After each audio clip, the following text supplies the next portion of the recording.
last night, they sacrificed another soul. Even the dead tremble before them.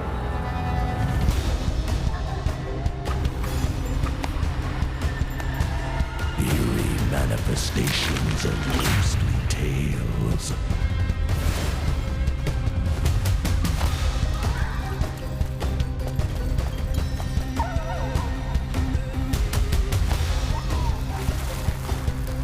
Wolf-headed greeters of the departed.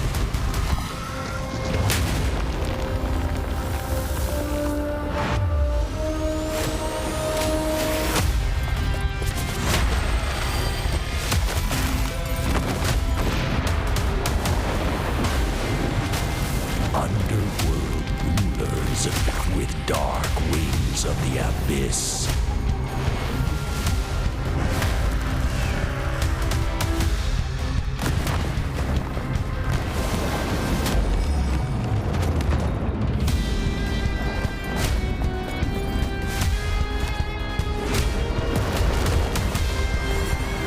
The judges who decide over life and death.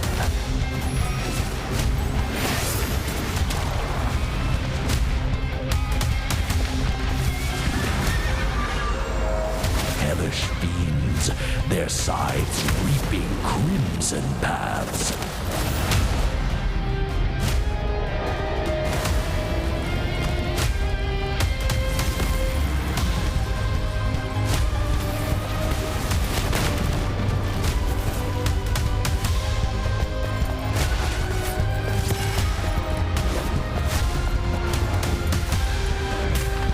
Beware, for the lords of soul stir. You ready for a show?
Last night, they sacrificed another soul.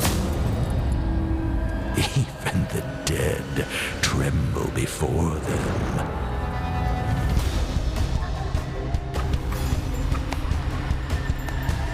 Eerie manifestations of ghostly tales.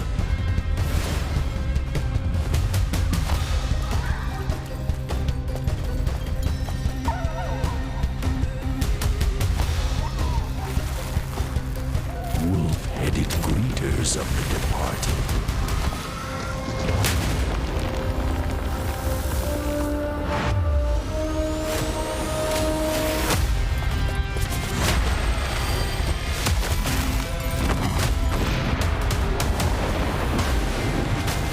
Underworld rulers with dark wings of the abyss.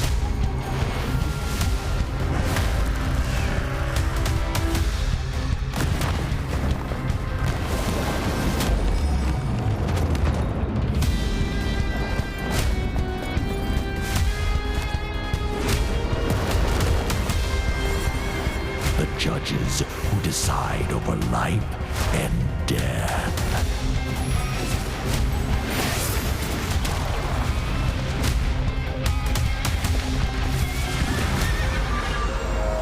Hellish fiends, their sides reaping crimson paths.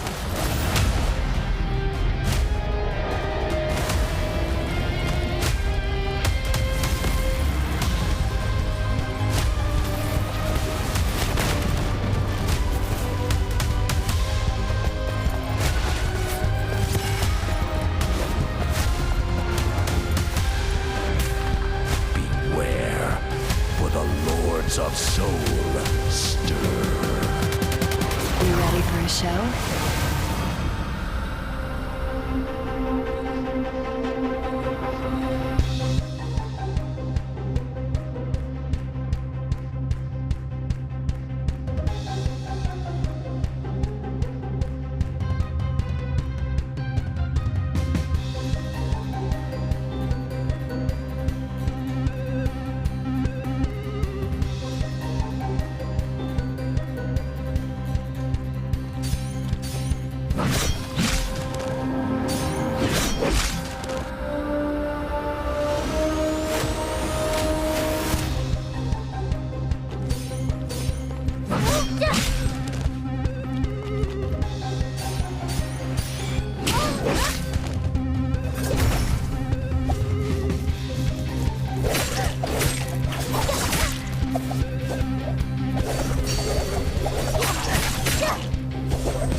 Last night, they sacrificed another soul.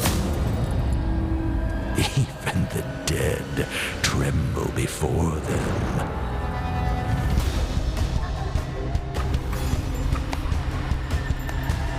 Eerie manifestations of ghostly tales.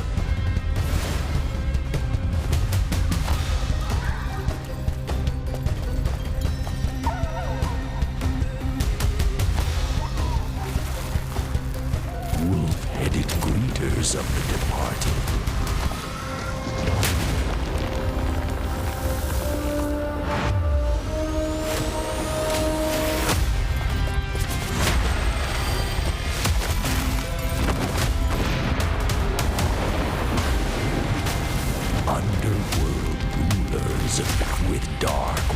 depths of the abyss.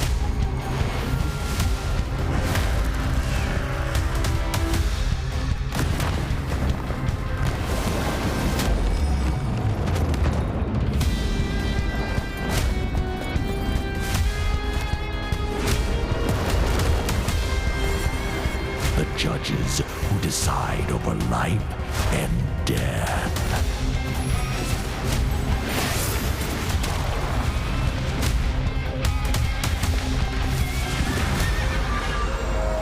Hellish fiends, their scythes reaping crimson paths.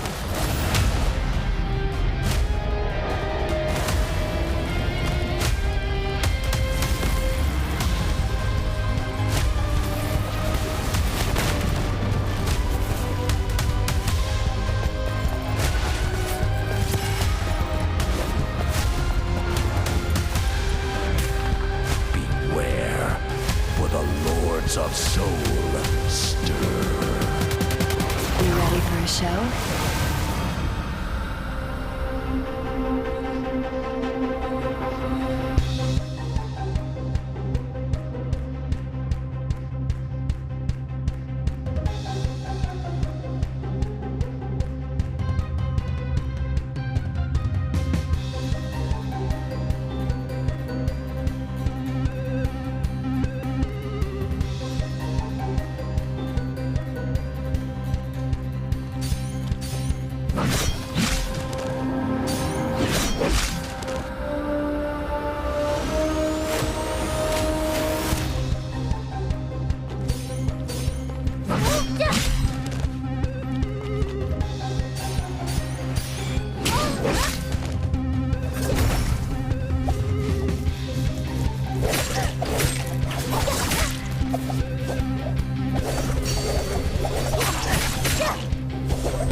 在今年的周决赛以及总决赛中，我们还新增了赛点制规则，12支战队参加至多8局比赛。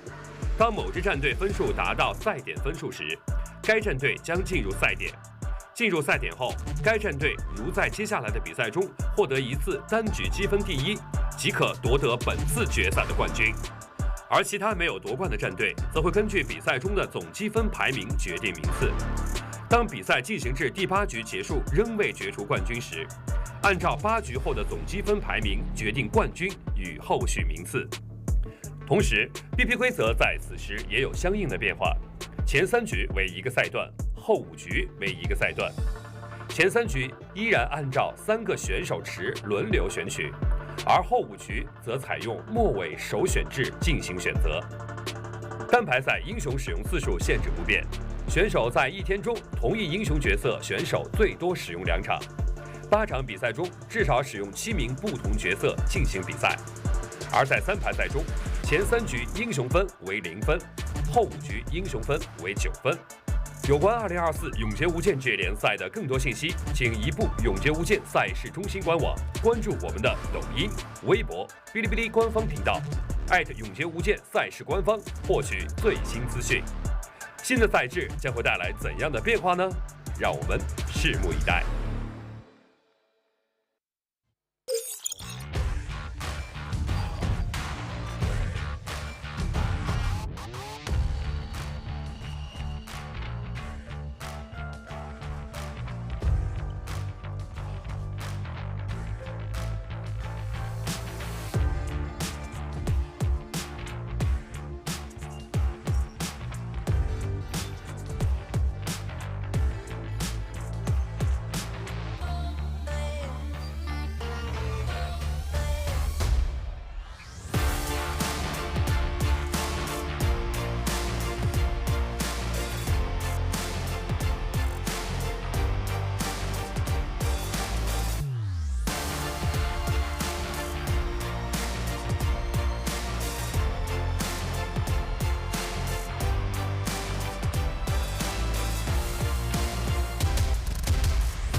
状态他非常的好啊，拿下，甚至多打到过去啊，都没用啊。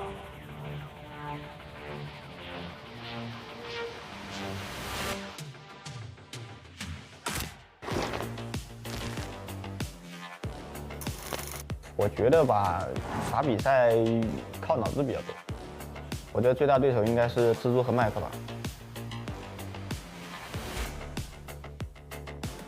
我现在也在慢慢适应这个版本了。我觉得我会比以前更加稳定一点吧。但是目标是夺冠嘛。感觉夏季赛前面3个双周都打得有点太谨慎了，最后一个双周才放开。上线夺冠，下线前5。就觉得自己打得不好，更加的去练习训练嘛。我对自己的要求挺高的，下局拿个前3了，能冠就冠。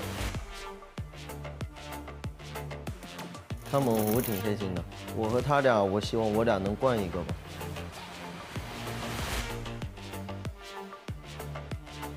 预测一下，我预测我的敌人就是我自己啊。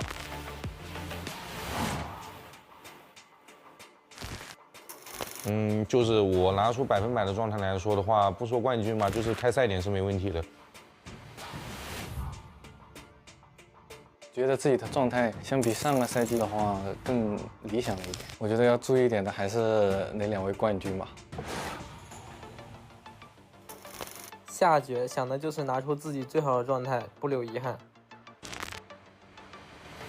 下决发挥出我80%的实力吧，因为我一直拿第2嘛，但是离第1最近的就是第2了。可以拿得出他，所以我们要恭喜麦克。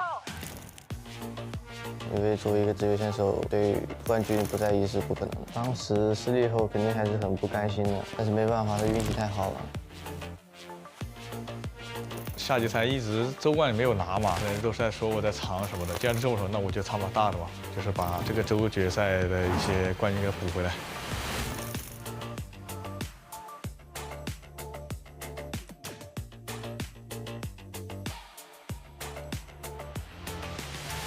下决的目标还是只有一个，冠军。想要证明自己的话，那就来挑战我吧。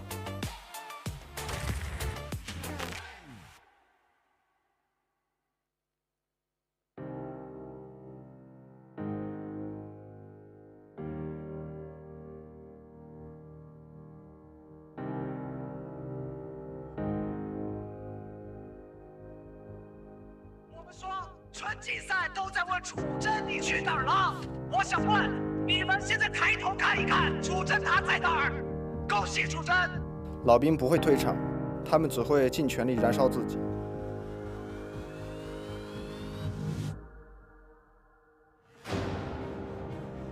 现在佩斯特没有更多的选择，这波只能放手一搏。恭喜 NBPL 佩斯特是斩获了第2周的冠军。破釜沉舟只是底牌，这次你们没有机会看见我的底牌。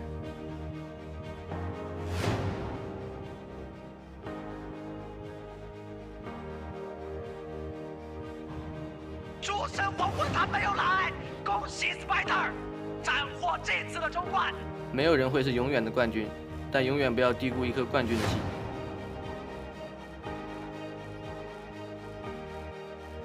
拿下属于他的冠军。T25能够做到，他相信自己。恭喜 T25。225不是魔咒，如果是的话，我会亲手将它。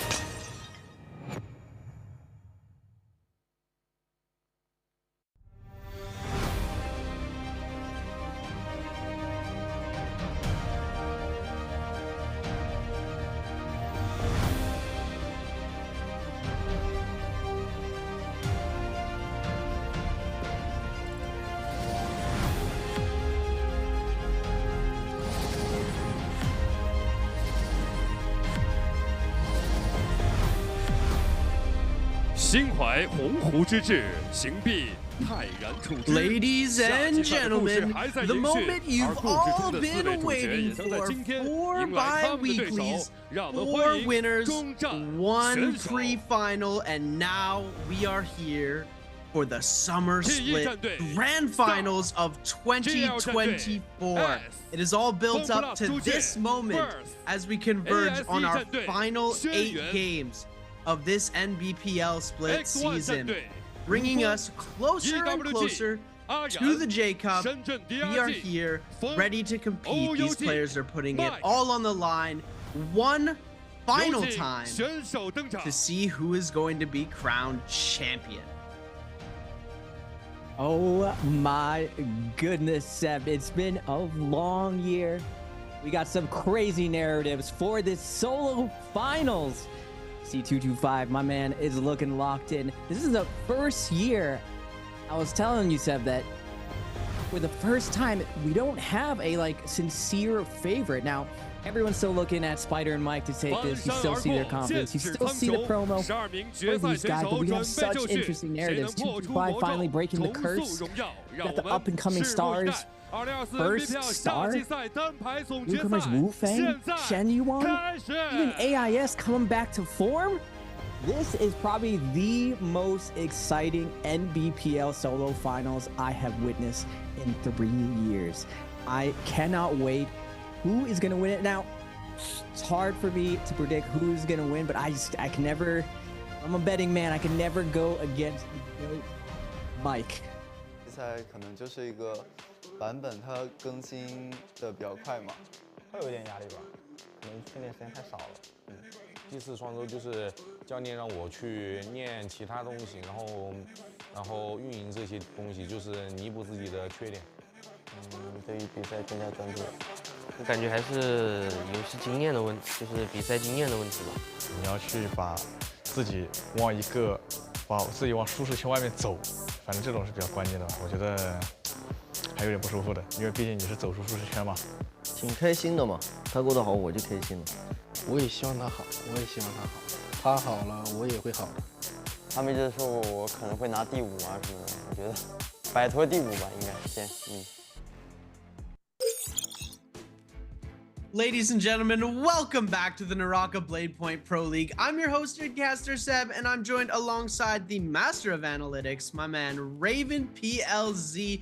We're on the scene for the Summer Split Solo Finals of 2024. It's been a long time coming, and I'm absolutely pumped to be here. Raven, what's going on? Talk to us. Oh my gosh, I'm so excited. I've been waiting the entire summer for this moment.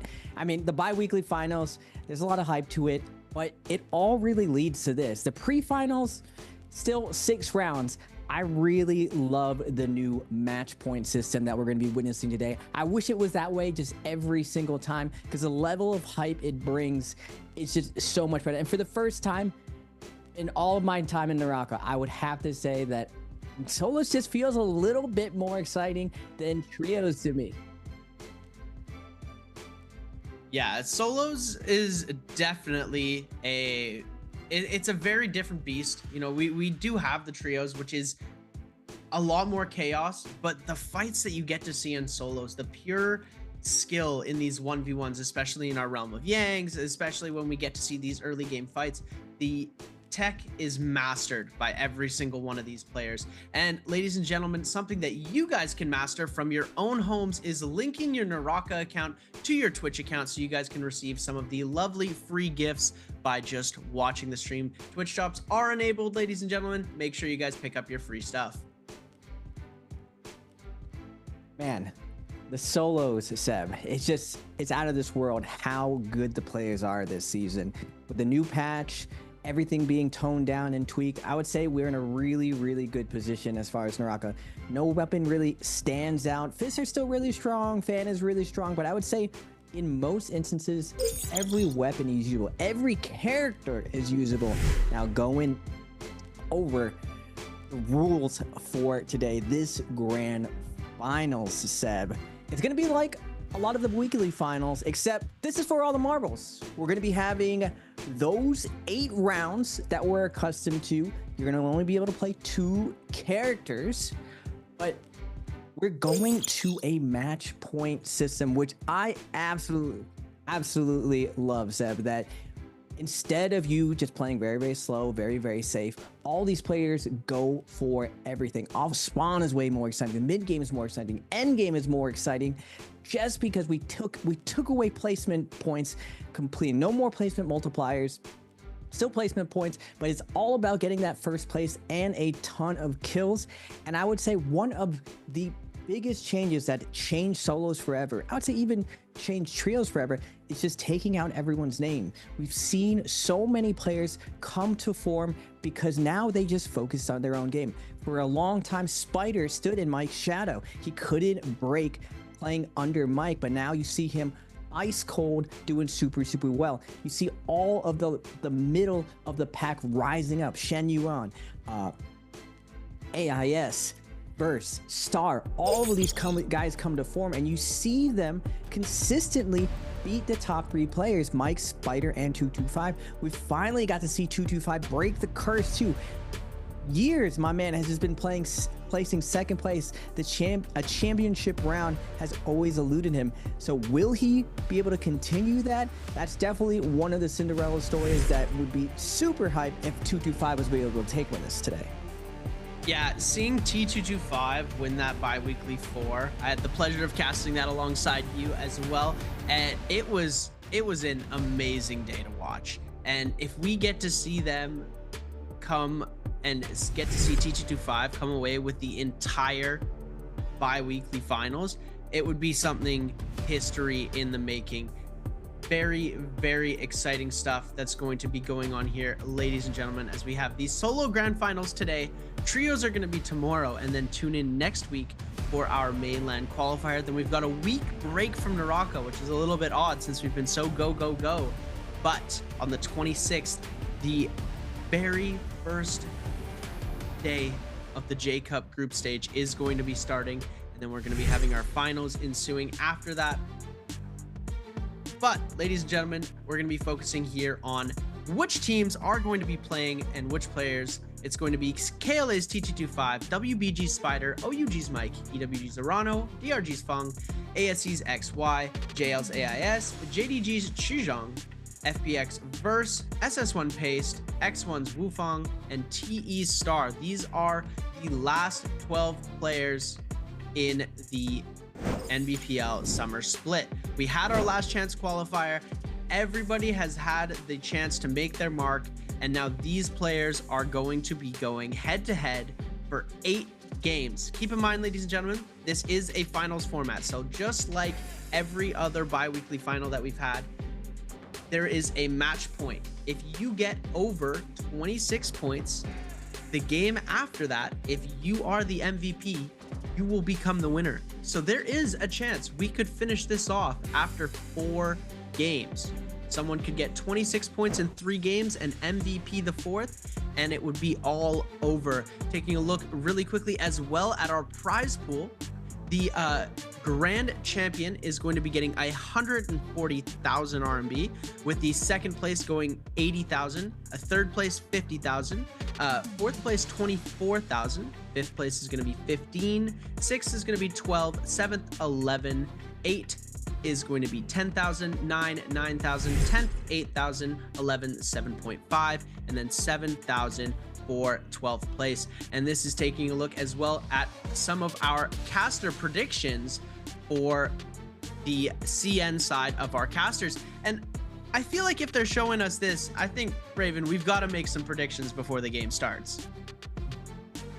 You already got my prediction. A lot of those casters are going with Mike. I can't go against the GOAT. Every time you go against Mike, you end up being proven wrong time and time again. He has looked mortal for the first time in a long time, but with the heart of a champion, it's always interesting to see how a champion reacts to it. He admitted that he was feeling off, that he was feeling uncomfortable, and he had to evolve his game.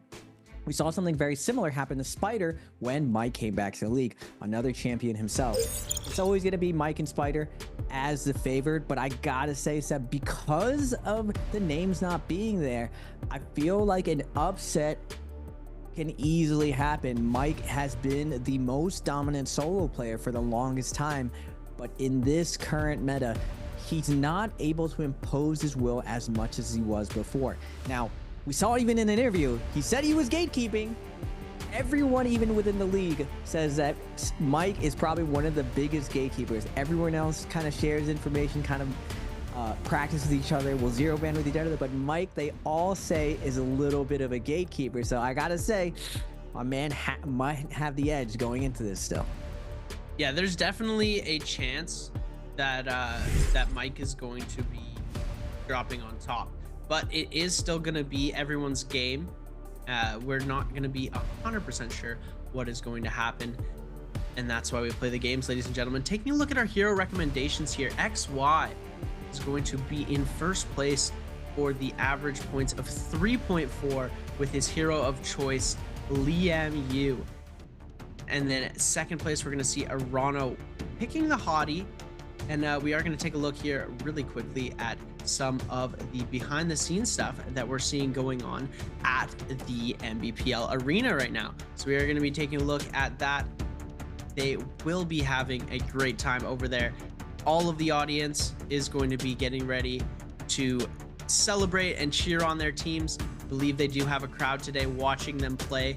And the energy in there has got to be ecstatic. You were there last year at Worlds. You know how crazy the energy gets in the room when there's a group of fans.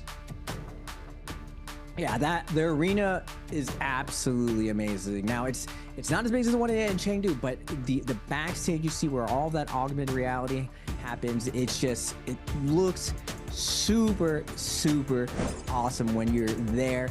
It's all inspiring, and they actually adjusted it quite a bit this year. I like the new cleaner look. Now, looking at all these competitors, it's like it's a different feeling when it's grand finals. You can see how locked in everyone is. And my man Spider, if you look back, I think out of all the players who've changed so much, it's definitely Spider. 1, the glasses, and 2, he almost looks bored. Just how ice cold my man looks when he's playing. Now, Wufang, pre-finals champ, see him.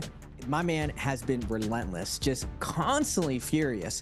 His gameplay, just so much pressure, even on the strongest players. Like a lot of his strategy, you just see him go through the lobby, goes through Yang twice, goes back to back, and a lot of players actually are cautious lately, not going to second Yang, but not Wufang. Yeah, it's interesting. Lots of the times we do see some of these players opting to not go for that second Yang, even though they have increased the time that it takes for your Yang depletion to come to fruition and for you to be completely eliminated from the game if you don't get a kill. But that being said, there are still a lot of risks. These players are adapting and learning how to kite out these Yang depletion players for a lot longer. And oftentimes we do see the two players who lose that second Yang either go head to head and one of them becomes victorious, or they get third partied when they're going into their fights trying to get the elimination. They oftentimes lose the bloom and do not end up coming away with very much. So ladies and gentlemen, we're getting into game one here very shortly as these players are about to lock in their first hero selection. And as you can see here, Mike and Spider locked in, fighting for the crown. Taking a look here, we are going to see our first hero selections. First round is going to go to AIS and Fung, second round to Paste and T225, third to XY and Star, fourth to Arano and Chu Zhang, fifth to Versus Spider, and the last round is going to be going to Mike and Wu Feng. Being in that last round on Predoria for Mike isn't too much of a problem for him. He usually goes with the Z Ping pick, and given this meta, it's not a super highly favored pick. So odds are he will be getting to play his comfort pick on the Predoria map. We're going to get to see these picks in just a second here, and I'm excited to see. We are on the newest patch, so we do have Syra available. I don't believe we're going to be getting to see much of it in these solo plays, especially in the grand finals. You've got so much on the line. You're not going to try and throw out a hero that you're not 100% comfortable with. Taking a look at the first locks, it's going to be Fung and AIS on the Hottie, Liam for T225 and Paste. Nobody varying from what is top tier in the meta right now. They are hungry for the win. It looks like Star's going to be locking in the Valda, and we have seen Valda moving up in the meta slots. XY is going to be on the Kylan.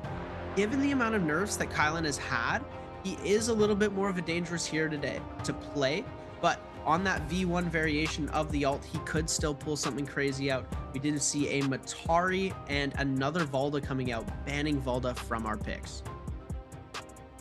Very interesting that Hottie is actually picked first. Something that me and Tryhard were talking about was we felt like after the big Hottie nerfs that he fell out of a lot of strength. Now, Hottie is such a strong character. His kit just allows him to place almost every single situation at a very high level. Now, he was definitely really strong on release, but I feel like you can't really nerf him to the point where he's not going to be at least solid. And it looks like the pros agree, at least on Predoria. Predoria, nighttime, and just the terrain in general. At first, everyone kind of didn't know how they felt, how they wanted to play it, but we see it even in trios that Hottie was mainly played on Predoria because of the terrain situations for endgame. His flying ability, his gold F allows him to stay alive in this very contested endgame that we see in this modern Naraka. Now, I am a little bit surprised even over Valda, just because when Valda was changed, her strength was absolutely ridiculous. The 3 seconds, just the hit points, her ability to play endgame was just super powerful. But in the past, the reason why she wasn't really played as much is that she would just get focus fired in endgame. And for the most part, when she was buffed, everyone forgot that. Now with the adjustments, instead of focusing Hottie, everyone shifted back to Valda. So I'm guessing now Hottie has a little bit better of a place within the current meta. I was saying that because this lobby, Seb, is filled with so many characters now. It's not that one character meta that we were so used to for the longest time in Naraka, where you would see basically 3 characters, if not just 1 per map. Now we see such a variety because you're forced to at least be able to play 7 characters, making solos, I would say, harder than trios now. And what an exciting time to see the meta shift right before Worlds. It always happens though, Seb. Pros keep everything close to the chest all the way until the end, and right here we're gonna see the best Naraka solos you can possibly see in the world. Yeah, this is definitely the best of the best before we go to Worlds. jumping in, taking a look at some of our spawn points, it looks like the majority of our players are going to be spawning in and around Arcadia, trying to go for that red Soul Jade. This is going to be an interesting drop with so many people trying to fight for it. We don't know who's going to be able to come out on top with that red Jade. Down on the lower sides of the map, we are seeing OUG's Mike and DRG's Fung spawning on a gold zone pretty close to Imperium on that eastern or most western side of the map by that gold zone here. And we're kicking things off following Mike and Fung. Fung is going to have a weapon here, but Mike with the slaps could be victorious with this. It looks like Fung has been brought very, very low. Verse gonna try and go and pick up that elimination. Fung has found himself a weapon. We are gonna see the prio go over to Verse with the jumping LMB, finishing off Fung for the first elimination of the game. You're gonna get to take a look in that bottom corner. You are gonna get to see the audience. EWG's Arano here getting dangerously low. We are gonna see the 1-2 coming out from the Matari dash, confirming the elimination, putting Spider up at 1 as well. Off spawn, it's one of the most critical parts. And with zipping on Mike, we were saying, Seb, even though Mike was in the last phase, being able to go zipping, he was one of the first players to go do it. But first versus Haste on the Matari. Doesn't look like they really want to contest. Everyone's playing this very, very close first game. Everyone wants to play nice and slow, but not Spider and AIS. Spider looking for the parry, not going to be able to get it. Fading out, needs to bring this back. Has his ult up, is going to get put in to the nunchuck defense. Doesn't release it. AIS with the pole sword. Going to fade out, try to get the parry. He is going to get the teleport parry onto Spider with the sap, and AIS coming into play today gets the upset off spawn on Spider. Oh my goodness, I was saying, Seb, it's tough now. It's so tough. You don't know who you're fighting against, and anyone can go down. Everyone is so good right now. Pace with the cross parry onto Verse, looking for the scale ref. Not able to get it. Verse is going to be fading out, trying to get an armor reset, but Mike, here's the parry. He's bloodthirsty to pick up this kill off spawn. Verse gets the white armor reset. Mike cooking, sitting on the outside, just looking for a focus attack, but Verse not going to give it to him, not going to make it easy, but Pace is going to find the uppercut combo. Now, Verse triple tap dodge, going to get another white armor reset, but he's in a tough position. He's not going to be able to get away. Pace is going to pop the Liamo and secure the kill, and now we're going to get Mike versus Pace off spawn. Who can secure this POI? Taking a look at Pace burning the last charge of his ultimate, and now Mike on full assault. We are going to see the F ability coming out from Mike. Is going to end up getting caught into the focus attack. Grapple bump extension into another focus attack from Pace. Pace doing a very good job at taking away so much of Mike's health right now. Is going to try and go for a bit of a scale rush here. We're seeing Mike popping that ultimate to try and regain some of that HP he's lost into this fight, which is going to give him a clear advantage over Pace. As Pace now no shield or very little shield. We're seeing Mike able to regain so much of this health back that Pace is taken away, and priority is going to be given over to Mike into the 2-1-1. The focus attack coming out off of the weapon bag swap. We are going to see Mike keeping on the chase. He wants to get Paced out of here right now. The gray armor swap is going to come into play, though, as we do see the overhold come through as well. The 1-2 is going to come out, trying to go for it again. F ability invested as well. Mike going to be getting even more HP back. Ultimate has been canceled, and he's already back gaining rage. And you see here, Paced also very close to getting his ultimate back here, as we are going to see very, very low in HP. But Mike is one wrong move away from getting caught in a carousel combo here, and Pace is going to be able to get himself up into a bit of heals. We're going to see that F ability getting invested for both players, and now, oh my goodness, the prio is going to come through, but the terrain is going to mess up the combo. Now Mike is going to end up getting toothpicked here into the ultimate, and Pace bringing it back around just in time for Verse to come through with the musket shot. We're going to see Pace getting himself that reset, and Mike back to the soul altar. Huge upset. We see both Mike and Spider fall off spawn. Man, what a big clutch up for Pace. He has to be feeling it. The first round, man, that's where the jitters are. All these guys have to be feeling it. traditionally, every time we see the first round in an 8-round series, everyone is pacing themselves. This is not a sprint. This is a marathon.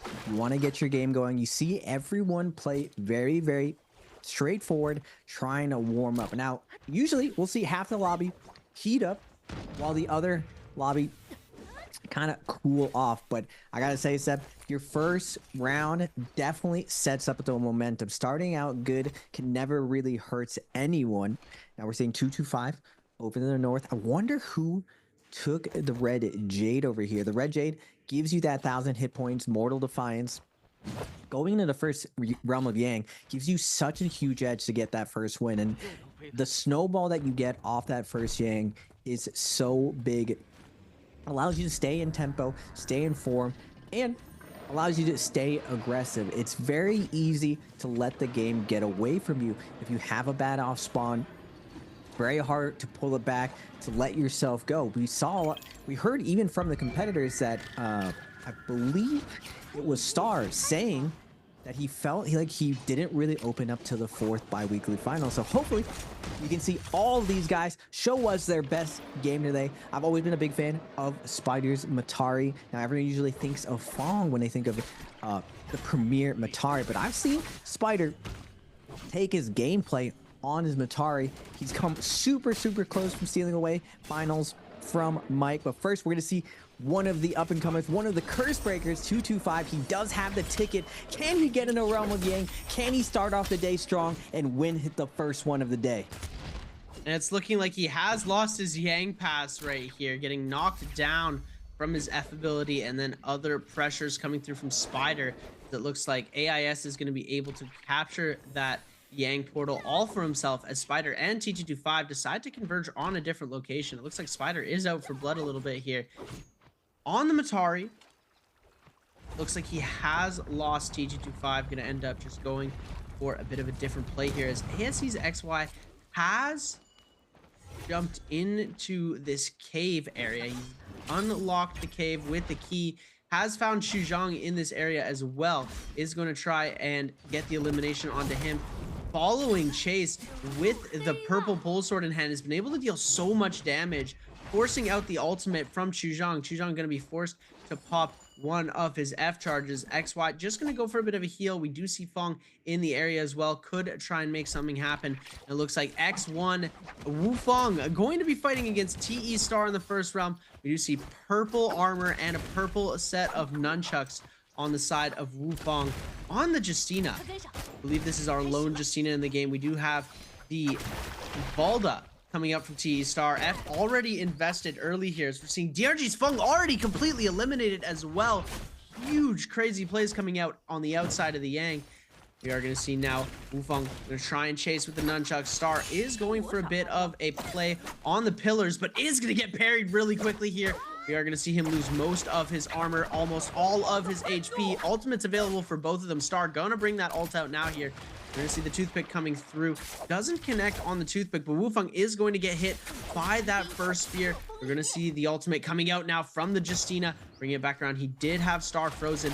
Is just going to try and wait out the time for this ultimate here. Is very close to done. Misses that third dash off on the wall, but it's 1 HP and a dream for Star and 1 LMB. And there you have it, ladies and gentlemen. X1's Wu Fong winning the first Realm of Yang, as we do have JL and SS1, and then EWG might be getting themselves a free Realm of Yang here. What clean play coming out from Wu Fong. Now, I didn't really notice it, but Tryhard pointed out to me that Wu Fong's game plan is just what's been working for him is he just runs through everyone in the Realm of Yang. Definitely really interesting take on his neutral play, and you see him pick his opponent apart. Now on the outside, we're going back to replay with Spider, Shen Yuan, Fong going for a ride, gonna get fried on the nice grapple kick combo. Spider making it look easy. Quick pick off in the 1v1v1, and now Spider setting up for endgame, and this is something we've been seeing a lot more players using that pole sword for these end games. It's just so good for holding space and quickly sneaking kills. That the R&B comes out of nowhere. Your stone form denies a lot of light attack shenanigans, and You can charge forever. Plus the parry is a single hit punish, so you don't have to worry about any of these combo breaks taking you away unless you've run into Liam. But finally, Liam, it has faded out on the meta a little bit, where he's not as powerful as he used to be. Still one of those really, really good picks, and definitely one of the comfort picks of most of the players. But we're not seeing that same dominance as we've seen before. He's definitely been tuned down a lot more. Now, we're going to get Arano versus Pace. Speaking of Liam, Pace on the Liam. Going to force out the bottle ult. Already using one of his charges. Arano has 2 more spears to his name. Going to get the follow-up. Not letting Pace get away. The jumping LMB is going to deny the retreat. And Arano just cleaning up quickly after himself. Picking up that kill easily. Yeah, Arano not having a contestant in the realm of Yang to fight. Getting himself a free Vermilion's bird buff. He's ready for some action. He was ready to fight in the Yang, ended up getting it for free. You've got yourself some gold armor, you've got a buff, you're ready to go take a fight, and he did a textbook job of eliminating SS1's Pace there. Pace on 3 eliminations and also had that Vermilion's Birdmite, so it is not going to be the last we're going to see of Pace this game. Spider doing a little bit of some kite work here. TE Star was a little bit trying to go for this chase. 1 minute and 50 seconds left on his Yang depletion, so we are going to see him play very aggressive to try and come away with this elimination. JL's AIS now spots out Chuzhong, and fighting a Matari is going to be pretty difficult when you're trying to go for that Yang depletion cure, as the kiting that Matari has, especially with the dagger in this area, the amount of buildings that you have to weave and duck out of. It's not the most ideal situation for AIS to be in, especially since he's only got 1 minute and 57 seconds left to get an elimination. He does spot out a couple more players here. He needs a kill fast. He's going to wait for the Yang pass to drop and end up going for a kill, as could be disguising the fact that he's so desperate for an elimination right now. We are going to see Star now on the jumping LMBs, fighting against Burst. He sees the blue armor, wants to come away with this elimination. Scale Rush coming through. Spider as well jumping into the mix. Mike, with the purple pole sword in hand, is going to wrench some health away from TE Star. Wants to find Verse again. Is going to see the Matari goes for the wrong one there. Finds the purple armor on Spider and decides to back off quickly. Verse is the target of the lobby right now. But now Star getting turned onto by both of these players. And it looks like Mike going to try and make something happen on the Star as well. With only 35 seconds left, this is a very dire situation for Star. Yeah, 30 seconds. We still have ult up, but can we really secure a kill? Can we go through someone's ability? Star just, it looks like he has accepted defeat. He just wants to deny this kill, going into zone, doesn't want to get chipped before he gets out, wants to get out of combat right now, but Verse doing a really good job keeping eyes on Star. Wants that last little hit, doesn't want to get this kill taken away from him from the zone, but Star gonna get that nice white armor reset. He is going to be able to go deep into the zone. Now, this is one of the earlier zones, so Shadow Craftsman's not going to be doing enough, and Star does a good job. Little bit of a small victory, but he's able to deny the kill to his opponents. Now, we've seen this over and over, Seb, that it does come down to 1 or 2 points. So every little inch does mean a lot in the grand finals. It is so hard to get placement. It is so hard just to get a single kill, and we're seeing so much effort for these kills. Chuzeg going deep into zone looking for AIS, but AIS doing a good job getting out of line of sight, and he is also going to deny the kill. We are going to get a classic Wufang versus Shen Yuan. These guys face off in Yang so much. Drop down, going to be coming in with the pulse sword, sitting on top of the pillar. Wufang setting up with this Pillar Scale Rush. Both these guys playing a game of chicken. Pillar Scale Rushes have become out of control in 2024. Kelly just really changed the game for everyone. Shen Yuan with the pulse sword looking for the Scale Rush. Gonna release the 1.2 right into Wufang. Wufang has to recover, has to find some chip back, but Shen Yuan doing a good job of holding the lead and maintaining and getting a nice amount of poke damage from the pole sword, and now going crazy with the Kylan ult. Wufang's trying to get a freeze, trying to slow down the pressure, but he's falling back so far he will fall. Now Pace versus Arano, already down to half health. Arano with his ultimate is gonna get Pace into his spear.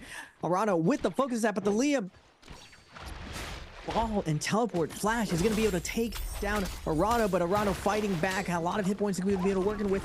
Arano's going to be able to pop the gold up, but the jumping LMB is going to close it out. Pace not going to relieve the pressure, and he is going to win that second Realm of Yang. So I'm saying, Seb, not really who you would expect to be dominating the dueling scene. Normally we're accustomed to Mike and Spider. It's gonna be a very, very highly contested day. Anyone, I think, could win today, Seb. Yeah, it's interesting to see the way that Yang played out. It was very, it looked like it was coming up for the Valda, but the outplay from that Liam ultimate, the strategic placement of every single one of his charges, those 2 ultimate charges came in so clutch for him. He was able to get that siphon, give himself a bit of an edge off of the first one, and the second one securing the elimination for him in that Realm of Yang.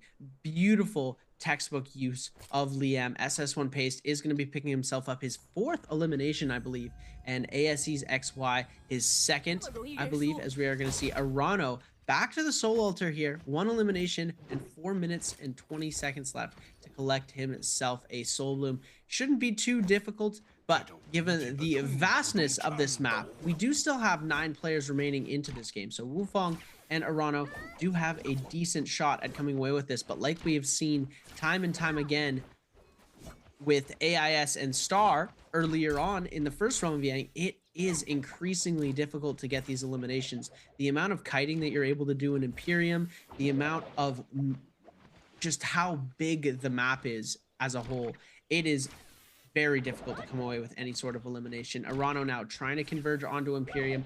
Does see, I believe that is a challenger icon. Gonna try and see if he can make something happen. SS1 Paste in the area as well. We are going to see Spider converging onto Arano, and there's a bunch of players in this area, so it could get ugly really fast. We're seeing XY with the Merciless Havoc in hand, golden staff as well. This is going to be a lot of damage and a lot of space he's able to take with this combo setup that he's got going on. You see Spider as well.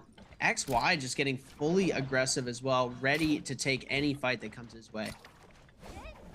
Merciless Havoc, I feel like it's in the past it's been one of those J's that just gets you focus fired in any game, but we'll have to see because Spirit Well, Merciless Havoc, super good for securing those endgame buffs.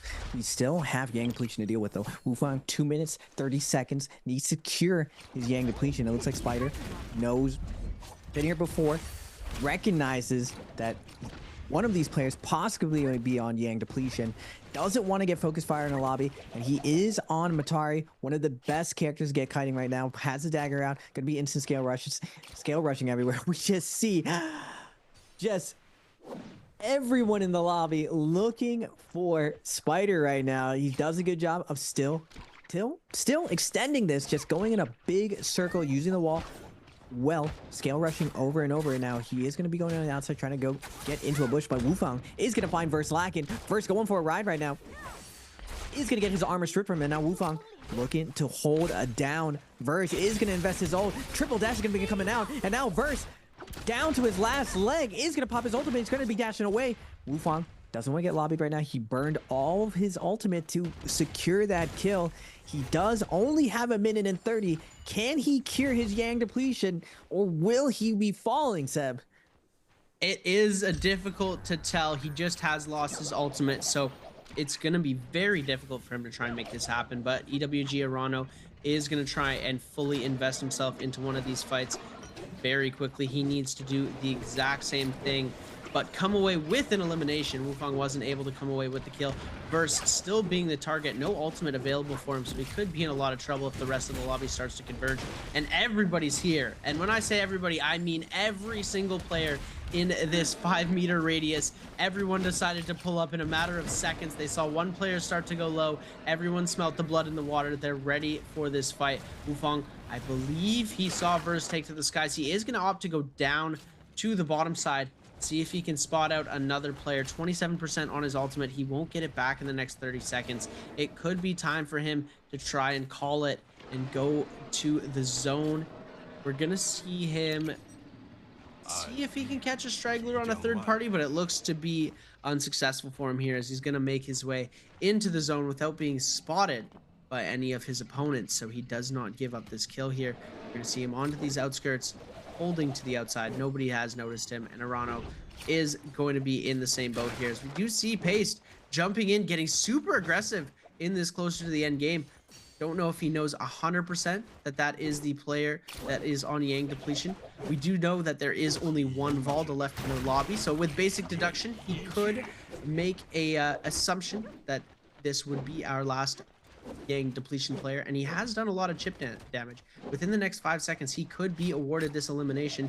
2-1-0. He is going to go out to the Yang depletion. No elimination awarded to Paste. He was not able to get enough damage in time, and ASE's XY did claim that spirit well here, so we see him in ultimate, going to be focus firing all of that ultimate damage onto Mike. Mike going to be forced to pop that Z-Ping ult here. Could be in a bit of trouble. ASC's XY just delivering so much pain. No ultimate available anymore, but he does still have that White Tiger's prowess looming over Mike's head. Oh, Mike just tanking all of that damage from Kylan. Now, we've seen the big nerfs going into Kylan, and I'm very surprised that Shenyuan is going to go with Kylan. Most of the pros have been moving away from Kylan just because he doesn't do as much damage as he used to, but it looks like Shenyuan's going to make the adjustment and go to that V1. You see that constant pressure onto Mike, but I've been saying it for a while just from running into zipping myself. That character, once it gets that melee resistance going, is an absolute unit. You cannot take her down. She just tanks an entire ultimate. Even when Kylan's ultimate just did so much damage, she still was able to just tank all of it. With most of the zippings running V1 F1 nowadays, the F1 just adds that plus healing. The V1's healing was increased. She's just so tanking the situation. And we've seen Mike do a really, really good job on the zipping, and it really frees up his pick and his strategy for later down the line. That's one of the things that a lot of these players have to consider when you play 8 rounds. What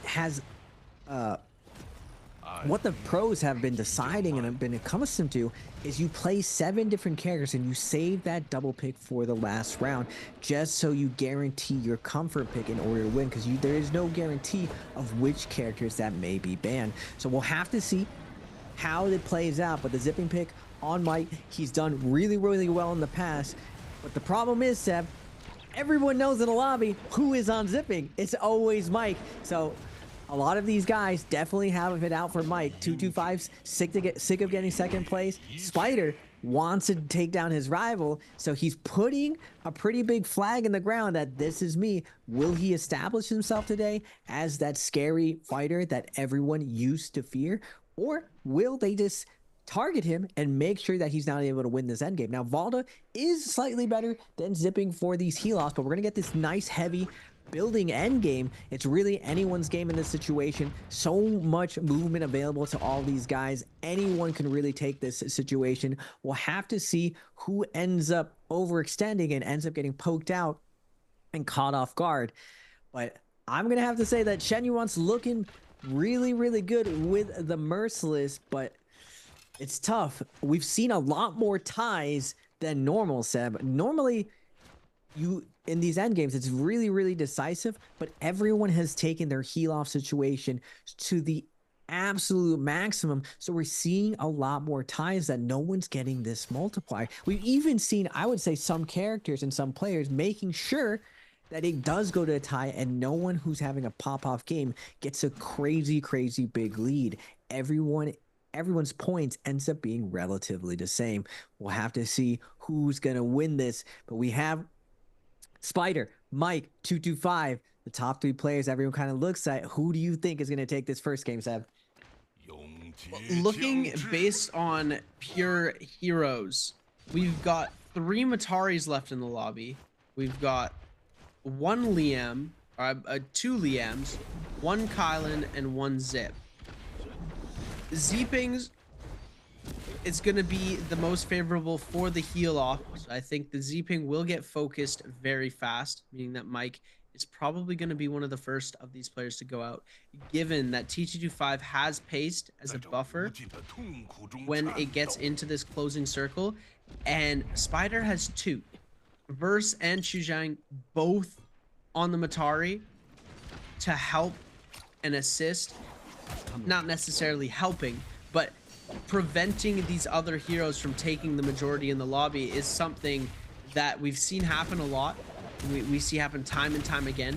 And the one-off heroes like ASE's XY on the Kylan is going to be a little bit more difficult for him to gain very much footing.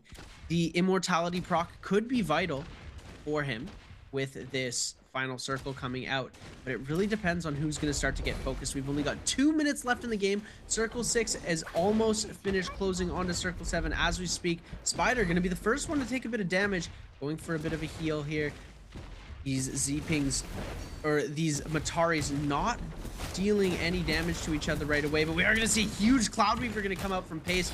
XY taking a lot of damage, going to go hide in the pot, but taking a lot of musket damage here. 1 HP now, very, very low in health. Immortality has already been procced. He's had to use that ultimate.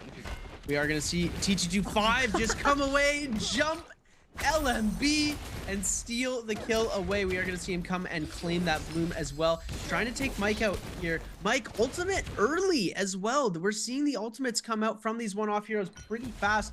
He might try and go for a bit of an ult cancel here. I believe that's what he's done. Is going to throw out. He does have that Merciless Havoc now, as ASE's XY has been eliminated. T225 going to go for a bit of a heal here. Him and Pace just holding space. The Cloud Weaver is available for Pace, but he does only have those gray fist blades, so it's going to be not a lot of damage, but a lot of space taking for these players. We still do have those 3 Mataris looming on the top, and Mike, no ultimate available. Going to try and gain some rage back here, but just keeping space with that Merciless as long as possible. Now going into this last 35 seconds, Mike wisely yoinking that Merciless Havoc. He's been able to guarantee his last little bit, but he had his ult forced out already. And Chuzhang and Spider already taken to the sky. Spider on the Matari going as high as he possibly can, using the grapple, but Mike's gonna be able to control the low ground. He's gonna go in the pot right now. He is gonna get this last little bit, staying in the middle of the zone. He's not gonna be able to have the heal. 225 is gonna pop that Leah mode, gets a little bit of siphon off, but Mike's gonna get his ult up right at the end, but it's not gonna matter. 225 is gonna use the cannon. He's gonna get a kill right now. Chuzhang gonna get a kill as well onto Pace, getting a nice last hit, but Verse is gonna be last man standing on the Matari. He is gonna secure the first round win, but it looks like 225 is gonna be securing that MVP. Wow, what a crazy end circle we saw coming out there. It looks like KLA's T225 going to be that second last player eliminated. Is not going to get himself that multiplier, but Verse, with only 1 elimination on the board for himself, isn't going to get that MVP. The first MVP going to KLA's T225 in our solo grand finals. What a play. What a great way to sustain coming out here. We did see the Liams winning, as it looked like it was all going to come up. Matari, we did see the Matari start to attack each other, and that was their downfall. They were in the skies, taking away their HP, as the players down on the bottom were holding it out until the very last second. We did see Mike go out first in that scrum, as all of these players wanting to converge on that Z-Ping to not allow the heal off at the end to be very one-sided. And wow, what a game. T225, very phenomenal play all throughout. I believe he picked up 1 or 2 kills coming into that end circle. We see him with 2 or 3 kills near the end there. Very, very phenomenal performance. And Paced, very good honorable mention as well. Had 4 eliminations going into that final circle. Could have taken it away. Needed to survive a little bit longer. Unfortunate for him. We're going to see KLA's T225 victorious in game number 1. Now you see it on 225's face, just like his reaction. He's almost in awe that he took the first round. It's just first round, man. It's always starts with the first round. But first, ladies and gentlemen, we're going to be having our first question of the day for your Summer Split random gifts. Who won game 1 today? Was it A, EWG's Arano, B, JL's AIS, C, OUG's Mike, or D, KLA's T225? First question today. Always a nice little layup, an easy one, Seb. We just were going over this. This should be an easy one for you guys. Chad, just put your answer down when you are asked, and hopefully you'll be able to get your first prize today. Make sure to tune in, get your prizes today. Free stuff. There's nothing better than free, Seb. And speaking of free, that first game, I'm not gonna lie, T225, his face said it all. He was like, was it really that free? My man's looking really, really chill, really, really good. And for the first time, I don't think we've ever seen him start when one of these really, really high pressure tournaments with a dub. Will this be very different? Will he be able to carry this momentum? He usually takes a little bit to warm up, and he has a crazy game somewhere in the middle, and he just flies up back to the top while everyone else is slowing down. Yeah, we're gonna get to take a look at the scoreboard here. 4 eliminations for a total of a 6 game score, giving him 2 ranking points on top of those 4 kill points. Paste is going to be in second with those 4 kill points as well, with a 5.5 total game score. Chuzhang picking up 2 eliminations in that final circle to get him up to 3 with a 4.5 in third place. Verse is going to take 4th with 4.2. That multiplier and those ranking points doing huge numbers for him, but sadly didn't get enough kills to give himself that MVP. And we are going to take a look now at the overall standings. This is including the pre-post points into the game, so a little bit of changes here. Fong and Star with 0 points on the day so far, only their pre-post points, putting them at 12th and 11th. AIS is going to be in 10th, XY in 9th. We are going to take a look now at the top of the scoreboard. Wufang still on top with a 9.3, the 1.5 game, not enough to set him back from his monster pre-post point score. Verse is going to be in second with that 4.2. Chuzhang in third with the 4.5 coming in at 8.5 total. T225 at 8.5 as well, tied with Chuzhang. Spider and then Mike are going to be taking 5th and 6th place. And now we are going to be taking a look at the Thunder Robot highlights for game number 1. Off spawn, we saw AIS with the big upset over Spider. Pace with Mike having the nice clutch up versus Mike. Mike a little bit too hungry for the kill. Wufang a little bit of a tight situation right here, burning all of his dashes right now, but he wants to keep up the pressure. Star doesn't have room to go. A nice clean play coming out for him, keeping up the pressure, keeping up the chase down. Arano, same thing onto Pace, just suffocating his opponent, not letting him get away. We're going to send you on with the pole sword, just making quick work of Wufang. He got the first hit, and he just never let up. He just kept beating Wufang down. Pace versus Arano, super close. We got this fight right at the halfway point, but Pace is going to keep it up with those light attacks, able to secure the kill. We see 225 with the cheeky just around the corner. He waits for the last possible second to get that full heal off and goes for the jump of the one. We commit to it. Now we see the low ground Verse making quick work, finding his way through all of the cannon shots coming out. And this is that end game I was talking about, Seb. Everyone plays the low ground so well right now that Mike just got shredded. Even though he had the V1 on the zipping up, it did not matter. All the cannon shots were coming out. Everyone spaced out perfectly and just shot towards that last little bit of zone safety, and Mike instantly got exploded. 225 is going to be your MVP 10 times. My man is looking locked in today. And I gotta say, besides Mike, a crazy Cinderella story would be 225 taking this win, making upcoming worlds way more interesting. Are we gonna see 2024 be the time of T225? I'm not gonna lie, Seb, he's looking pretty good. His body language showed a lot of confidence, and I don't recall a time I've ever seen 225 start out with momentum. Will he snowball this and secure this tournament? We'll have to see. Yeah, T225 has always been a player who's been a little bit slow to heat up, but as soon as he gets on fire, he's hot. And he will continue that hot streak until the end of the day. With T225 getting first place in game number 1, having an MVP in game 1 for T225 could be extremely dangerous for our other competitors here. Because like I just said, if once he turns it on, it doesn't go off until the end of the day. So having it at game 1, which we've never seen before, this could be disaster for some of these contestants that are trying to put a lot of points up onto the board, like Mike and Spider, who are usually huge threats into this game, not putting up too many points in game number 1. This could be T225's day. He could put up a crazy number of points in games 1, 2, and 3, and he can MVP by game 4. It is a stretch. It is a very long shot that this could be happening, but there is possibilities, and the performance that he had now just shows that he is able to put it on from game 1, and it's very, very nice play from him. Some people, that if they have a bad first game, they're not able to heat up for the rest of the day. T225 is a player who we've shown time and time again that he's able to bounce back from bad games, but we haven't seen what happens when his first game's a good one. So it's definitely going to be super interesting to see how his playstyle is going to adapt to his normal gaming playstyle. And this is the finals. We definitely got to see some shakeups.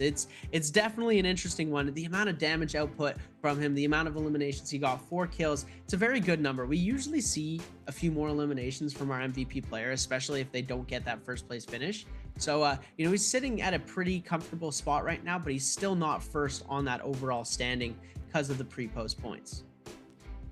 Yeah, the pre-post points, normally, since it's such a small percentage, you don't see it coming in super, super big. But because I would say the skill is so much closer, I feel like it's going to be a close one today, Seb. I don't think anyone's going to blow out this tournament. We've seen in the past, because of the match point system in trios, it ended in 4 games.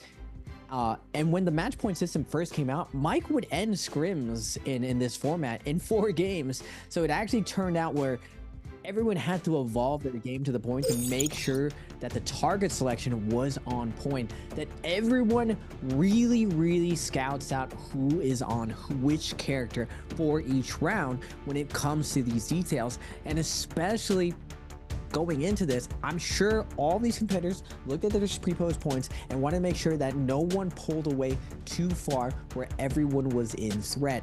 Now, when people get kills, you're seeing such strong target selection where that second Yang, when you get that Yang depletion, it's over for you. We saw many players just have to tap out. They just couldn't find anyone because everyone is doing such a good job of spacing out and identifying who exactly has that Yang depletion, and they're not getting focus fired.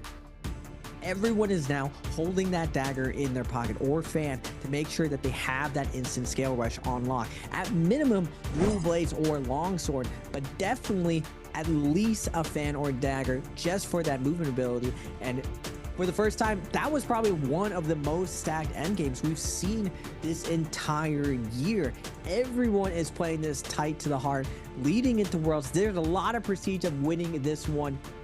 And all of these players, I'm really, I gotta say, my heart is rooting for T225. Second place 2 years in a row at Worlds. My man has to be chasing this one.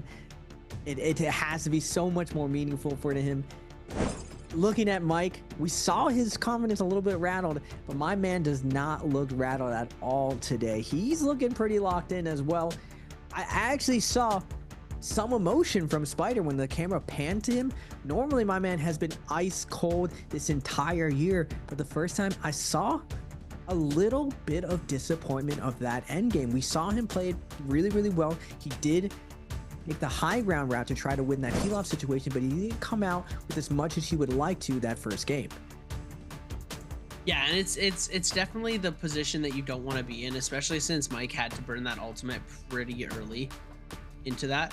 We saw him burn it. He was trying to gain that rage back, and he almost had his ult back, I believe. He had the ult popped when he was eliminated, but it was too little too late, as these players with the Matari dashes knocking everyone every which way, and the cannon shots coming in from the Liams, especially as well with the Liam ultimates being invested near the end. It was incredibly difficult for the lone Z-Ping to survive in the state of that lobby.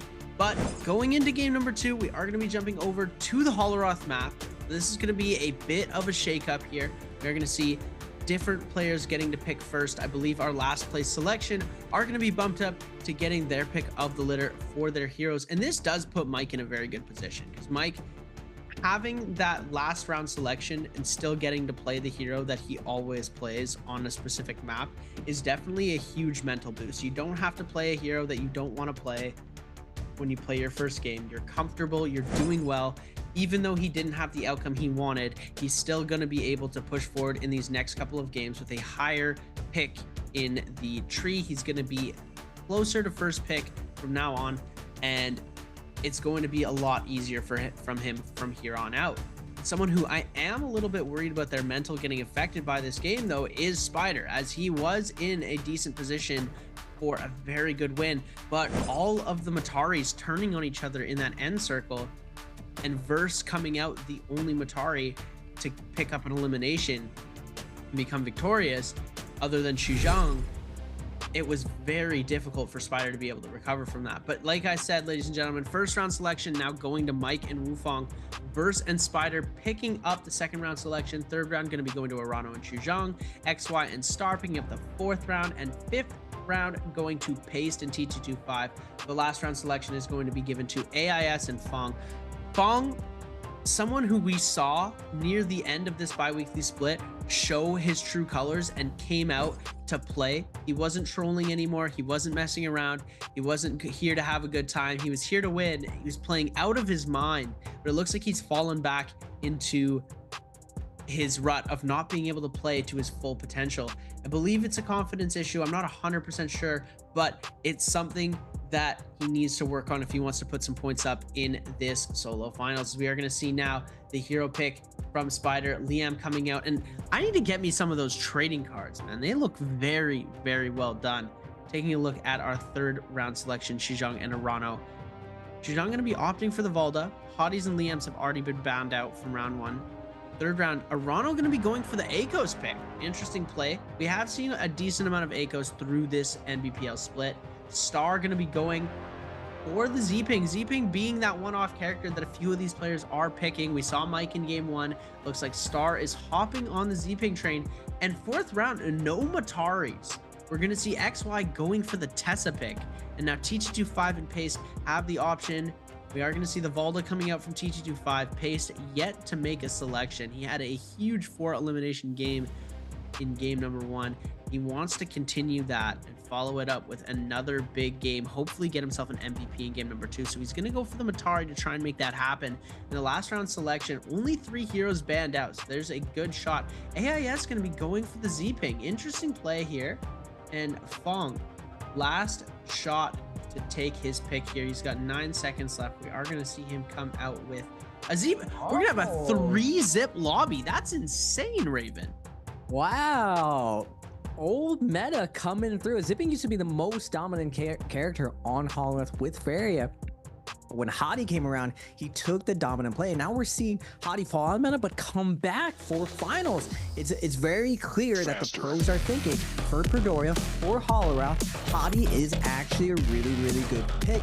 His kit allows him to win many different situations. That early game off spawn, the middle game in order to get that soul boon for to cure that Yang depletion, or to deny and secure kills in the mid game where everyone is playing these huge multi-way fights, and then being able to win off that heal off situation, having that nice burn tick off the triple charge, and being able to guarantee staying in the center zone, not taking any zone damage going in these end games. I'm very, very surprised that everyone has switched, but I think one of the things that's happened that the pros made the adjustment, there aren't as many Mataris. Matari has been tuned down a lot more. Her teleporting kit was a huge nuisance to Hottie. If she had a long sword, it was very easy to cover Hottie in these end games. To come out of nowhere, and with so many people around you, so much sound going on, it's a lot harder to concentrate and go for those parries and dodge a Matari going at it. So you weren't seeing such dominance from the Hotties. They were just getting focused fired in these end games. Now, something that's very interesting though is zipping the triple pick. Now, I think that because we're going down an 8-round series, a lot of what we're seeing is that somewhere in the middle of the phasing, people are just going with their throwaway rounds. This is something that Frostbus talked to me a lot about, that because there's so many rounds, you're not gonna be able to have your comfort picks. It's very hard to have 8 characters squared away. You're obviously gonna favor at least some of the cast a little bit more. So for your warm-up games, I always call them game 1 and 2 your warm-up games. You some players take this route of playing their weaker cast first, so when they finally heated up, they're going to be able to capitalize on their good characters, or when they're put in the clutch situation for that match point later down the line, they're going to have their strong pits in order to secure it. But interesting stuff. I can't wait to see what type of old school stuff we're going to see on Holleroth today. Yeah, it's definitely a map that has been here for a while now. When you think of Holleroth, you usually think of the newer map. In my head, anyways, and it is now been a map that has been in the rotation for quite some time. So these players are very used to playing this map now. It's become almost synonymous with Morris Isle, and it is a very, very interesting play style. And like you said, some of the older strategies are starting to come back into fruition. We do have 3 Z-Pings in one lobby: AIS, Star, and Fung, 10th, 11th, and 12th place, all going to be on the Z-Pings. We're seeing the hotties, Wufang and Mike, coming out as well. Very close to each other here. Probably not wanting to take that off-spawn fight against each other. The hotties are going to want to have each other in that end game to be able to kite out their opponents. So you're going to see now Arano going up against SS1 Pace. We're going to see a beautiful dodge. F ability is going to be invested by Arano. Isn't going to come away with the connect here. Pace still on the charge. Tap dodge roll going to come out from Arano. Gets the overhold though. Pace is going to be able to come away with a lot of damage from into the 1, 2, 3 here. Trying to go for a scale rush.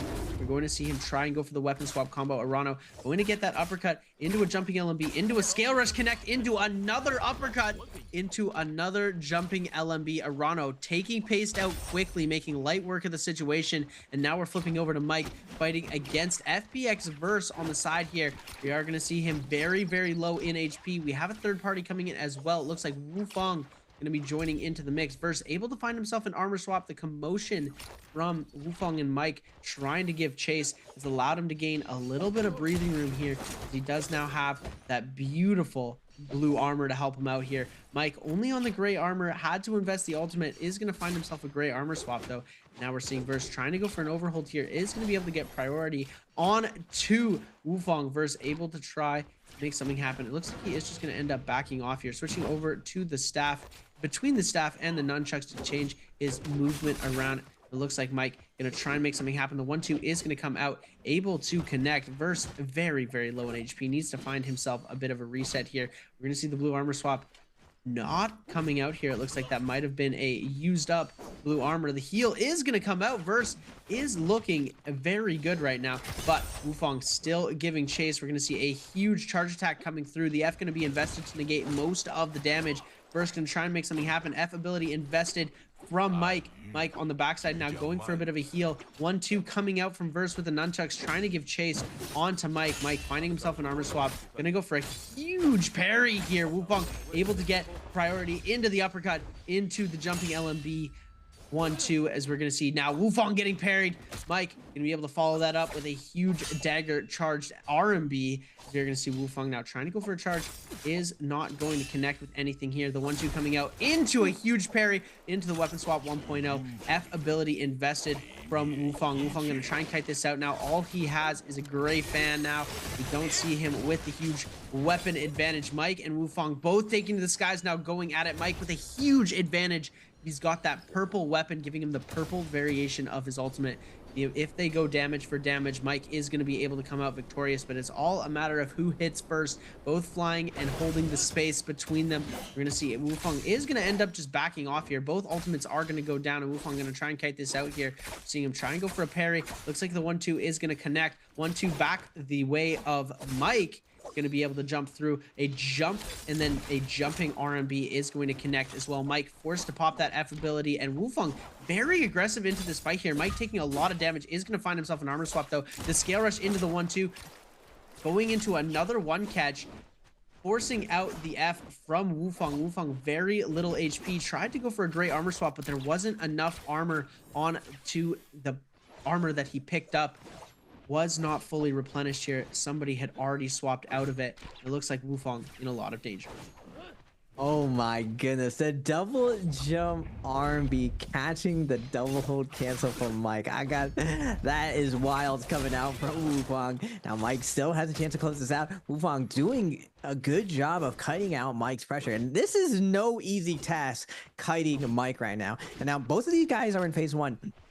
So Mike has to know that this is Wufang, and Wufang has had Mike's number lately. Can Wufang maintain this? Nice light attacks coming out from Mike, getting a lot of poke damage in. Wufang, unless he gets an armor reset right now, Mike is going to secure it. Nice constant pressure. Mike, like a wolf, just staying on top of Wufang, not letting him go. Now we're going to go to Plume Castle. We got Spider chasing down. Who is this? Who is looking like a snack for Spider? Looks like it's gonna be Fong. Oh man, Fong, not an easy snack when it comes to chasing him with a dagger or fan inside Plume Castle. And on zipping, gonna be popping that V1. But Spider is gonna get the uppercut, is gonna get a nice damage on the drop down, but it's not gonna matter. Zipping is just an absolute unit. His health is not even going down right now, but Spider not phased by this. Is gonna go with the weapon swap. Hong Sword into dual Halbies, looking for the catch, looking for the uppercut combo, not able to get her.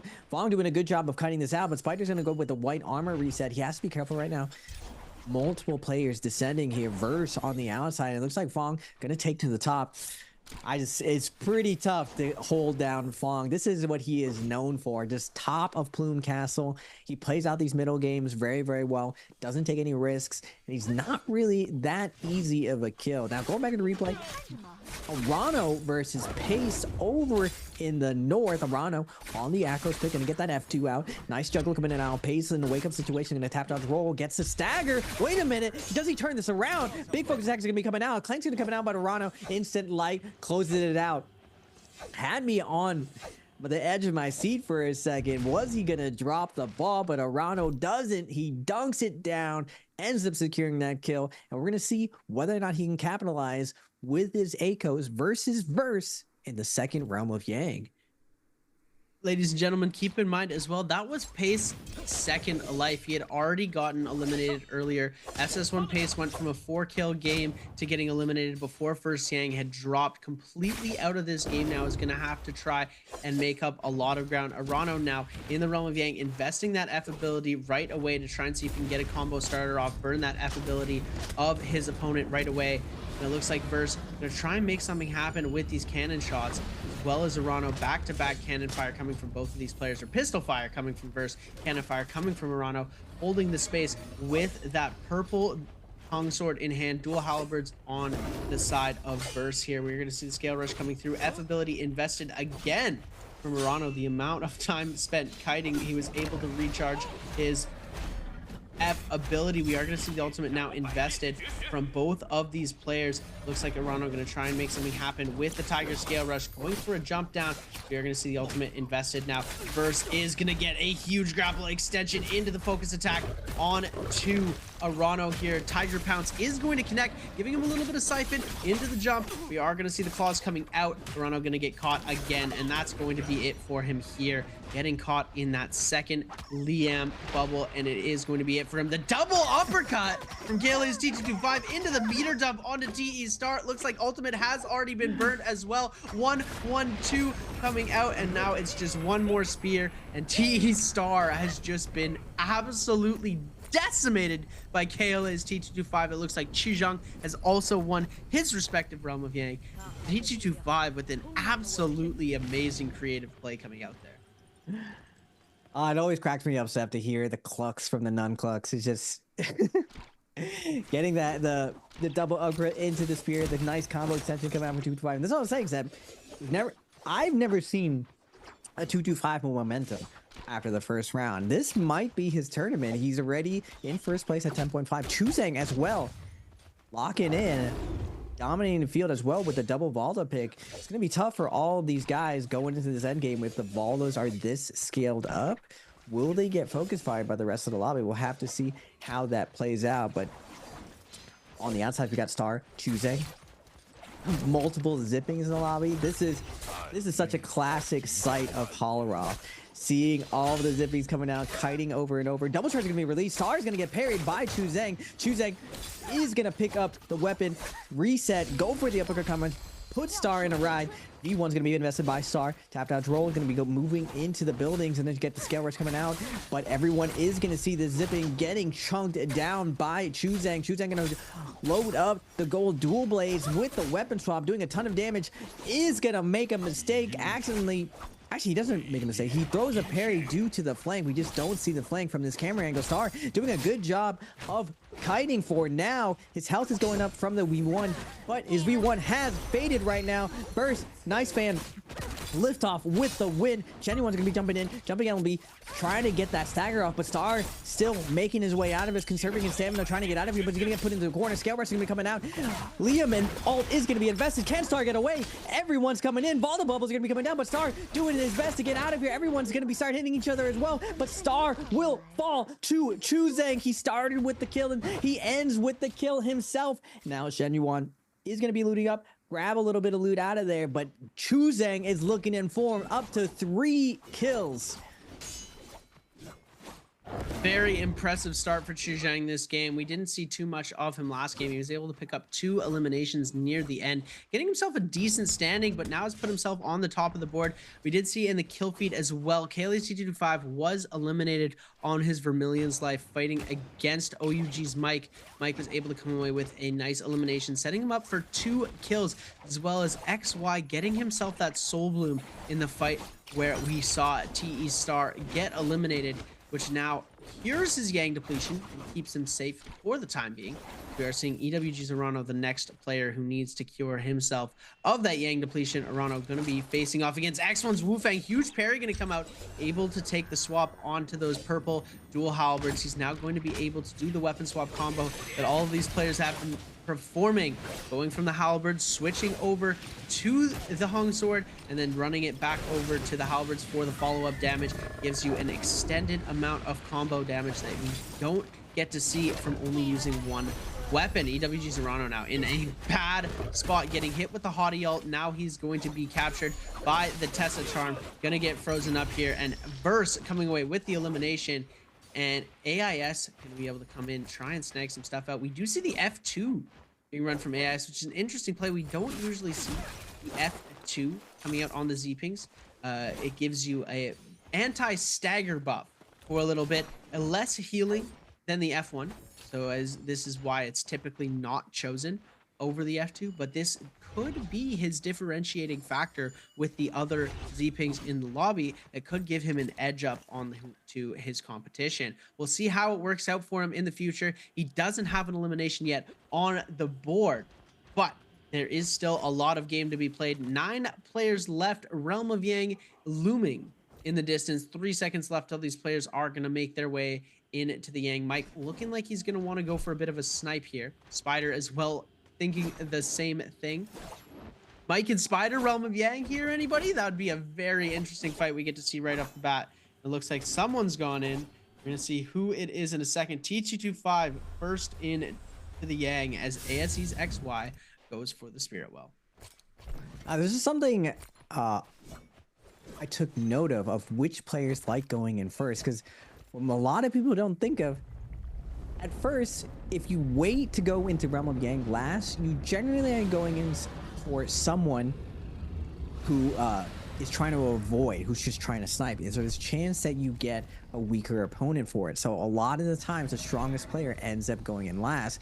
In the past, Mike has always just gone first because he doesn't really care who he's fighting against. So we see a rare instance of Mike not just going in immediately. We are going to have Mike versus Spider, but we're going to be observing Chuzang versus 225. These are, I would say, some of the favorites to take this as far as the veterans. This is the old school veterans going at it. Chuzang versus 225. Both of the Voltas going out. Will we go to a timeout right now? But Chuzang is going to start off with the offense, get a nice stagger on the top row. 225 not able to stall out with that pole sword. Chuzang with these gold dual helmets doing a ton of damage, even though he's just getting a little bit of poke in. That gold weapon is just doing so much damage. Nice! Flies in with the RB. 225 not able to react in time. Just how fast those dual blades come in. You just cannot react to the actual sound effects. 225's doing his best to ice off his pressure, but Chuzang is going to keep this up. Forces out the focus attack from 225, and now 225 going for a ride. Going to get put into the corner right now. Follow-up is going to come out. Chuzang goes with an uppercut for the wake-up coverage. Not able to get him into the ultimate. Nice job covering his tracks, covering that small mistake, and now 225 stuck in a tough position. Gonna go with the crouching enemy, is gonna get easily punched by Chuzang, and Chuzang looking clean, looking locked in. Classic matchup, ladies and gentlemen. Spider versus Mike. These two have been at each other's necks for the last year. Spider gonna up getting chipped out. He was leading just a second ago, but now Mike has him across rows, but Spider's gonna be fighting back. Gets a nice stagger right now, gonna force out the combo break. LB's gonna be coming out. Nice fade away, light attack. Spider is gonna lay the trap and take down Mike in his Spider Rev. Oh my god, the fade away hold dodge into the half charge LMB, and Mike will fall to Spider. What a crazy win coming out from Spider. He's gonna look back, I hope, after this game and realize who he took down. Man, the momentum is gonna be going for Spider and Chu Zhang going into this end game, Seb. Wow, what a play. It looked like it was going Spider's way when we first tuned in. Then we saw it turn back around. Mike, with that velocity untold Soul Jade on the nunchucks, able to deal so much damage, wasn't able to come away with the elimination in the end, putting Mike on the Yang depletion as well as KLA's T225. Chu Zhang and T225 pretty evenly matched when we saw the fights first break out in the start of these games, but it looks like Chu Zhang has started to run away with it in their matchup in the Realm of Yang. He did take the victory, putting himself onto 4 eliminations, while KLA's T225 has been stuck at 2. Mike as well, only on 2 eliminations. Spider, that Realm of Yang victory, has picked up his first kill, as we do see Verse as well with 2 eliminations on the board, bumping himself up to 2nd place on the leaderboard. Verse is someone who isn't talked about a lot this so far. We've been talking about T225, we've been talking about Chu Zhang, but Verse is up there right now. He's been putting on a very good show. He was the last survivor in game number 1, but did not have that amount of kills to come away victorious. We're going to see a huge velocity coming out.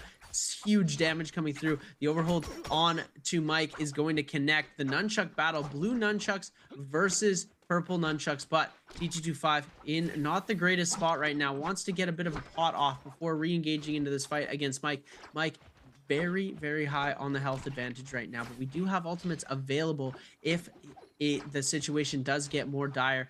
T225 going to try and kite this out. Finds himself a gray armor. We're going to see the trigger get popped. Mike going to try and go for the tech chase. We're going to see the bubbles come out. Able to get Prio off of that, but the F ability invested. Mike now no shield available. Is going to go for a bit of a pot. We're going to see the armor swap come around, but I don't believe he was able to get the swap off in time to give himself a pot. We are going to see him get the purple armor replenished. And it looks like T225 back into this fight, looking a little bit more confident now that he's got that armor and the health back in his name. Huge parry going to come out though.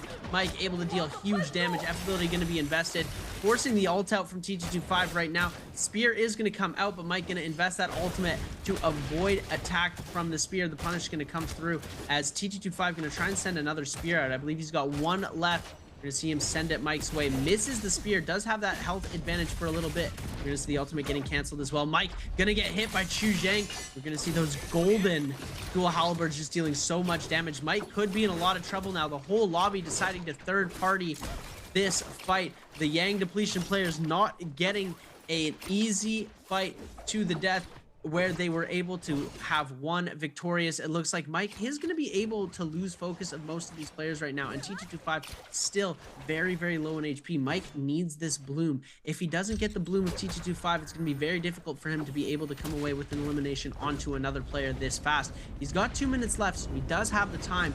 Looks like he is just going to go for a bit of a reset here. We're going to check in on KLA's T225 in a second. It looks like he still managed to stay alive for the time being here, but holy, the entire lobby just relentlessly chasing. And it looks like Chu Zhang has gotten very low here. T225 fully reset here. We're going to see the will form hook available as well for Chu Zhang. He's got that Soul Jade in the back pocket if he needs to throw it out.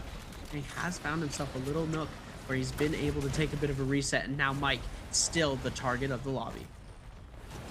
Unlucky for Mike, he has 2-5 against the ropes, but Chu Zhang comes in with that family meta. He's like, wait, he's taking out one of the Valdas? No way, we're gonna take you down first, which just goes to show that I think Valda and Hadi and all these end games are still the main targets for all the lobby. Everyone, once they see one of these guys or one of these characters getting a ton of pressure, they want to dive in and want to eliminate them because they are favored to win these end games. Looks like 2-5 is going to put on the pressure onto this Hadi, who had the nunchucks. It happens to be Mike right now. both of these guys. This is one of 225's rival. Can he take down Mike? Can he slow down Mike in all of this? Or can Mike actually slow down 225? They are neck to neck on the leaderboard, but 225 is going to get shredded right now. But Fong for the snipe shot with the bow is going to secure that kill. Tesla is going to be coming out onto Mike. Jumping R&B. The Brandora is going to be coming out. Mike down to 1 HP. Going to be trying to dodge all of this range attack. Gets inside the 10. Able to get one heal off. Can he get more right now? Is going to go into zone. Try to fade away. Try to break down the line of sight. Gets another heal off. But the pressure is coming out from the rest of the lobby. You see the shots coming out. Mike's bobbing, weaving, trying to get out of there. Has to invest his combo break right now, but Fong staying on top of them. Wufang trying to secure this kill as well. Seeing the last hit situation, the betrayal from the Hottie brother. Can Mike find some armor friends? As everyone likes to say, Mike always finds these armors. He finds 2 white armor resets. Armor friends are coming in clutch for Mike. And the whole lobby is chasing him right now.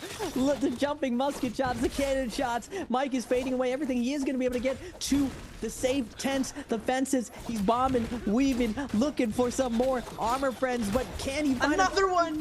He gets another one. Mike's just keeping going. He has his Nikes on. He's sprinting away, but Fong will secure the kill, and Mike will fall this game too.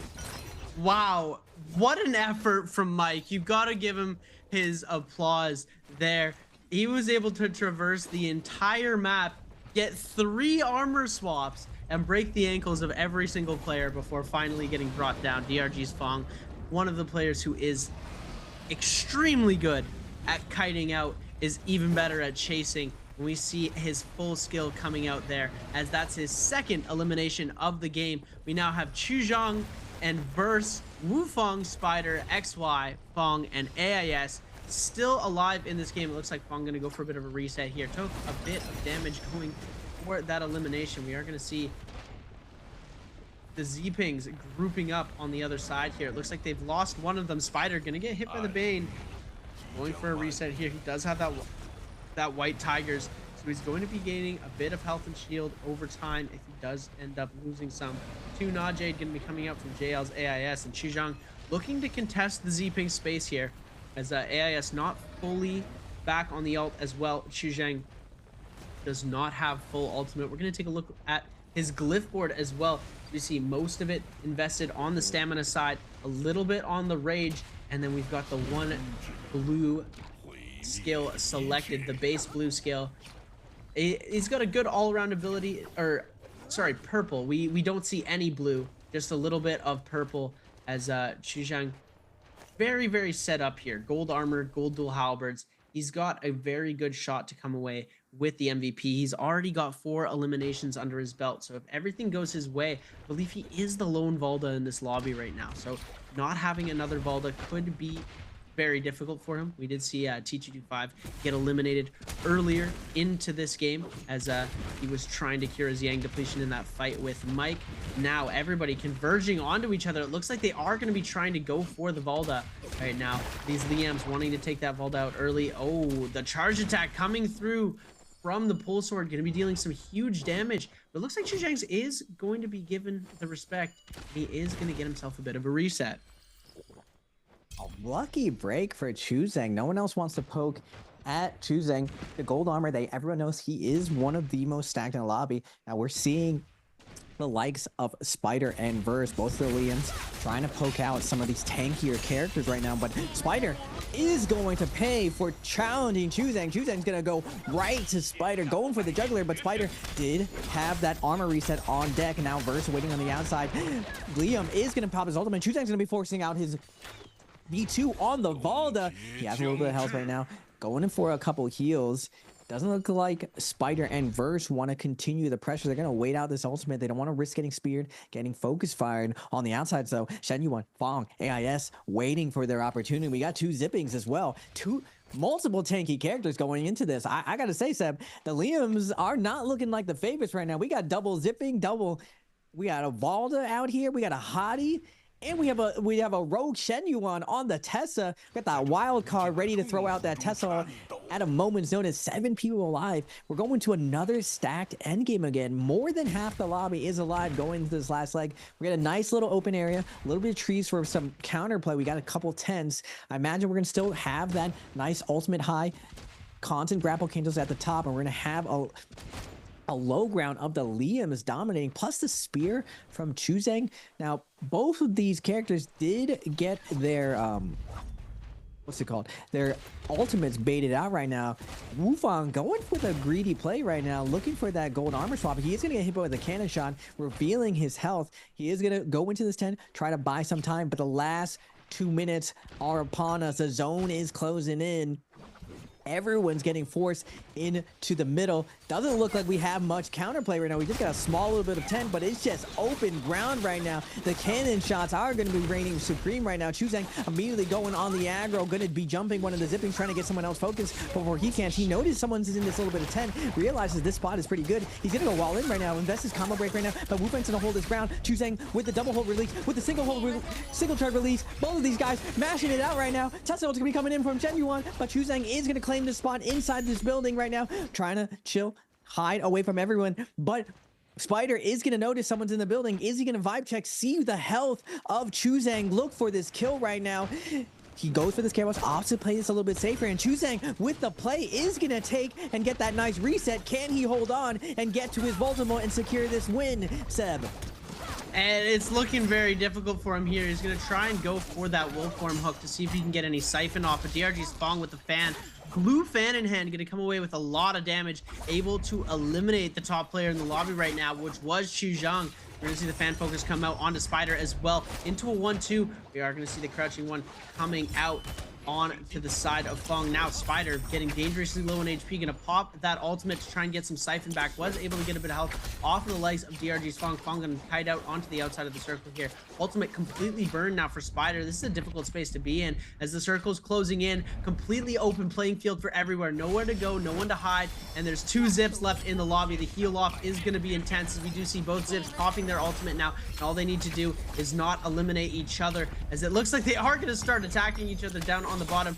Both of these players able to retrieve their souls. We're going to see the Liam ult take a lot of these players into the stun. We're going to see Burst able to pick up an elimination onto XY, but now Fong getting, oh my goodness, what just happened? Everybody was alive and now everybody's dead. Fong, last player standing, and I believe that is going to be DRG's Fong for MVP. 2 seconds. 2 seconds. You blink and you miss it. Everybody dies. And Fong is the winner, ladies and gentlemen. Fong masterfully plays the multi-way fights super well. And this is what he's known for.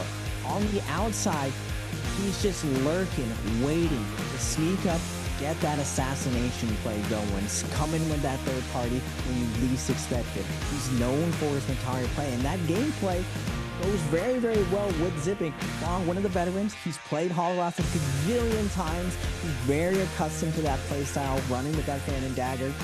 And we see it come out, some old school zipping play on the Holoroth. He had so many kills going on end game, and he plays that health situation perfectly. You see him with the highest amount of health now. He doesn't get the last hits that he would like. He gets juggled, doesn't have a combo break because you're unzipping.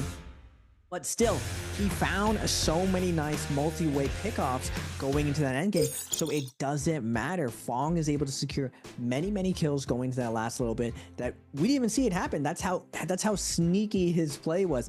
I really thought Chuzeng played super, super well, though, able to secure that nice position, able to take away the 10 spot from Shen Yuan to try to prolong his life as Valda. But unfortunately, Spider and I believe Verse on the Liam ruined his game plan. But first, ladies and gentlemen, we have another question for you guys for some summer split random gifts. Which player used Liam Liu in game 2? Was it A, FPX ZQ's Verse, B, AFC's Shen Yuan, C, SZDRG's Fong, or D, SS1's Pace? I was literally just saying this. Yeah, we were just talking about it, so it was it's a pretty obvious answer, ladies and gentlemen. They're giving us a second layup question. If you were paying attention to that final fight, you'll know exactly who was playing Liam in that final circle. And wow, I just gotta say, that ending circle, Fong not able to pick up any eliminations in that final circle except for the kill onto Wufang with the bow shot. But 4 eliminations for him is going to put him with a multiplier and the ranking points, giving him a game score of 7.8 points. We're going to see Verse with 4 points, 1.5 on the ranking is going to give him a game score of 5.5 in second place, and Verse doing consistently good, and that's what we like to see. T225 fallen off a little bit in 6th place at 2.5 points. We're going to see Chuzhang in 3rd with 5, AIS in 4th with 3, Mike is going to be at 2.5, tied with T225 and XY for 5th place. Arano is going to be getting 2, tied for 8th with Spider, Wufong with the 1.5, Star with the 1, and Pace going from a massive game in game number 1 to a donut in game number 2. We're going to take a look at our overall standings. Pace dropping from in the top 6 contention to being in 9th place now with that donut game at a 7.1 in 9th place. Star on the bottom with 3.8 at 12. 11th place is going to go to AIS, 10th to Arano, 8th to XY, and 7th to Fong. Fong climbing up. He was in, I believe, 10th or 11th place after game number 1, starting to climb himself back up in the standings. It looks like Spider's going to be in 6th, Mike in 5th, Wufong in 4th, T225 in 3rd with 11, Chuzhang in 2nd with 13.5, and Fun plus Phoenix Verse having consistency across the board. 4.5, 4.2, 5.5 with a 14.2 game score is going to be our highest player of the game so far. We only have 2 games played, so there is going to be a very, very close games coming through. 13.5, not far behind is Chuzhang, and 11 T225. All of these players neck in neck with each other. Wufong at 10.8, only 0.2 points behind KLA's T225. Wufong had 7.8 points coming into this, and then 2 1.5 point games. He's not playing the greatest here, but if he's able to start heating up coming into game number 3 and on, he will have a very good shot. This is kind of, he has his room for error. He's used his room for error up already, and now there's no more faltering here. We're going to take a look at some of our highlights, brought to you in part by Thunder Robot. KLA's 225 versus TE Star. We're gonna get that rerun of the nice follow-up on the Viper V2. This is a tough part of zipping. She is combo food for those big combo characters like Valda. This combo extension, very, very easy for her when she pops those spears onto you. We're seeing Chuzhang as well, dominating his realm of Yang, the classic matchup of the Titans of solos, NARAKA, Mike versus Spider. This last little bit, so high level, so high pressure, and Mike is gonna fall. He thinks that nice arm beat was gonna be coming through, and you see Spider relieved that he's able to come out with that clutch. Now going into the end game, Mike tries to fade away from the rest of the lobby, but unfortunately, the demon of the multi-way fight, the fan and dagger main himself, Fong, is gonna secure this win. And this is what I'm saying, Seb, that the dominance of T225, Mike, and Spider hasn't been the same narrative this season. With the rule changes, with the meta shifts, with the name changing, being hidden, we're seeing their competition rise to the occasion. And Fong, that one caster predicted that Fong was going to do super well. You can't count him out. He is doing super, super well. He's in the top 5 right now. Can he keep this going? Having a good round on zipping is really, really big.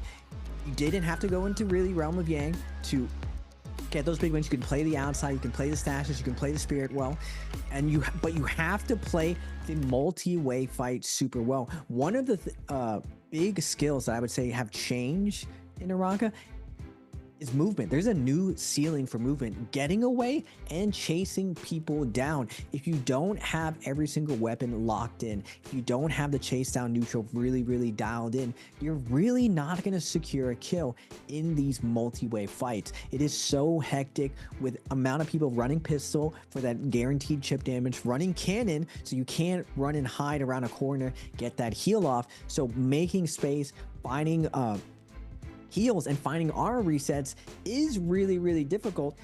Plus, finding that right character with so many characters running around in these end games, you saw how easily Mike was able to bob and weave, lose his opponents with just a little bit of a terrain situation. But Long was able to secure some kills, able to come in with some clutch bow shots. That gotta work smarter, not harder. But first, we're going to be going to our first break, ladies and gentlemen. Game 2 in the books. Still 6 more games to go. Don't go anywhere, folks. We still have a lot of solo finals. NARAKA Pro League coming back for you after a short break.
Ladies and gentlemen, welcome back to NARAKA Pro League Grand Finals. I am Nbpl, and I am joined by the wonderful, the splendid Seb. And what an exciting day of solos we've had so far, Seb. I cannot believe that after all the years of NARAKA, we're finally going to see the throne being shaken up. Like the top 5 for the first time in the longest time. I've always told people that 225 Spider and Mike are the premier solo players. No one challenges their fighting ability, but we're seeing the likes of Shen Yuan, Wufang, Verse, Star, new players coming in and letting them know that Realm of Yang is no longer free. We're not afraid of you anymore. I don't know who's gonna win it today, Seb.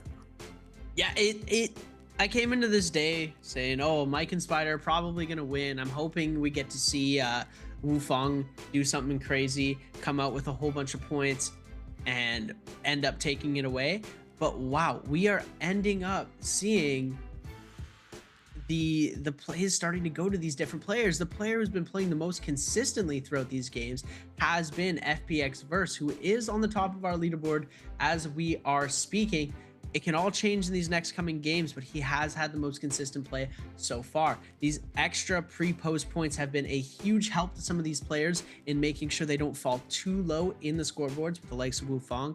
And Mike and Spider playing decent. They're not playing too horrible, but they're 5 and 6 on the leaderboard right now, and they definitely need to have a little bit of an extra push. We haven't seen the famous Mike take over an entire game, get a whole bunch of eliminations, finish first, and make it look easy. We haven't seen the Spider crazy early game, crazy mid game, crazy end game stories that we usually see. It has been very evenly matched with his fighting ability. And like you said, with the name change, with not being able to see these names, these players are starting to fight more for themselves, fighting a player, not having that in the back of their head of like, oh, I'm fighting against Spider. Oh, I'm fighting against Mike.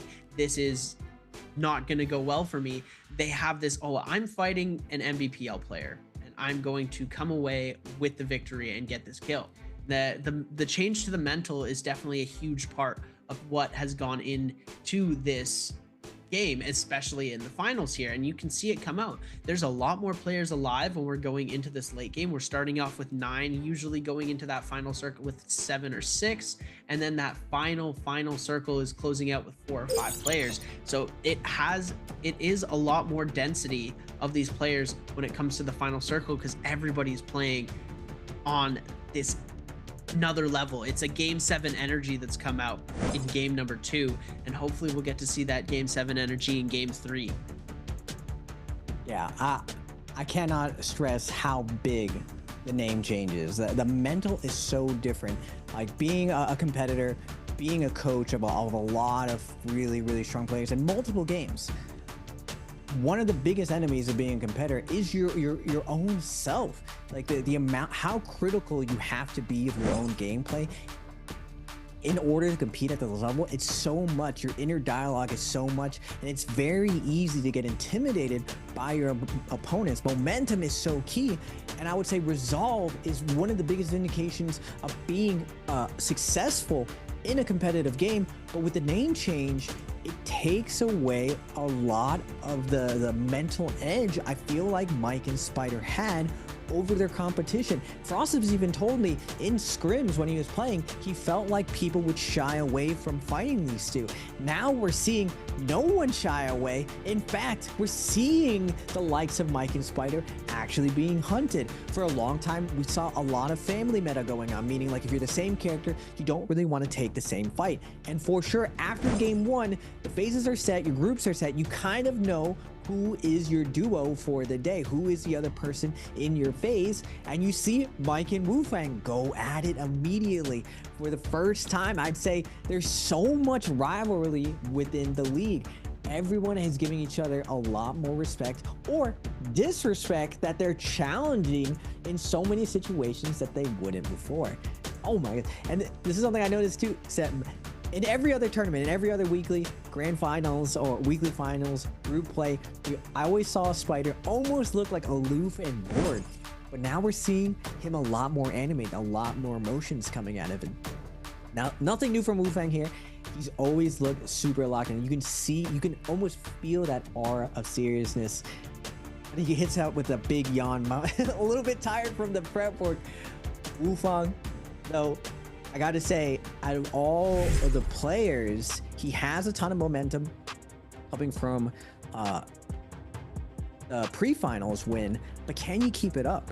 There's a lot of pressure once you do well, I would say. There's tilt from doing bad, but I would say there's also tilt from doing good. You can kind of feel a little bit entitled that, oh, you've done enough work and you could stop being hungry. Now, during the interviews, we saw Wufang say that he still wants to keep fighting, still feels like he could do better. We'll have to see. The first 2 rounds are in the bags. I always say the first 2 rounds are the warm-up rounds. Now, everyone's locked in. Everyone's here. No more excuses. You gotta show your A game right here. This is for all the marbles before Worlds, and it's not easy to get in the Worlds. For some of these players, they won't be on that World stage, so they fought this entire season to get here. Can they show up big? Because first place for NARAKA Pro League is probably one of the hardest things to actually accomplish. These are the most practiced solo players in the world right now.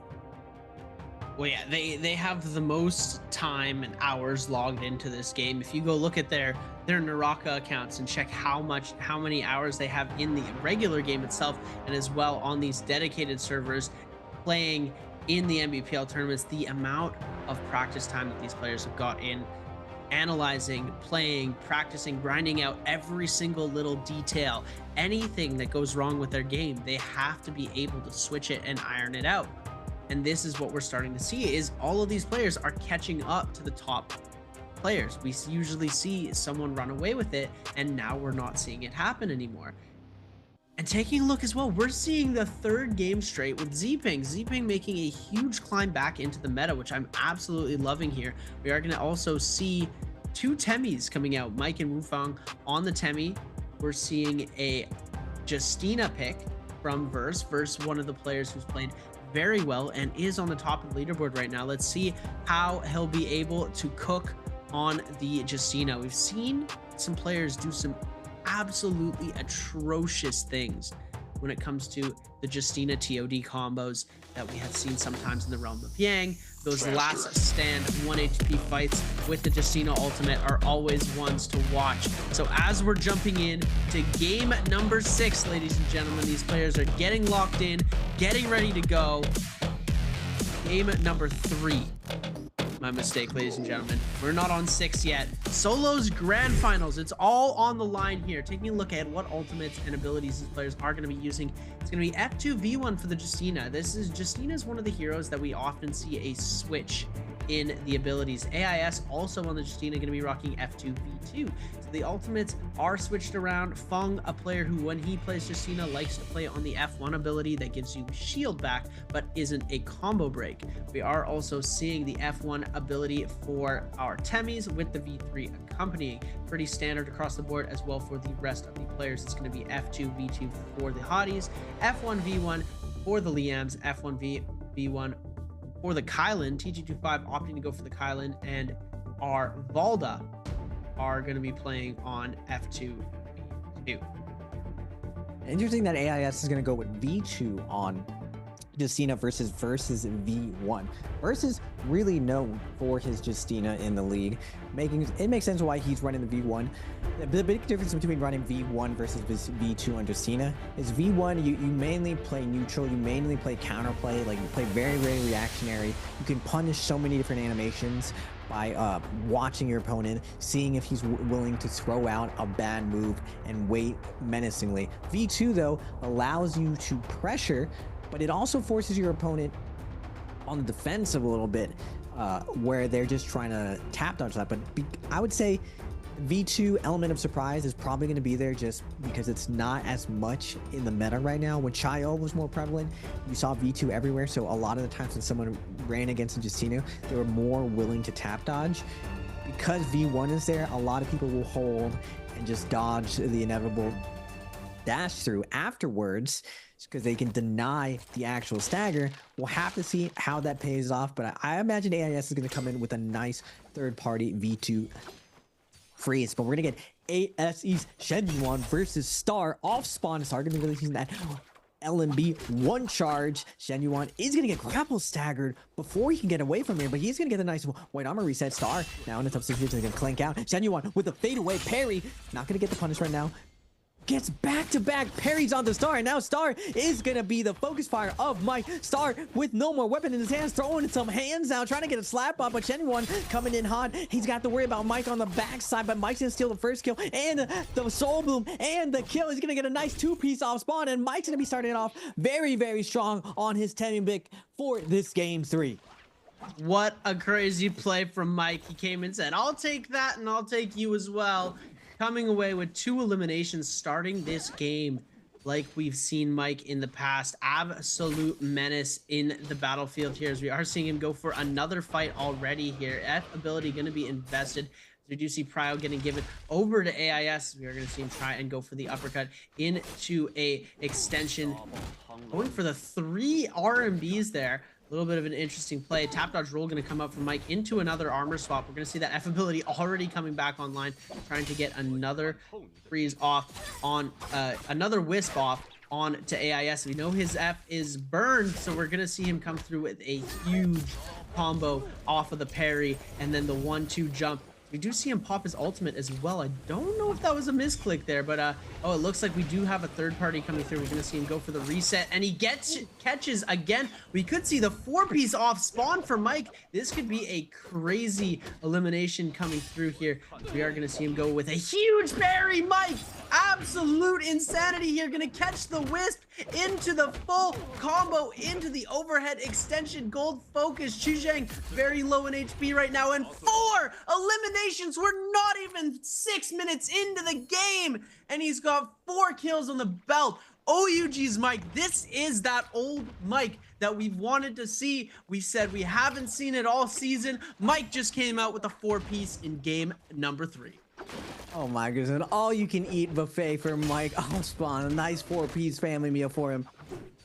Spider now, can he have the same success that Mike's has off spawn on the zipping? He's gonna get uppercutted from Pace. Weapon swap coming out with the katana, but Spider is gonna get the uppercut combo. Looks for the tech chase down, not able to get it. Pace able to fade out, create some space, throws that 1 charge out, gets Spider off of him, but Spider wants more. He's going to be investing into this completely. Nice overhold's going to be coming out after combo breaks going to be coming out. Pace doesn't get the stagger that he was looking for. Spider taking advantage of this terrain situation, looking for the pressure, staying on top of Pace, forcing him to a decision right now. Will Pace make the right decision? Army's going to be coming out. Terrain grief going to come out for Spider, not able to land that focus attack, and Pace fading out. Max grapple distance, going to be able to look for an armor swap. He is going to get this blue armor. Now we're going into round 2. Pace versus Spider. Spider going to be opening up with the focus attack this time. Pace responding with a focus attack up for himself. And going to be fading out. Chilling. Doesn't want a hard commit right now, but Spider wants his commitment. Another armor reset for Pace. Now on the outside though, Wu Fang has been lurking, waiting. Spider does not care. He's putting on the pressure right now. Pace is gonna be forced to pop his ultimate, but now Pace in a tough decision. Wu Fang still lurking on the outside. Spider keeping up the pressure. Pace knows he's all in at this point. He has to create an opening right now. He's down in ult.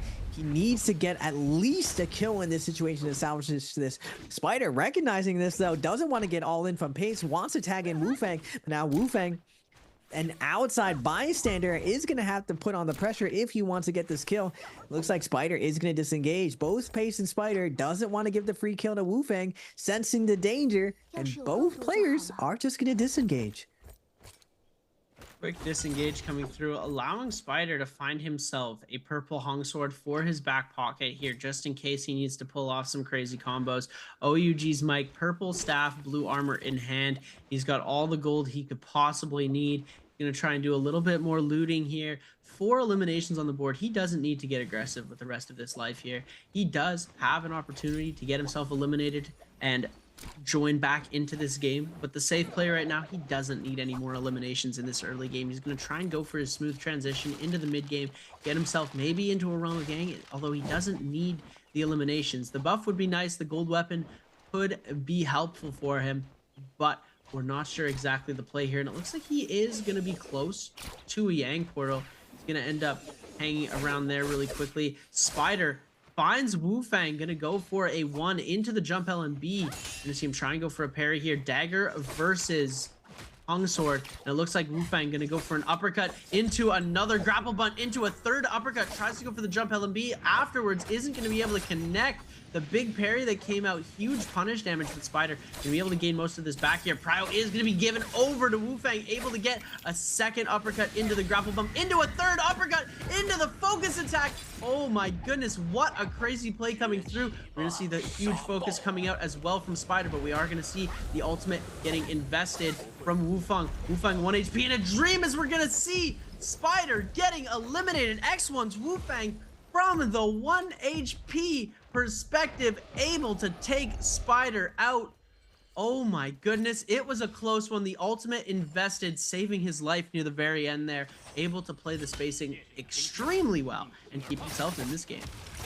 That's a cold man right there. Even though he messes up the terrain uppercut combo, he does it again. This time a little bit more conservative, but gets that big punish off, securing the kill on the Spider. It was really close, Seb. That wall ended up coming in clutch. Spider did everything he can to win that situation. He was hoping that that light attack would go through the wall and then Wu Fang would misspace it, but no. Wu Fang, telling you, Wu Fang is definitely one of the best fighters in the league right now. He's proven it time and time again. And I've seen a ton of his Yang fights, and he had Mike's number for a little bit. But we're saying off spawn, and surprisingly, Wu Fang and Mike are both playing the same character. Usually Mike has like pretty unique takes on which character he plays for each side, but late pick. Wu Fang, besides the zipping, Wu Fang and Mike have been on the same pick lately. So we're gonna have to see. They're gonna recognize each other in these endgames. It doesn't look like there's a lot of love between these two. They're not willing to play the family meta out. They've been at each other's necks no matter what, off spawn, mid game, and even these end games. Can they settle their differences and just and try to secure the win? Now Mike is in a really good position to have a pop-off game. We'll have to see if he can keep that momentum off. We are going to get 225 versus Mike, a classic. Can 225 take the throne? This is one of those hype matchups, Sebs. Who is going to take it, Mike or 225? Can he break the curse right now? We're going to take to the skies. Mike with the arm, be looking for the focus attack. Not able to get the overhold. It's going to deny. Tap dodge out. He is going to get 225 to pop that first parry out. Now 225 going to fade away. Go for the scale wars. Double claim could be coming out. Both of them want that light attack. Mike goes with the cross. Not able to get the trap with the parry. 225 with a nice cancel. Now Mike half charge light. Going to be tap dodging through. Full dodging through. Looks for the cross parry. Not able to get it, but he's going to get 225 reaching in the cookie jar. And 225 is going to get his finger snapped from him. Not today, 225. We're still going to have to go back to the ropes. Mike's going to secure that first realm of Yang. Good read on the grapple cancel from that charged LMB. We saw him go for the first throw, and he usually baits out the parry, but he was able to recognize the fact that he was going to cancel it out, as able to react and play that perfectly here, as we're going to see. It looks like Verse able to get a huge amount of damage into the uppercut overhold here. We see Chuzheng cancel the ultimate early to get his F back and try and kite this out. Beautiful freeze coming through. Jumping LMB able to come out as well. FBX Verse picking up a beautiful elimination against Chuzheng in this Realm of Yang. Spear, such an intimidating weapon, especially since the changes. That jumping LMB secures so much damage, and the hit stun on it is also very, very menacing. And now one of the more favored weapons in this game, the dual halberds. Verse has got a gold pair of them in hand and is ready to strike. Mike, gold longsword from his victory in the Realm of Yang. Longsword being one of those weapons that on Temmie, especially when you have your ultimate and your wisps, is a very, very strong weapon. We've seen Chuzheng pull off some triple carousel action. We've seen some crazy stuff come out from the longsword, and it looks like Verse and Mike are not going to go for this fight against each other here. We're seeing the bounty get popped out. Mike getting himself a bounty scroll on to Chuzheng. Chuzheng does have the Yang depletion, so he will willingly take that fight. It's going to be an interesting one, to say the least. Star as well with the Yang depletion, trying to close in on Spider. Celestia, just home sweet home for the kiting. Spider is going to be falling victim to Star, chasing him down. Star with 3 minutes 35 seconds for his Yang depletion, needs to find this kill. 225, same boat himself, but Chuzheng 3 minutes down for him, finds 225 with his bounty on top of him. Already has him down to half health, but the Kylo will be coming out. He gets put in the middle of Mike and 225. Now he's put into the jungle, but Chuzheng's gonna pop his ultimate. Get out of this middle. Doesn't want to be monkey in the middle. We're sick of this. Mike's gonna pop his ultimate, try to trap him, but he's not able to.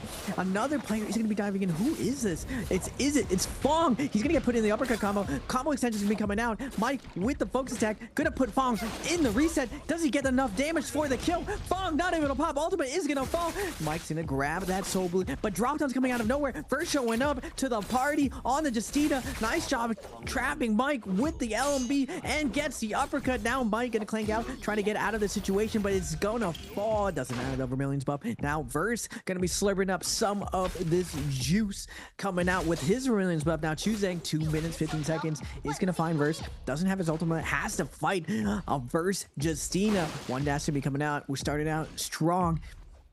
Shadow Corruption, not that tough right now, has a little bit of room, but Verse wisely popping that white heal a little bit earlier than Chuzheng. Now he's going to have the pressure of the zone on his side. Chuzheng had now put in a very, very tough position. All Verse has to do is keep on some safe pressure, but Chuzheng in his last dying breath gets an uppercut. It's not going to be enough. Verse is going to secure the kill and hold on to that first place. Who can stop Verse right now? Nobody can stop Verse, but nobody can stop Mike either.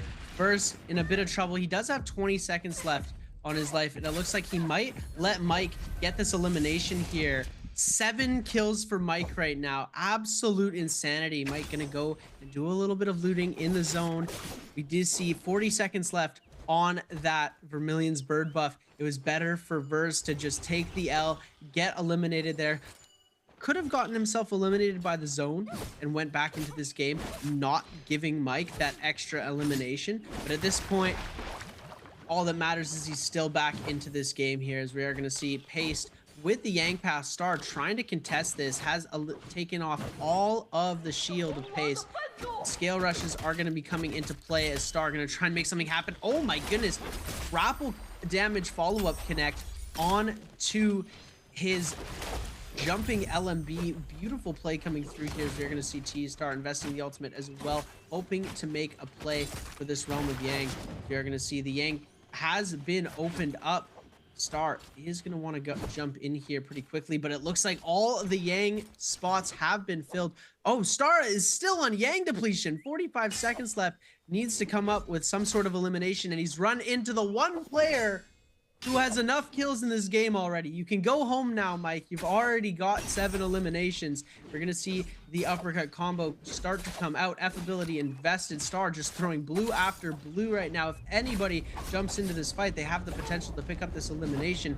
Star has 22 seconds left to come away with any sort of elimination, but he's going to get himself parried out here, and there we go.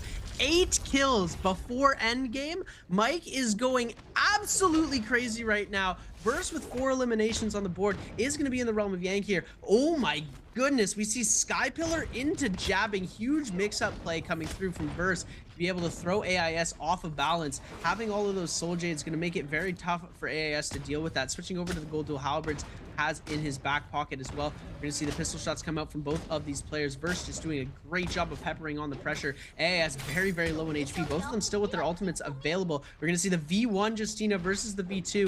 The freeze is going to come through, not able to connect. Verse is going to get hit first, and then AIS hit with the second freeze. Verse able to come away victorious in his second Realm of Yang fight, putting him on 5 eliminations. This is insane.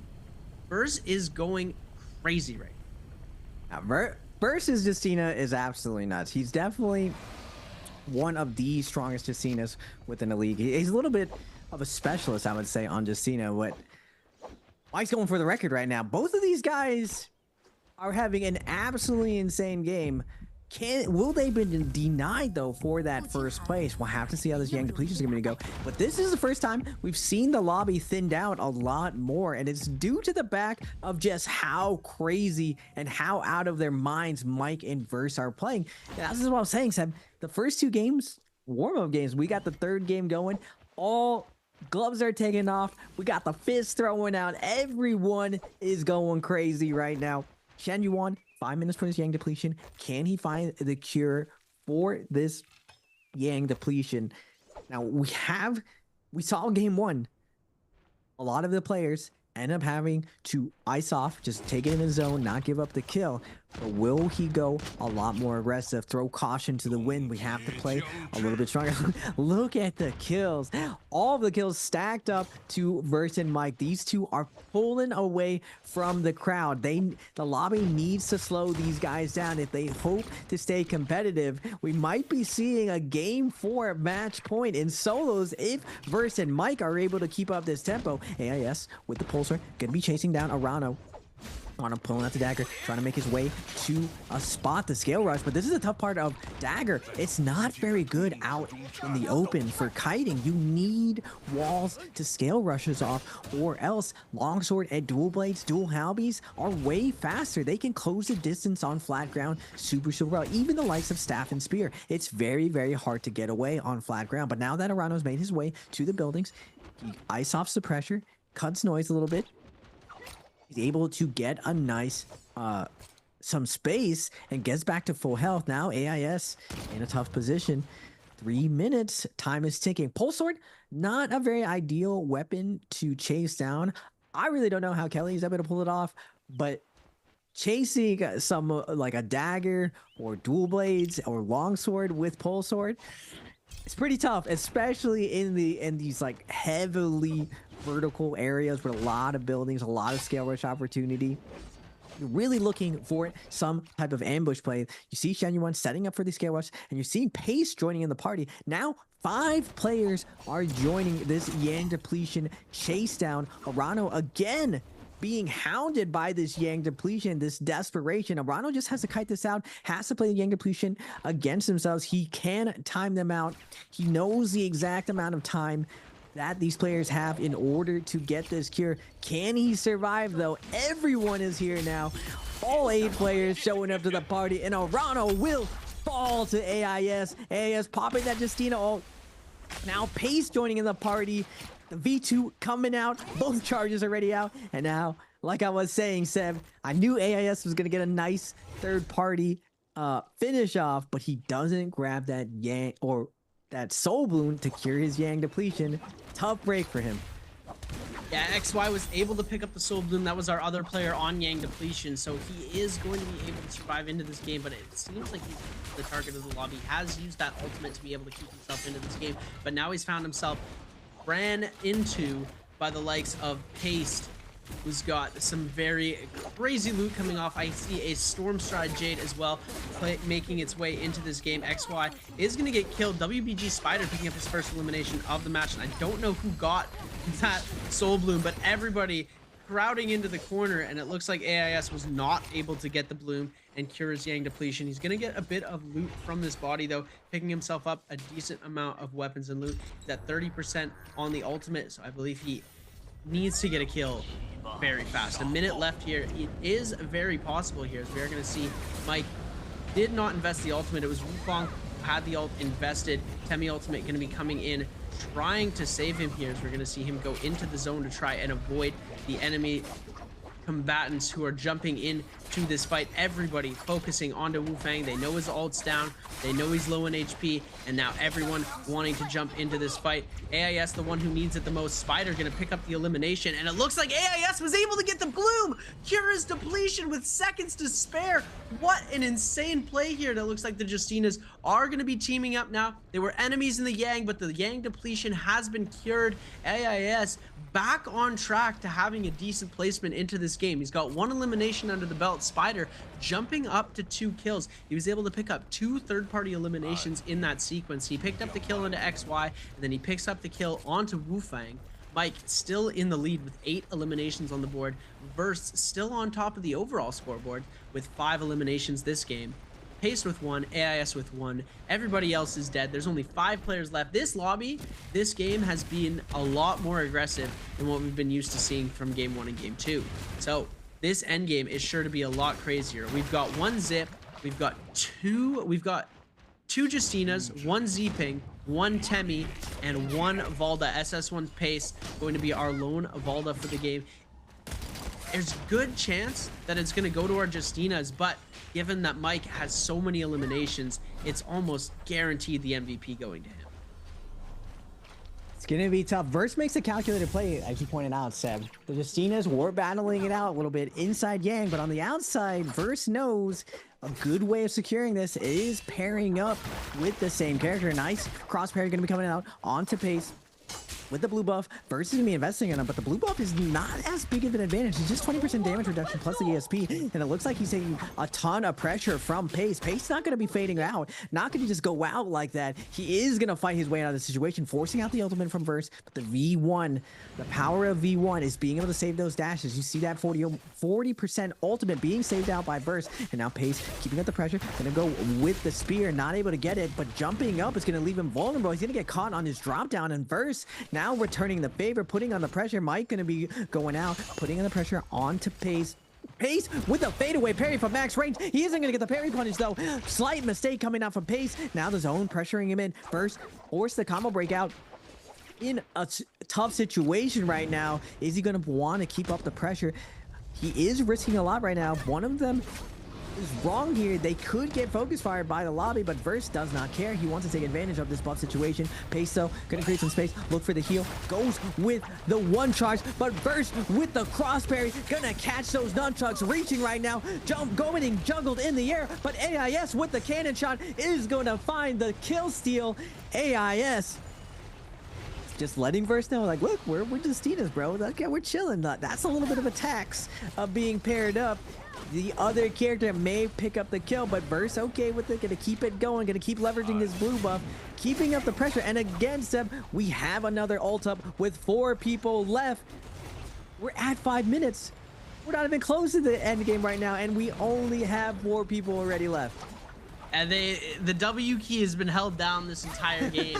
Non-stop action. We gotta check their keyboards, make sure their W keys aren't stuck down, because these players aren't stopping their forward movements in this game. As AIS here on the back end is gonna end up getting himself parried. Spider gonna flip over to the nunchucks for a 1 charge with the RMB. AIS now in a bit of trouble. Very, very low in HP. Tried to do what FPX Verse was doing and is gonna end up getting himself eliminated. 3 players left in the lobby now. It's Spider on 3, Mike on 8, and Verse on 5 eliminations. If Mike is able to get himself a 1st place finish, the kill multiplier is going to be so devastating for all of these other players. It's going to make it difficult for anybody to be able to come out on top. Versus focusing out Mike, as it looks like Spider just waiting in the wings. The 1-2 is going to be coming out on to, oh, huge parry from Mike into the 1.0 release, is going to be able to avoid any follow-up damage from Spider and get himself out of harm's way. Verse now taking a second to reset. He doesn't want the smoke from Spider or Mike anymore. He got himself parried. He needs to take a second to breathe. He is just going to back off. We're seeing all of these players start their journey into this final circle here. 3 players left: Spider, Mike, and Verse. The top 3 players, Mike and Spider, were 5 and 6 on the leaderboard at the start of this game, and now they're 2 and 3. It's crazy how one game can completely change the outcome of the scoreboard, and that's why we play to all of the games, ladies and gentlemen. It's not over till it's over. Mike, Verse, and Spider, the head-to-head-to-head battle. Justina, Zeeping, Temmie. It's going to be a crazy end circle. I think if Spider is able to hold on to his ult for as long as possible and gets it off at just the right time, controlling the end circle, he's going to take it. But if Mike is able to get a perfectly done ultimate off with the Temmie ult, he's going to have so much control over the zone, it's going to render these Justina dashes obsolete. You were saying earlier, Seb, that it's a chance that you can end by game 4. If Mike wins this game with these 2 kills, he could go up the match point already. I don't think Verse has enough, even with the 2 points and a win, to push it, but it's really close. I think if either of them get a 2-piece here, we could be at match point already. Now, I still think it's pretty unlikely for them to secure the win, just because the lobby is very conscientious. Once someone gets on match point, they don't let people just win outright right there. Everyone scouts pretty heavily and figures out who was the winner or who is on match point to make sure they get focused out in endgame. But we've seen people put on really, really good costumes to be able to survive the situation. We do have a Justina, a Temmie, a Zipping. Zipping definitely one of the favorites to win this type of situation, but Temmie makes it a wild card, and Justina ends up being kind of like a Matari. She can stall in midair. So I'm wondering if Mike and Verse put the pressure on the Spider, or they did just take it to heal off. Now that 1.2 multiplier is really, really big. I'm wondering if Mike has some burn items here, and that's why he's willing to stall this out. The same thing with Verse. Maybe do they have like a cannon or something in their Jades to make sure that they can put that Rupture Gale burn on? Because if not, it looks like Spiders will take this first and deny that 1.2 multiplier. But still, I mean, you can't really force out the situation right now. Everyone is at a stalemate. If anyone commits in this spot, you probably will end up getting third for this. First to ult, first to lose in these type of situations. We'll have to see who can take this. Now, I never personally like Seb when there's a Temmie going into this last little bit, just because you're at the mercy of his tempo. Wherever he decides and when he puts that wall, you don't really have counterplay for it. At least on Zipping side, you can use your ultimate to tank the situation, but you're basically going to be a punching bag. Now, Justina has a little bit of counterplay because she can go straight up, but as the zone closes, you're not going to have much. Now, as this is going down, Myson looks like he's going to try to hold on the side, try to stay out of the middle. Just throwing out some light attacks into tap dodge, trying to hold his ground, but the stanchion coming out from Verse. He is going to use his ultimate to push everyone out. The Temmie ult's going to be coming down, cutting the last little bit. Mike's going to sit inside his wind wall, gets a stagger off, and like I was saying, Spider going to be a punching bag in the middle. Mike puts the F down right in the dead center, keeping that nice pressure going now. Mike's gonna go for that. He's gonna get silenced by Verse. Verse gonna get a nice juggle onto both of them. He's gonna get the 2-piece going to the end. Oh my God, Verse is gonna secure the win. An unlikely situation. Verse can capitalize it, and you see him popping off. He knows that round was huge, and he's gonna keep on that first place and keep it trucking. Will he be on match point though, Seb? Verse, you dirty dog! Oh my goodness! I don't know exactly the scoring of the points to see if he'll be able to make it. He gets the 3 placement points. He'll get the multiplier. He finishes with 7 eliminations. I don't see how Mike got the MVP. I'm not 100% sure how Mike was able to come away with the MVP there. We're gonna take a look. I believe Verse was able to come away with it, unless we'll take a look in a second here, but I believe that they are going to be recalculating here because, oh no, I guess Mike is going to be the MVP for game number 3. Wow. Those 8 kills, the amount of work that Mike put in, absolutely crazy. It looks like Mike is in disbelief of it himself. He's looking, he's like, look at, it's my face. It's not versus. What's going on here? But wow, the ability to hold out and get the double freeze into the silence from the Sky Pillar and then running it over, full overhead combo, gold focus.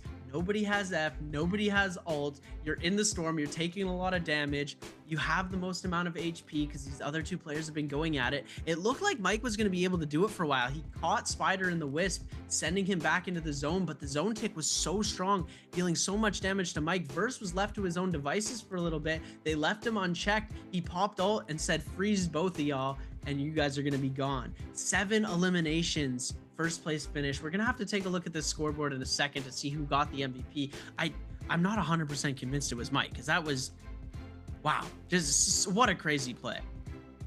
I agree, Seb. I'm not 100% convinced it was Mike either, but Justina for these end games, I think low key, from what I've seen, there's definitely some tricks versus figured out for those heal off situations. I think in the past, we never really thought of Justina as one of the best endgame players, but from what I'm seeing, Verse is proving it very differently. It looks like Mike, even though he doesn't take the MVP, the 9 kills, he does get the last hit off onto Spider. So that's what allows him to secure it, and he gets that 0.3 ahead of Verse. Big clutch up coming out from the GOAT Mike, a 9-kill game. I believe he's probably going to set the record for the day, and that's probably one of the highest kills for an NBPL finals under the new current rule set. It's a lot harder to get kills than it was before in the past, but Verse still spectacular game on Justina with 6 kills. Spider as well making it this end game. AIS doing super well too. Pace, Wufang, Shen Yuan, Arano, Star, Fong, Chuzeng, or not Chuzeng, all able to get that 1 kill. But for the first time, we're seeing a little bit of a pull away, Seb. Mike and Verse pulling away from the lobby, differentiating themselves from everyone else, doing super well. And I'm very curious how this leaderboard is going to be stacking. At the bottom, we got Star at 4.3, Arano in 11th at 8.6, Shen Yuan at 9.1, Pace at 9.1, AIS at 9.9, and Fong at 10.4. Kind of where you expect them to be with their pre-posed points, but at the top, Verse still holding the lead, and I believe match points at 26, almost gets the match point by this, and Mike skyrockets up with that 1 pop-off game. Can these 2 make it to that match point by game 4? We'll have to see. And you're seeing that big distance between Spider, Chuzeng, Wufang, and T225. 6 points, the closest being Spider to the top. But man, Verse has actually been in the top 3 before in the past, Seb. So seeing him pop off right now, even though he wasn't dominating going in to NBPL finals, he had the fighting ability, and I guess tying in and cleaning up a lot of the off spawns has set him up pretty for this situation. Yeah, and I'm still dumbfounded on how the elimination at the very end went over to Mike, the 9th elimination. As we are going to take a look at Mike's highlight reel here, brought to you by Thunder Robot, we do see how he was able to pick up all 9 of his kills. He gets 4 off the rip, wins his Yang to 5. T225 not having the greatest game there, finished with a donut on this game. He was able to take Fong out. Fong trying to come in for a cheeky third party, was able to pick up 1 kill, but at the cost of his life. Star on the Yang depletion, got himself parried and called it a day there. Unfortunate for him to go out that way. And then we're taking a look at Paste in the realm, was able to catch the back end into a jumping LMB, coming away with a beautiful elimination. And then we see Spider onto Wufang, and then Spider onto AIS. And here we go into this final circle here. We see him get the silence off, goes for the meter, and then Mike gets the kill onto Spider. What? That's insane. Ladies and gentlemen, the last hit of damage. Oh, the Storm Stride. That's what it is. It's gotta be the Storm Stride, right, Raven? We'll have to see whether or not Mike had Storm Stride here. It looks like it doesn't. He didn't have Storm Stride. Firebolts, Firewall, he had a lot of burn. That's what I was saying. He had Assault, Poison Splash. I think it was a Poison Splash. Oh. He goes down, and that last tick, he ends up being the last one to hit him as the zone kills him. So, wow. Right idea, different Jade. Poison Splash. Definitely one of the hidden gems and finesses that you can do in these end games. Poison Splash ended up being S tier for heal-off situations, but still, what a crazy off spawn, Seb, from Mike. We're seeing that vintage Mike coming out where he just absolutely sauces everyone, and it's on the back of Temmie. Temmie, still one of the best dueling characters out there, especially because into this modern NARAKA, one of the only ways you can guarantee a solid reset is actually a Temmie ult. It's one of the reasons that I personally like Temmie. Back when I first started NARAKA, Temmie was one of my first characters because I realized that Temmie wall was so useful, but it's also that combo break, Seb. He's able to go back to back to back to back for as many great fighters because of that combo break for the Temmie. It has the shortest cooldown out of all of the combo breaks in the game. It also doubles down as a combo extension. So after you combo break, the pressure still is not over. If your opponent makes a mistake by throwing a parry or you get your stagger off, you're going to be able to extend it into the moon for that nice reset with the Wisp. And we're seeing Mike put on a clinic. Normally we see Wufang doing it, but now Mike with the Monster Temmie coming out big for this game. And I'm still dumbfounded. The Poison Splash MVP at the end there. And you can see the look on Versus' face when he knows he hasn't won the game at the very end. And that's got to be like, you're doing so well. You think you've got it in the bag. And then all of a sudden something like Poison Splash is going to impede you from getting that. But ladies and gentlemen, we're going to go to a quick interview and we'll be right back with the rest of our games. Hi everyone, I'm Leah. So this time we have the first game MVP, which is KLA225. Come to our interview. So please say hello to our audience first. 请T25先跟我们大家打个招呼吧。大家好，我 KLA T25。Okay, welcome. So today is the grand final of the solo competition. So we already have 3 games. So how do you feel about today's competition? 那今天我们也是来到了单排的决赛。对于上半场的比赛感觉如何呢？感觉自己打得一般般吧。Okay, I think my performance is just so. Well, you know, like today it's really hot here because we have so many audience come to our competition. Well, also, you know, a lot of audience choose you to be the champion prediction. So, will you feel like precious about this? 那其实今天我们的现场也是非常的热，因为来了很多的观众。当然，我们也知道有很多的这个观众可能选你作为了他们的冠军预测。对于这件事情，有没有觉得很有压力？我觉得没有压力吧，这是对我的实力的一种认可。I think I won't feel pressured about it because I think they choose me because they think I'm a really like strong players in this competition and thank for them.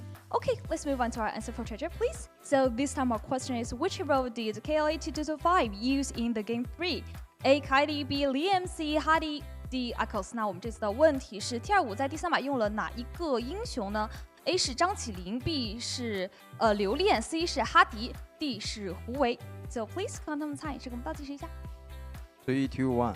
Okay, screenshot everyone. So what's the answer? 答案是什么？ A. Yes, the answer is A. Well, so we talk about the game 3. Although you maybe died a little bit earlier in the game 3, but as a audience, how do you think about game 3? 那其实虽然第3把可能淘汰的稍微有一点点早，那作为观众视角嘛，觉得第3把的比赛如何呢？第3把，我觉得狗晕。Okay, I think, I mean. You talk about Mike. 你说的是 Mike 对不对？ Okay, I think Mike is really lucky for the game 3. Also, I saw you got a fan, which is Mike's skin. What about this? 那其实我也看到了，拿了一个我们麦老师的这个皮肤的扇子啊，这是有什么寓意的吗？我拖一下他的运啊。I want to steal his luck and back to me. Well, you know, I'm really lucky today. So maybe we can have a high five and I can pass my good luck to you。那其实我今天特别的幸运，不知道你相不相信啊？那我们击个掌，我把运气传给你，怎么样 ？Why you don't want my good luck？ 觉得你有点没。You don't trust me. Well, it's just kidding. Well, we still have maybe 3, maybe 4, maybe 5 games for the following competition. Any plans for it? 那其实我们当然还有后半场的比赛，有没有什么计划，或者说对自己的一些加油也好，祝福也好？打得好一点嘛Okay, I just want my performance maybe be better in the following games. Well, although you don't want my good luck, but I still want to say good luck to you, you know, because you already break your curse in the last bi-weekly final, so I also hope you can break the curse in the grand final. 那当然，虽然你不想要我的好运，但是也是非常希望可以在决赛里面也打破自己之前的这个魔咒，好不好？好。Okay, that's all for the interview. Bye bye, everyone.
Ladies and gentlemen, Raven and I are back again.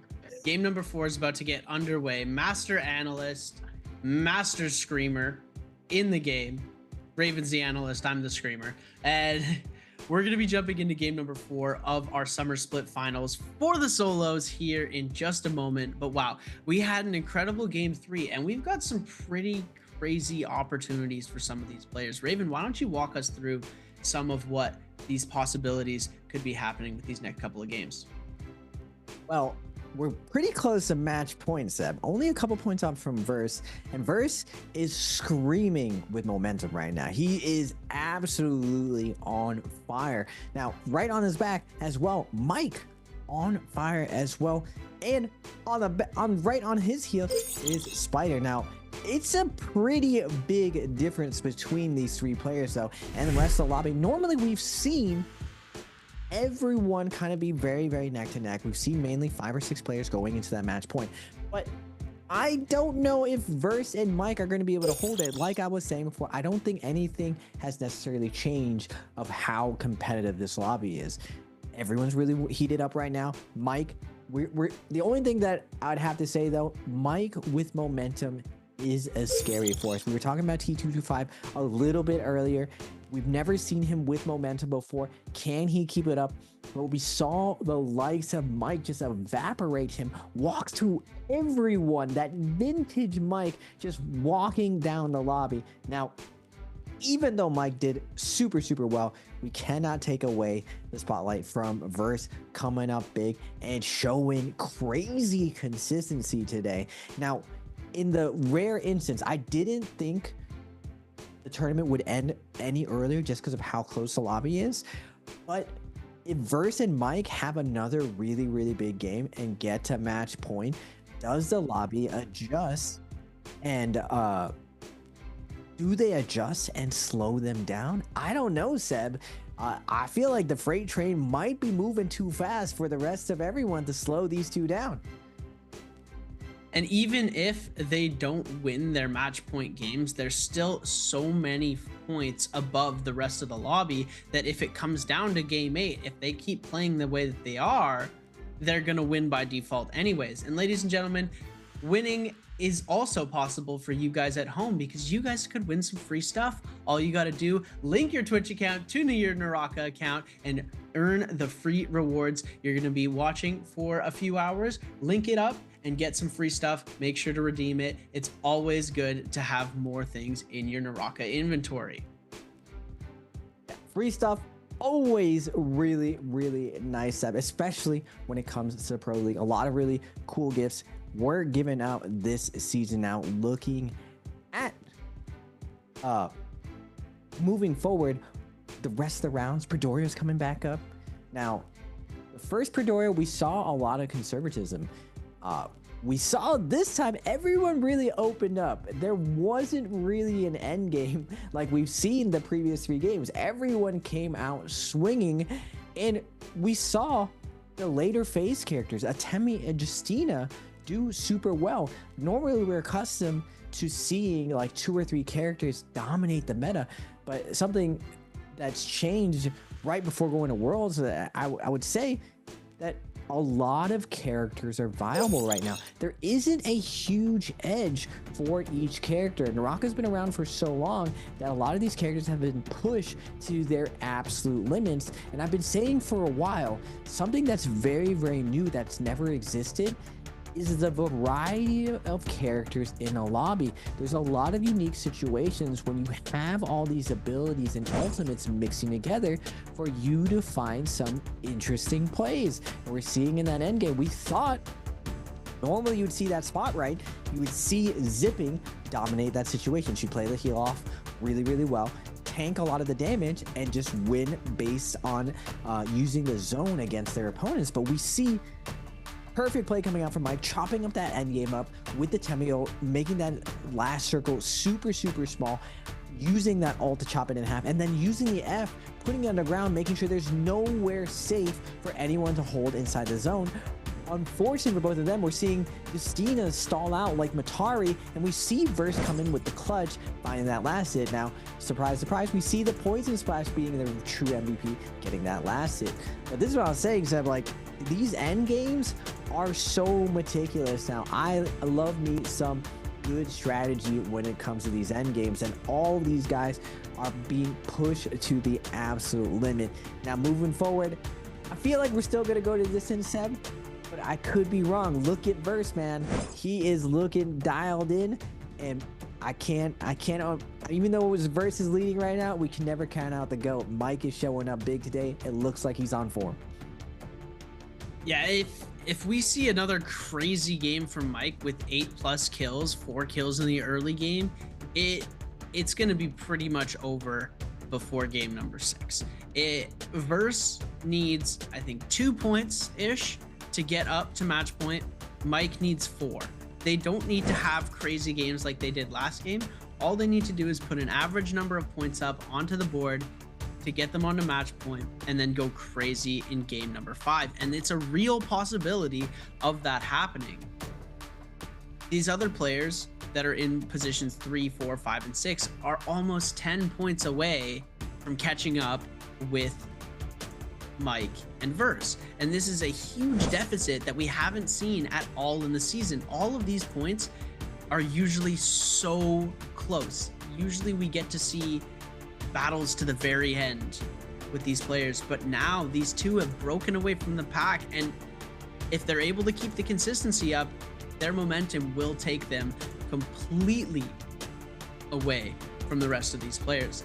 KLA's T225, strong start, slow game 2, and no points in game number 3. Very unfortunate to see that happen. Hopefully T225 can pick it up and come back, but it is going to be very difficult, especially with the fact that 2 players are so close to match point.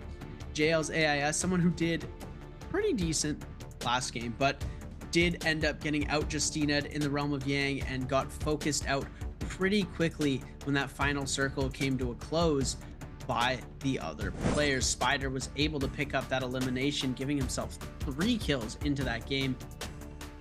Fong had a great game 2. He MVP'd game number 2, but hasn't put up much since.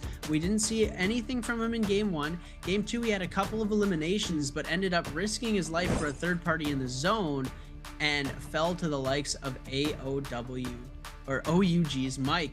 We are going to see those trading cards coming out again. Spider going to be picking Valda. Not 100% sure if these are accurate pickings from his coach, who's displaying the character behind him. We did see the Z-Ping pick come out to be the one that he was picking. I'm not 100% sure if he's doing that just to throw people off, but yeah, it's a fun little thing.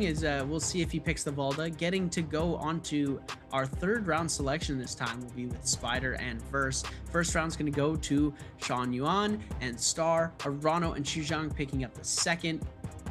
4th round going to go to Mike and Wu Fong. 5th to AIS and Fong. Last round to Pace and T225. Back on Predoria, we're going to see what the double picks might start coming out here. Mike has been known to sometimes double pick the Z-Ping, but we're going to have to see how it's going to play out. Hadi Temi for XY and Star. This is the first time that they have been separate in their pickings. We're going to see the double Liam lock in for Arano and Xuzhang. The 2nd pick has always been Liam so far. Jumping into this 3rd round of selection, Verse already with the Temi lock. They saw how strong Mike was on the Temi. They don't want to let him play it again. Spider going to lock in the Valda. The cards were right.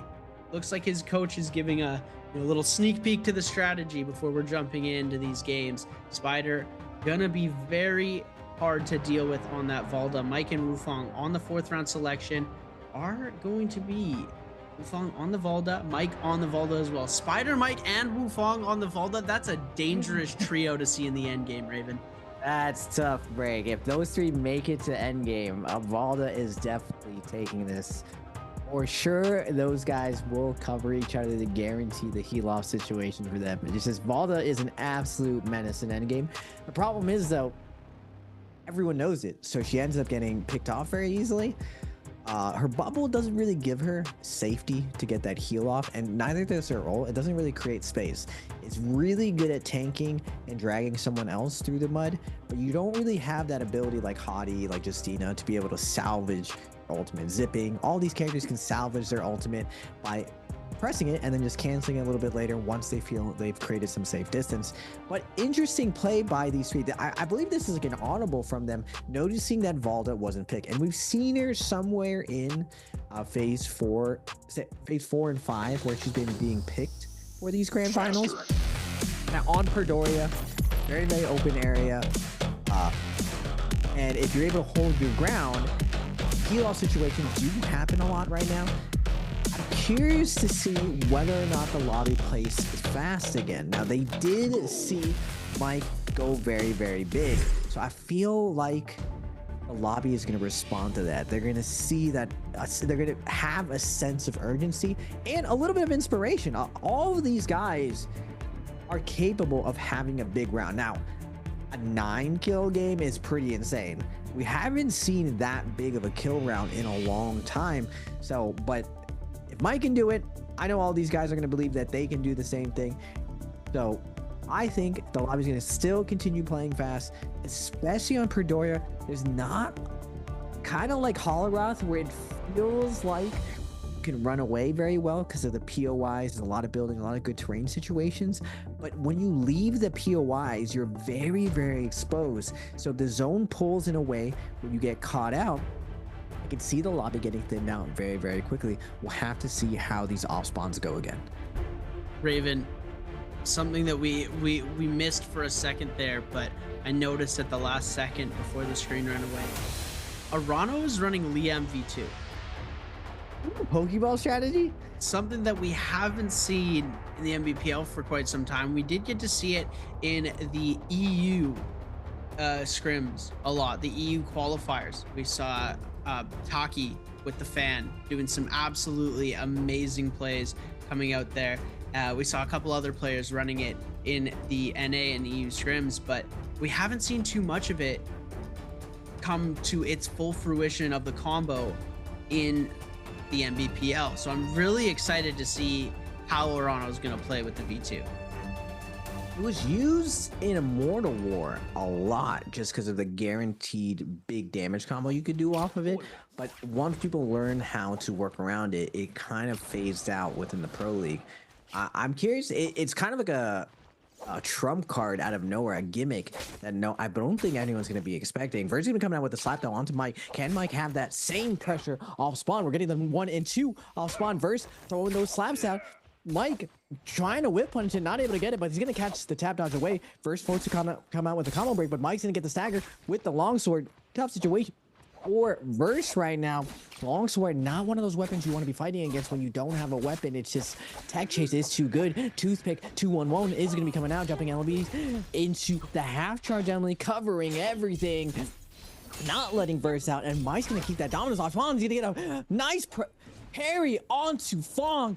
Gonna get that big damage off with the LMB focus attack, avoiding the combo break over Fong. And now Fong getting a ton of pressure from 225. Mike gonna slow it down, pop the heal, get topped off, and keep down this hunt. Are we gonna see another 4-piece off spawn from Mike?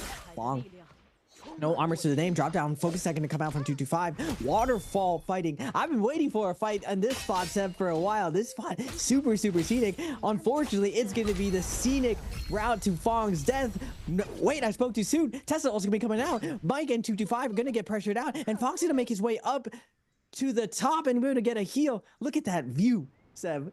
Isn't that pretty? I've been waiting for a fight here for a while. Is very cinematic, and I love the drone shot of the outside as we see them climbing and scaling the waterfall. It is a very beautiful area. The work that they've done on this Pretoria map, as difficult as a lot of these players find it to play, it is undoubtedly one of the most beautiful maps that I've ever seen in a video game. And I agree. It's just so well done, as we are going to be taking our fights over EWG's Arano, the V2 Liam. gonna be coming out. We don't get to see the ult come out just yet, but it is gonna be AIS on the Matari, gonna be able to get the 1.0 off with the fan, trying to go into uppercut. Scale Rush is gonna connect here, trying to go for the 1-2 over.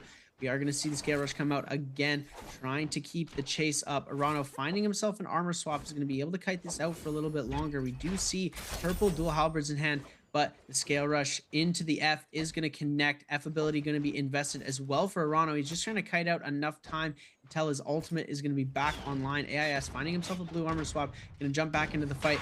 Resets all around for both of them. Fong now purple fist blades in hand. Fong getting himself parried quite often today. Going to be over onto his weapon of choice, the dagger. Now Fong with the parry of his own back onto the fist blades. Stoneform going to be procced.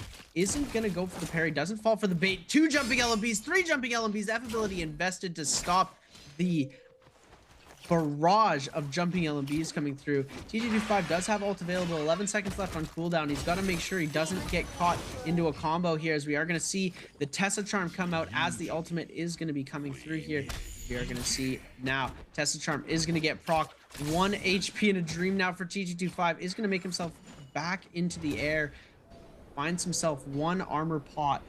He's going to try and go for a 3 charge onto Fong. Fong able to back out of this quickly. The jumping LMBs coming through again. Stoneform proc does not come away with the first focus attack, but the follow-up damage is going to connect. TG25 very low in HP here. Just trying to kite out, throws an attack, but the jump LMBs are going to reign victorious. One of the most versatile attacks. The tracking on it, so much tracking that you're able to jump LMB, hit your opponent from far, and the damage is just unstoppable. WBG Spider with that Vulpine Essence Soul Jade is gonna have that 1000 HP Mortal Defiance in his back pocket just in case. It's always something that you'd like to have. We're gonna take a look at a little bit of a replay here. Looks like ASE's XY got in a little battle with the Spider here, as we do know the outcome of this. We're going to see the ultimate come out. It's not looking too good for Spider, but the toothpick is going to turn into the uppercut combo, into the pull sword swap, into the grapple bump, back into a carousel. Spider, what are you doing? Oh my goodness, that was amazing. Cleanup on aisle 4. Spider just mopping the floor with Shenyuan, just claiming the red jade for himself. I was wondering for a while why the top 3 don't challenge the red jade. It gives you such a huge edge for that first round of Yang. You see Spider. I've always thought Spider's longsword was one of the best in the league, and with the new carousel against walls, you're seeing how much pressure you're able to generate off the wall. But going back to the money spot, another person going into Fong's territory. We saw TG5 fall to the jumping LMBs from Fong. Now Star looking for a reset. Unfortunately, being running into a purple weapon. Fong, but nice shift parry coming out from Star, able to steal the weapon and get an uppercut combo. Now Fong going for a ride. 1, 2, 3, crouching LMB into the 1, 2, big poke damage coming out to Fong. Fong under a ton of pressure, not able to create some space. Now going to his tried and true, his dagger. Does Star have that chase down enough to hold Fong down? It doesn't look like he wants to chase down. He's willing to take this reset. He's happy to just survive this situation, get the purple armor. But now, with the full reset coming back in, nice max range R&B with the fist gonna be coming out. 1, 2, 3 again. Fong now put into the same situation, not able to get away. He's gonna opt to just let himself get taken down, because if he held his life for a little bit longer, he wouldn't have gotten that reset. Smart heads up play coming out from Fong, but unfortunately for him, he gets robbed of all of his juice right there. Blue armor and purple weapon, that's tough for Fong. Yeah, it's very unfortunate to see that happen here, as we are going to see our first player fully eliminated from the game. It's going to be X1's Wufong. Very unfortunate. He started up on top today and has not been able to perform. We're going to see Chu Zhang eliminating him here, as well as we're going to see a bit of a replay coming out. It looks like Mike versus AIS. AIS is going to get comboed. Jumping LMB, jumping LMB, jumping LMB, jumping LMB, jumping LMB, and another jumping LMB. Oh, you jeez. Oh my goodness. Taking us, oh, you just like taking people for rides. It's just The jumping LMB on Fist, it's just like staff step. It's just people are just getting taken. If you're ever in a terrain situation, you don't want to be on the downhill because it's just a roller coaster combo that you're gonna just get put into. As long as your opponent gets you lifted, you don't know when you're gonna be touching the ground next. You're going skydiving. Yeah, pack your bags. It's a one-way ticket back to the lobby. The jump LMB chain, absolutely insane. Just over and over and over again. Mike with an incredible play. Looks like he's going to be facing off against TE Star, but we're watching WBG's Spider versus ASE's XY.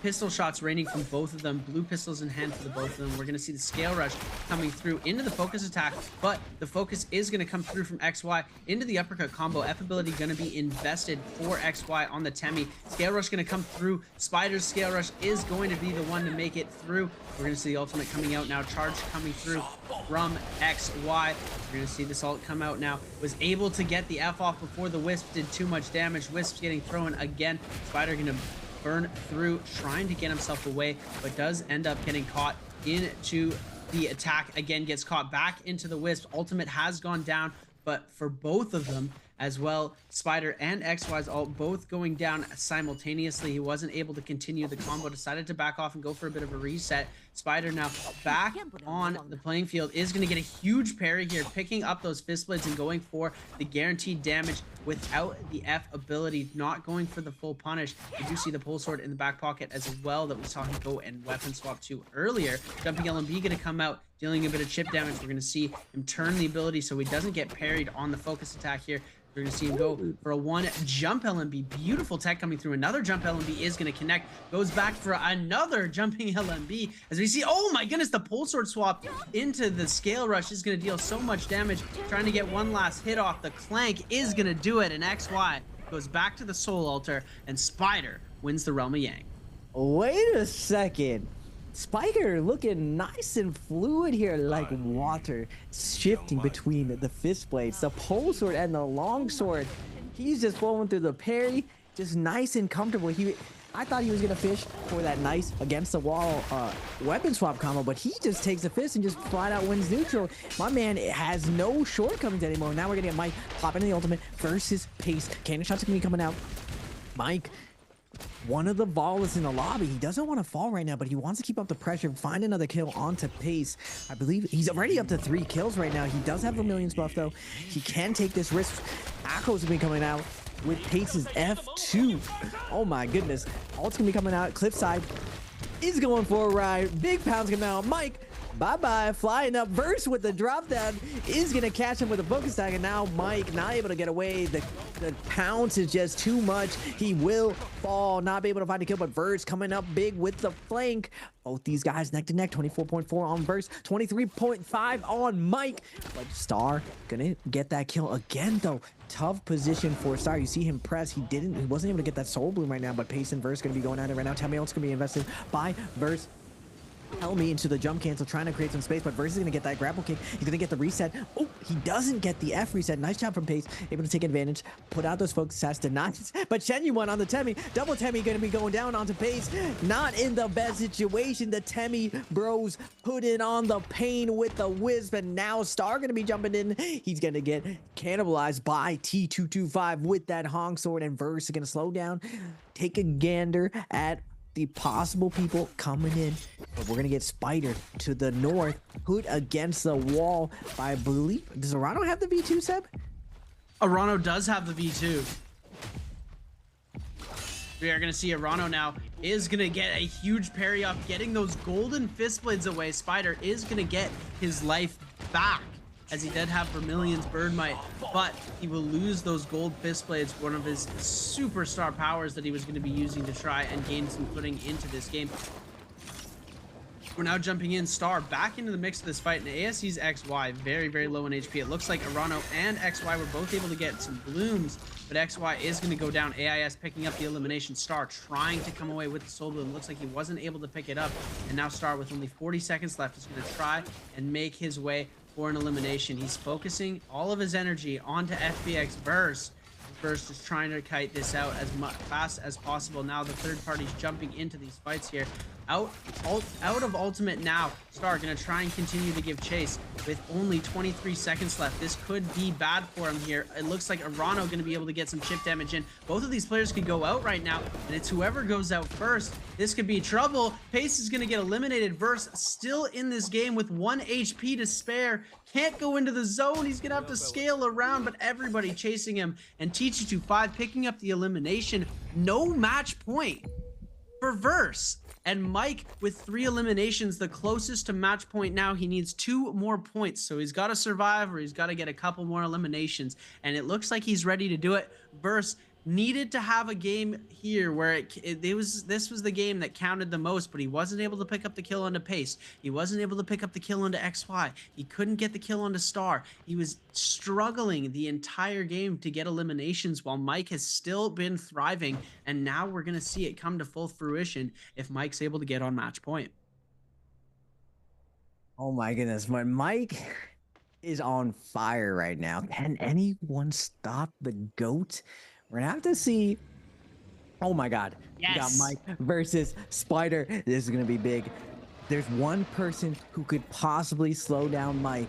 It might be Spider, but Mike has a gold dagger in hand on the father. Could this be a timeout? Mike with the double, Spider with the double hold dodge, looking for the drop down. He's gonna get the half charge light. Pushed into bubble though. Dagger versus longsword, tough matchup right now. Mike goes with the scale rush too, gets some light attack, but Spider not gonna fall for such shenanigans. Puts the 1-2 out, puts that right click out right into Mike's eyeballs. Like, what's up? You're not gonna be going out there, but Mike with the fadeaway half charge is gonna come out. Spider responds again with the 1 charge, again with the 1-2. Both these guys going neck to neck, exchanging tick for tat with those light attacks, putting that poke damage out, and now Spider bringing out the pillar attacks, putting at the top, throwing out the light attacks. Mike trying to get up there, not able to get him do, but the bubble is going to come out, gets a nice little bit of chip off the jumping LMBs, but now Spider takes to the bubble, comes in, half charge LMB, gets that poke damage into ultimate, putting up the pressure. Mike's going to delay his ult now. He's going to have advantage moving forward right now. 1, 2, the double hold 2. Spider going to go with the double charge. Mike responds and matches right now. These guys are so evenly matched. Mike with the LMB tries to be spooky with it, but Spider is not going to, he's going to call him on the bluff. He gets the wave stagger, and now Mike is not going to be able to get any follow-up. Now both of them, even with this double charge, is going to get called out by Spider.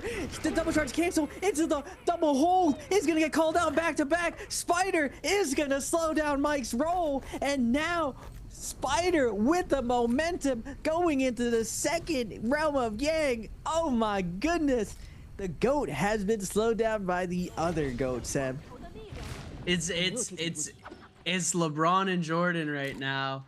WBG's Spider and OUG's Mike going head to head in the realm of Yang. It was the most beautiful fight I've seen all day. The sheer skill you saw coming out, no misplays, no errors, everything on point.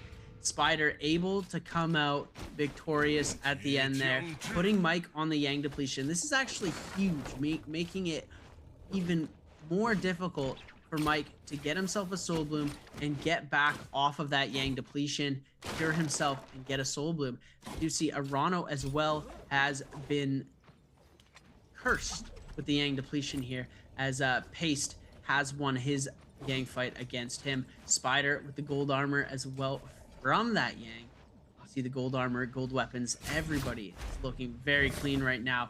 And look at this, Akos in the realm of Yang versus Arano on the V2. It looks like he had already used his ultimate. We don't get to see any V2 in action on the camera. No ult available for Paste either. We're gonna see the scale rush coming around, going for the overhold here. Huge parry gonna come through.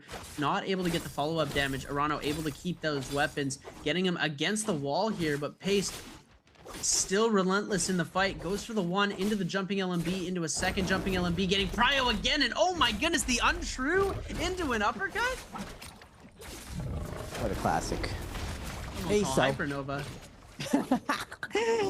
Face with the goal, the dual Halbies. Ready down to half health though. Oh my god, 5 people all spotting this Akos. This is a tough break for Akos. He's gonna use that Tiger to get a little bit of siphon off, but he's delaying the inevitable. Everyone sees no ultimate on him, but good thing for him, he does have a lot of building to work with, and he has dual Halbies for that nice space.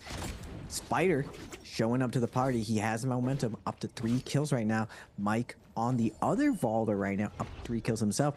Spider is going to be closing the distance, and this one was, it was a chance that Verse and Mike pulled away, but it's the evenly matched. Everyone's just too solid right now in the league. We're not going to be ending this that early right now. Mike has his work out on him, but he does have a lot of opportunity right now. It looks like Pace is going to get juggled from Arano. Gold displays on this Liam.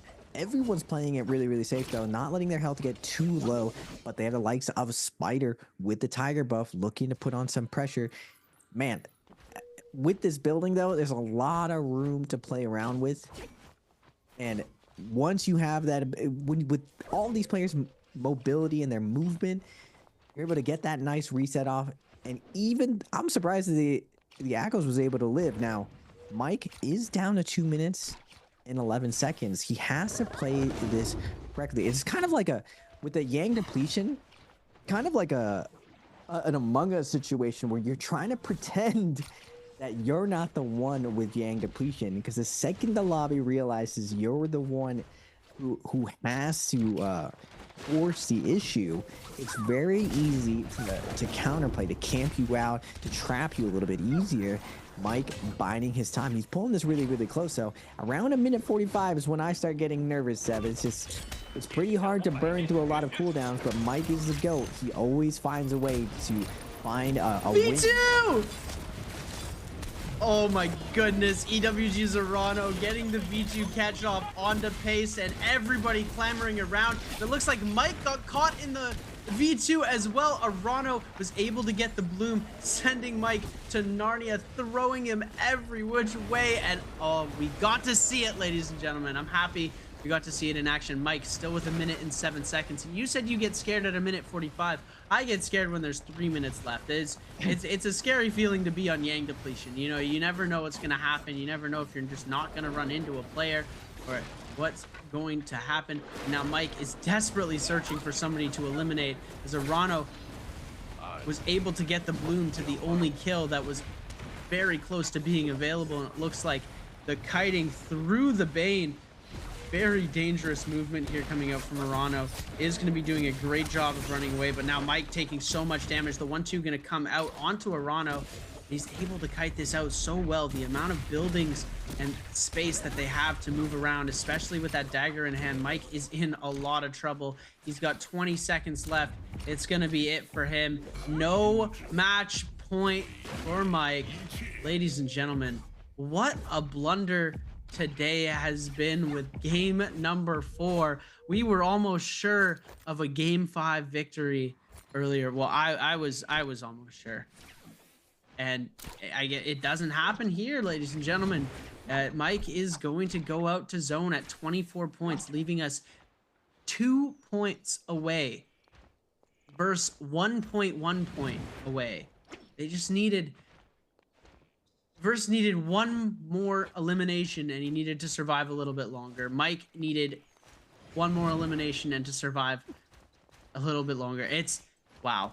Spider, now the closest in contention that is still alive right now on 3 eliminations. JL's AIS as well, doing a very good job at catching up on 5 kills.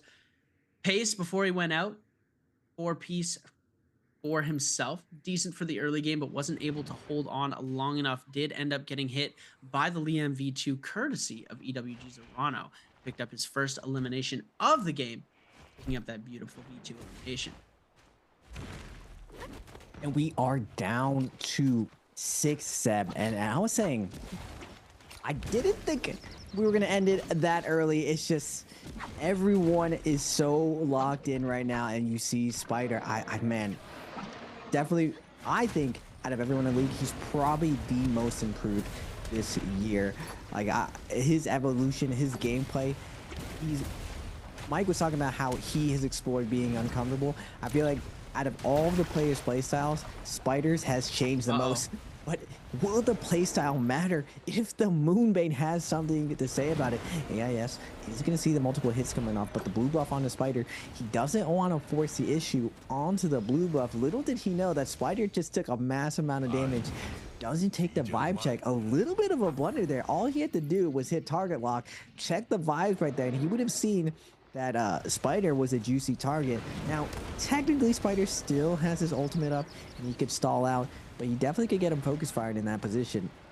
Now, going into this last situation, this is one of the very common situations that happen on Predoria. These buttery rocks, as I like to call them, these cliff sides.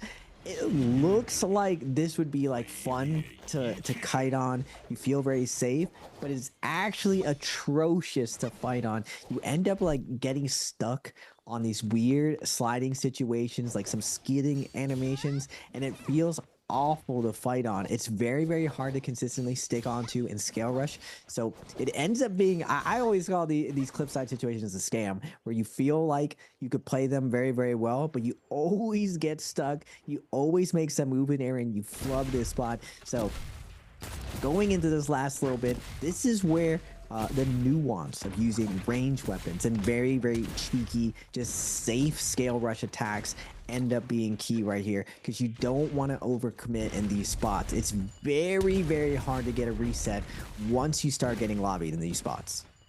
Yeah, and as we can see right now, JDG Chuzhong trying to go for a reset is getting rained on with cannon fire. It looks like they were able to lay off for a second while these players were reloading their cannons.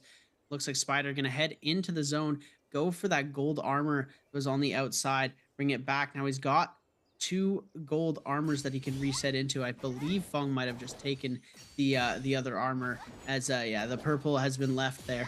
And if you didn't catch the analysis that just pulled up on your screen a second ago, Spider needs to eliminate every player in the lobby and get a first place finish if he wants to go on to match point this game.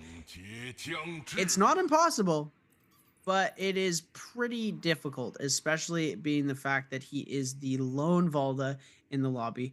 He's probably going to get focused pretty fast.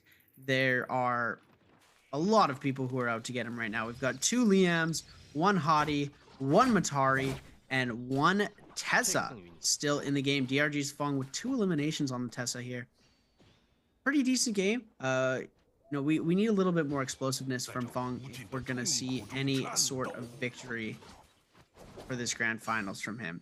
He's got the potential to do it, but he's not creating enough momentum for himself right now. On the Tessa, it might be a little bit more difficult, but these charms could be super crucial near the end game. If he's able to hit multiple opponents with these charms, get them stunned out, it could be the setup for some beautiful eliminations, as we are going to see Spider on the backside going to be rotating in. Looks like he's not going to go for that purple armor to bring it into the zone. I believe that's more of a mic play, but we're going to see him scaling in, trying to get back over to the other side, giving him some strategic high ground. Whereas Feng going to do his little trick that we saw earlier, waiting in the Mercury River for the Mercury Poison to hit. And we saw him throw off an attack. You're able to throw off an attack. You click while you're under the Mercury River. You do a focused slap that can go into a gold focus attack if you connect with a player. So he's got the opportunity to do that. It looks like he's not going to be throwing that out. And oh my goodness, Spider getting completely lobbied here, getting dangerously low, is going to go for a bit of a reset. He needs a heal fast. And this is what I was saying. The whole lobby is going to turn on the Valda. They don't want to see that Valda ultimate in the end game. Going to throw one of the spears. Barely any timer left on the ult. Just going to try and get as many pots in as possible. Able to get a few off, but it's going to be very difficult with T225 and Chuzhong. AIS now getting extremely low. Going to get a bit of siphon off, but the Tessa charm is going to be dangerous here. And now who gets the kill? Feng gets the kill. Comes up and finishes off right off the proc of his own charm, and then goes into a Heartstopper onto Arano. Arano now on the backside needs to get himself a bit of a reset. Chuzhong doing a good job protecting. We don't see the heal pod coming off, but he does invest that ultimate now. He has the ult available. We're gonna see if he's able to make a catch with the V2. He's gonna be able to catch T225, sends him flying into the zone. The F ability is gonna bring him back in though. That's absolutely insane. What grief. The Pokemon throwing 225 into zone, forcing out the ultimate from 225. But 225 will have his revenge. He's going to get that first kill with the triple charge off the Hottie. Poison Splash is going to come out. Everyone's dotted right now. You see the ball of bubbles coming out. Liam's on the low ground, knocking everyone in the air. 225 does have burn damage on everyone. He's gonna get the light attack onto Juzang, picking up a ton of kills, up to 4 kills. 225 coming in with the flank, but it looks like Fong is gonna play that slow assassin game super well again, coming out big with a couple kills. Who's gonna take the MVP? We're going from Fong to Spider. It looks like 225 is gonna take it, even though he gets sent flying to zone with the Pokeball. He's gonna come back with that Hottie on, and we're seeing exactly why these pros are still picking up the Hottie. That end game burn damage still comes in big. The ability to stay in the midair, to really take in what the lobby's giving you, pick off who you need to pick off, and finding those kills. The Liams end up, like you said, Seth, catching Spider on the ball. The Spider in a really good position to have a pop-off game, to climb a couple points. And for the first time, I'm seeing more emotion coming out of Spider. You can see how badly he wants this, how meaningful this is for him. He's still doing really well. And I would say, I think it's going to go to distance, Seb. All these guys are so locked in this season. It's very hard to win. It is a little bit surprising to me, though, that Mike came... Actually, it's not surprising that Mike came into form, but Verse is really coming into form and giving everyone a run for their money. Now, I think one of the things that moving forward is going to make a big difference is that clutch factor. There's only a couple players who have risen to that moment. When the moment gets so big, they reach out and seize their own destiny. And Mike is definitely one of those players. So if Mike keeps up the momentum, it's going to be tough for anyone to slow him down. But speaking of slowing down, let's slow down for another question, ladies and gentlemen. For the summer split random gifts, make sure to put your answers inside chat. How many players chose Akos U in game 4? Was it A1, B2, C3, D4? And it's that time, Seb. The questions are getting harder. I'm not even sure what the answer is to this one. I'm 90% sure I have it right, but you know, I've never been the best tests, so don't quote me on that. I'm pretty sure we have our answer and I know what it is, but we are going to take a look at something that we know 100% is factual. Our scoreboard, which is going to be 6 eliminations for T225. He was able to pick up almost every single kill in that final circle, giving him that multiplier, 1.2 extra points, 3 ranking points for a total game score of 10.2. We've had 3 players who've gotten over 10 points in a game, and T225 is the 3rd person to do it. What a phenomenal game, putting T225 back on top. He had a rough game 2 and 3, but 4, he's starting to pick the pace back up. Spider needed to get at every single elimination with the 1st place finish to come away victorious and be on match point. He didn't get a single other elimination, but he got 2 extra ranking points, putting him on 5 at 3rd place. AIS with 5 eliminations, 1 ranking point, so he didn't rank very high, but the amount of kills that he got allowed him to take 2nd place in this game. But in the overall standings, it's going to be Feng in 7th, Pace in 8th, 9 is Wufang, Arano is 10, 11 is XY, and 12 is going to be TE Star. We're going to take a look at the top ranks players now. It is going to be players 1 through 6, and I think it'll be a little bit closer as Mike was only able to get 3 eliminations. I don't think he got any placement points, putting him at a very lower spot on the game leaderboard. And yes, the 3.5 and the 0.5 for Verse, they were so close to the match point, and now T225's at 21.2, Spider's at 19.6. These players are catching up. Chuzhong still only at 16, and AIS slowly but steadily climbing at 15.9. AIS started at 1.4 pre-post points. I believe that was 12th place at the very bottom. Going from 12th to 6th is a very big margin, but now he needs to put the gas on overdrive, and he needs to jump in and put up a lot more points if he's going to want to be in contention for match point. But speaking of match point, let's go take a look at the points these players scored in the previous match, brought to you by Thunder Robot.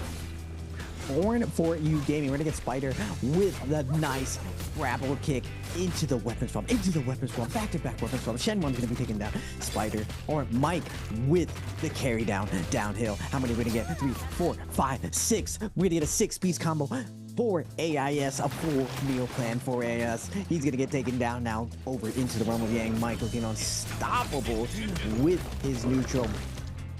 Running through the competition. Pace with the Aqua Sword, gonna get the Tiger. Gonna get tap dodge the Pokeball from Morano. And this is what I was saying, except that the Pokeball, with such low ping, it ends up not being too difficult to actually dodge. The main thing Pokeball had for going for it was the fist plays and being able to cover and guarantee it. Now it's a lot harder. Pace with the follow-up and the F2 looking real cinematic with that end game. Speaking of cinematic, T225 with the curse breaking. We counted it out for a little bit. Now the top 5 is looking like what NARAKA has looked like for the past 3 years. T225, Mike, Spider up there, and a couple new faces trying to take a hold. First than one of the new face, but Chuzang has always been knocking on the door. This is the top 5 we've been accustomed to seeing. Now, seeing 225 take 2 MVPs in such a big tournament, I mean, I'm not gonna lie, this is kind of his MO. Can he close out finally, though? We're seeing the likes Rupture Gale. That burn, one of the big setups for these endgames, 9,000 damage with that cannon. All of his damage coming out from that save play, getting everyone to get focus fired. And the Phantom Step, the glitch in the Matrix, the ability to navigate that, the buttery rock situations, and he finds his way even after getting Pokeball, finding the kill. And I think that's one of the shortcomings as well on Liam V2. It's very, very good for that isolated Yang situation, but on the outside, you don't have really good endgame. See the shortcoming of it. Respect the play with the V2 Pokeball, but tried and true, the meta picks coming in big. T225 with the hottie, gonna come out big on the Fedora game. Very, very, very big Predoria game. It looks like it's T225's map. Game 1, Predoria. We saw T225 win. We see him win now in game number 4.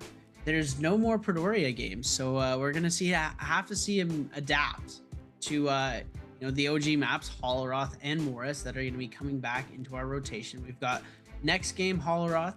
Game after that will be Morris. And then our final 2 games will be taking place on Holoroth and then Morris, if it does go all the way to games number 7 and 8. We have no more games of Predorias to come. So T225, if that is the secret to his success right now, it will be difficult for him to make a play for it. Taking a look now at our match point analysis, the threshold is 26. Verse is at 1.1 points away. Mike at 2, TG25 at 4.8, Spider at 6.4, Chuzang at 10, AIS at 10.1, Bong at 11.1, Paste at 12.4, Wupong at 13.2, Urano at 15.4, 15.9 for XY, and Star is at 19.7. This is the number of points that these players will need to pass the match point threshold with the amount of points that they already have. So it's very attainable for the top row of players. Spider all the way to Verse, 6.4 points to 1.1 points. It is so close for these players that it's make or break. Game number 5 right here is going to decide the entire course of the game. I feel like the interesting part that happens, what I've seen under like the group play finals, the bi-weekly finals, is around this point, a lot of the lobby catches up because the top 3 and 4, they're like, all right, we're near that match point, and they kind of, I feel like they take their foot off the gas a little bit, where they're just like, let's just get the match point because I can't necessarily win yet. And then next round, we're going to pick our very comfortable character for that map, and we're going to try to win it all. But I feel like this is the wrong mentality, and it lets everyone else kind of catch up. Now, right now, since so many players are behind, this is what I was talking about, that it is a marathon. It's not a sprint. you have the ability to pick the character that you need to in this spot if you need to play catch up. So I feel like we're gonna see the rest of the lobby catch up this next round. They're gonna pick their comfort pick. They're gonna show big. They're gonna go Yang. Now, we've seen Fong go in third party and have a lot of success. Surgical play coming out from him. But I feel like in this current meta, you cannot win without going into Yang.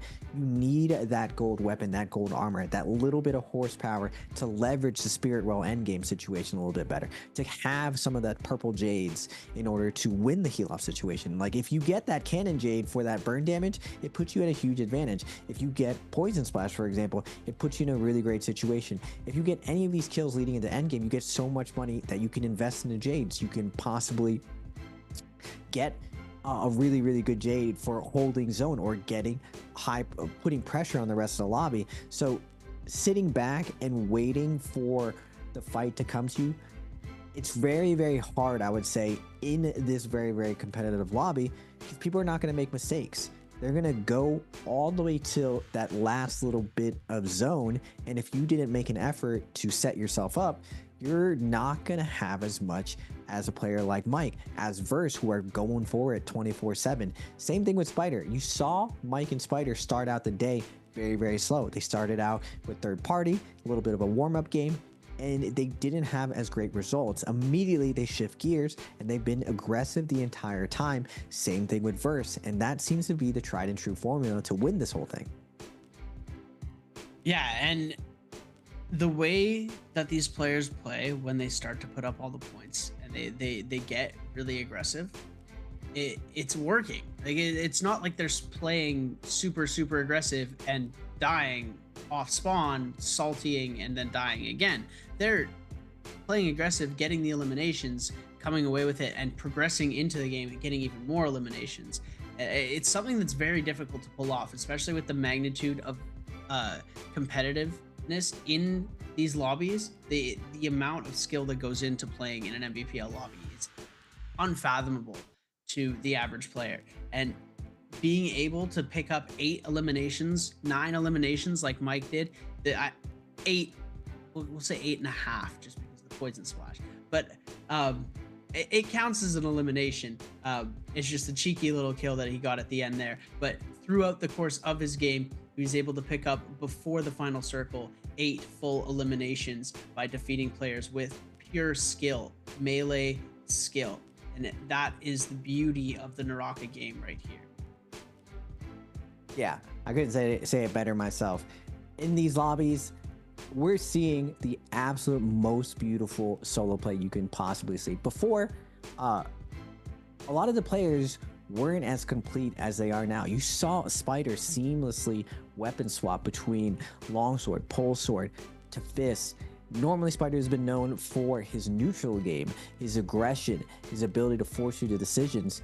Not really his combo play, but or his weapon swapping. He just didn't need to before. But now, in order to be successful in this modern day NARAKA, you need to have touch of death. You need to be able to have such crazy advantage state, meaning when you win a situation, you punish your opponent so dearly that they are nervous to let you ever get to that situation ever again. Now, going back to the highlights, we're gonna be seeing some of that beautiful NARAKA play, the coverage now. F2 Justina, not the very best. That combo break is a scam, just because when you're coming out of it, it's very easy to call you out, to catch your next move, and you're seeing Mike maintain that pressure. This is like vintage Mike that we used to see. The meta has wrapped over and over. We were in a fist blades meta, but this is the old tried and true Mike crossing up his opponents, going left and right, putting on that pressure and getting you with those parries. We're seeing the follow-up, the double hold dodge R&B covering that wake up. Mike flying through the realm of Yang, keeping up the pressure, watching 225, staring at him, reading his soul, tap dodge down low. You're gonna get that nice stagger coming out. 225 going with some pillar play, but that's not gonna work versus versus Mike. He's ready for all of that. Now, this is one of the shortcomings of 225. He's very, very straightforward, putting on the pressure, forcing his opponent to take a gamble with him. Unfortunately for him, Mike is a better gambler than 225, just way more patient, still very calculated and aggressive. Now, Mike versus Star, this stellar performance coming out. He just walked through everyone this game. Double hold dodge in, gonna get the parry onto Star.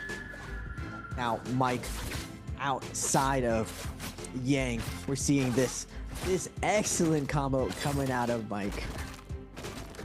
I was jumping out of my seat. Everybody obviously heard me yell when that was going on. I think I woke up my entire apartment complex with that jump LMB play. I was blown away. To be able to chain that many a row, you have to have the terrain just right, and it has to be in the most perfect situation to be able to do that, to complete the elimination. Lots of the times you see 4 jump LMBs in a row, but they combo break out, or the terrain doesn't let you do another one. He's able to hit 5 jump LMBs in a row to come away with a beautiful elimination right before the realm of Yang drops. And yeah, Mike has been putting on a clinic. You could take all of the clips, all of the highlights that we just watched, and that's a montage right there. That's the amount of clips that some people hit in a month and make a montage and edit. He did in 2 games. Well, 1 game, and then he had 1 clip in the second game, but still absolute insanity coming out from these players right now. Like, this is unheard of stuff, especially in the NBPL. You usually see, your very textbook stuff coming out, your chip damage, your parry, punish, kill. You don't see these crazy combos coming out, and Mike is just putting on a clinic for everybody else in this game. And if he's able to keep up this consistency, he's only about 2.2 I think points away from match point, as well as Verse being 1 point away. These players are so close to getting to that match point threshold. With this game, it's going to be the deciding factor with which one of these top 4 players is going to actually cross over onto the match point. Could none of them do it? Will we go to game 6 without a player on match point? We won't know yet, because it is so difficult to see and decide until the very end. We're like, oh, he's going to do it for sure this game. Versus going to do it for sure. He needed 1 more point. He is 1.1 points away from coming away with match point last game. No eliminations, 0.5 placement points. That's all he got. It was very unfortunate to see, but it's so strange how different the games can get when these players start getting hyper competitive like this. They start focusing out the players that they know are on match point, they know that are close, and they make the game so much harder. And that's what's so amazing about the competitive side of NARAKA BLADEPOINT, is you are always on your toes. Yeah, for the longest time, everyone thought, because everyone's skin is the same. Now, as spectators, we see everyone with their custom skins. You get to pick whatever you would like. But in game, all these competitors, they see default skins on everyone. And everyone thought for the longest time, you can't figure out who is who. But now, you're seeing almost every single player having a coach. You're seeing a thick playbook in the background. And it's so important to do homework, to really anticipate your opponent's landing position, what their character picks are going to be, because you need to go into this counterplay in order to win these things now. It goes the distance, and it becomes so hard for a player to manage in these situations. Now, for the longest time, everyone has always said that Trios was the harder mode. There's been a little bit of debate, but for the most part, most competitors thought that Trios was a little bit harder than Solos, at least overall strategy. But now I would have to say Solos is definitely the harder variation right now. You have to play, remember guys, at minimum 7 characters. You get a double pick, or you can go with the 8 characters. That means you have to know 7 of those matchups, the mirror matchup and the other matchups as well from it. It is a lot to get accustomed to, on top of the fact of remembering how your opponent's tendencies are. Now, these guys definitely have a really good feel of who is who and what is what. Now, moving forward, this is like the later half of the tournament where it really comes in the crunch time, that you hope that you did your homework in order to pull out your ace cards, your trump cards. We already went to back-to-back Pridorias. Now we're going back to tried and true Morris and Hallroth. These guys have played these maps a billion times. What anything new ever figured out on these maps, whether it's a kiting path, a character pick. For the longest time, I was saying Hadi was not first round pick. He was usually second or third. He was kind of like he was good, but he was getting focus fired a lot. But now we're seeing him first round pick. It's very clear that because everyone's experimenting with so much, the meta is wrapping back around. We're seeing that Hadi pick. Now, moving forward, I feel like we're gonna go the distance, Seb. Last time we go to 8 rounds now in solos just because I feel like the skill is just too close. Now, I feel like it's the wrong strategy in this spot to play for match point. I think you have to play for points and just do as best as you can every single round. Just slow and steady wins this race. We've seen it go to distance before. We've seen it go to points. It's very hard to count on winning a round, just knowing that you're going to win this next round. I think those days are over. Everyone is too close in skill. Everyone knows when they have to risk, when they have to go into Realm of Yang, and I feel like the lobby is going to turn up and we're going to see a lot more players go into Realm of Yang. Yeah, I think I definitely agree with you when you say that they need to just play for as many points as possible. Don't be focused on the match point. But I have to disagree with you when you say we're gonna go all the way to game number 8. I think we're gonna end in 6 or 7. 6 or 7. I think it most likely 7. 6 would be crazy, but we've got 4 players with the legitimate potential to hit match point. 5 if you want to count the 9 points, because we have seen the 10-point plus games, but 4 I realistically are going to be in contention to hit match point this game.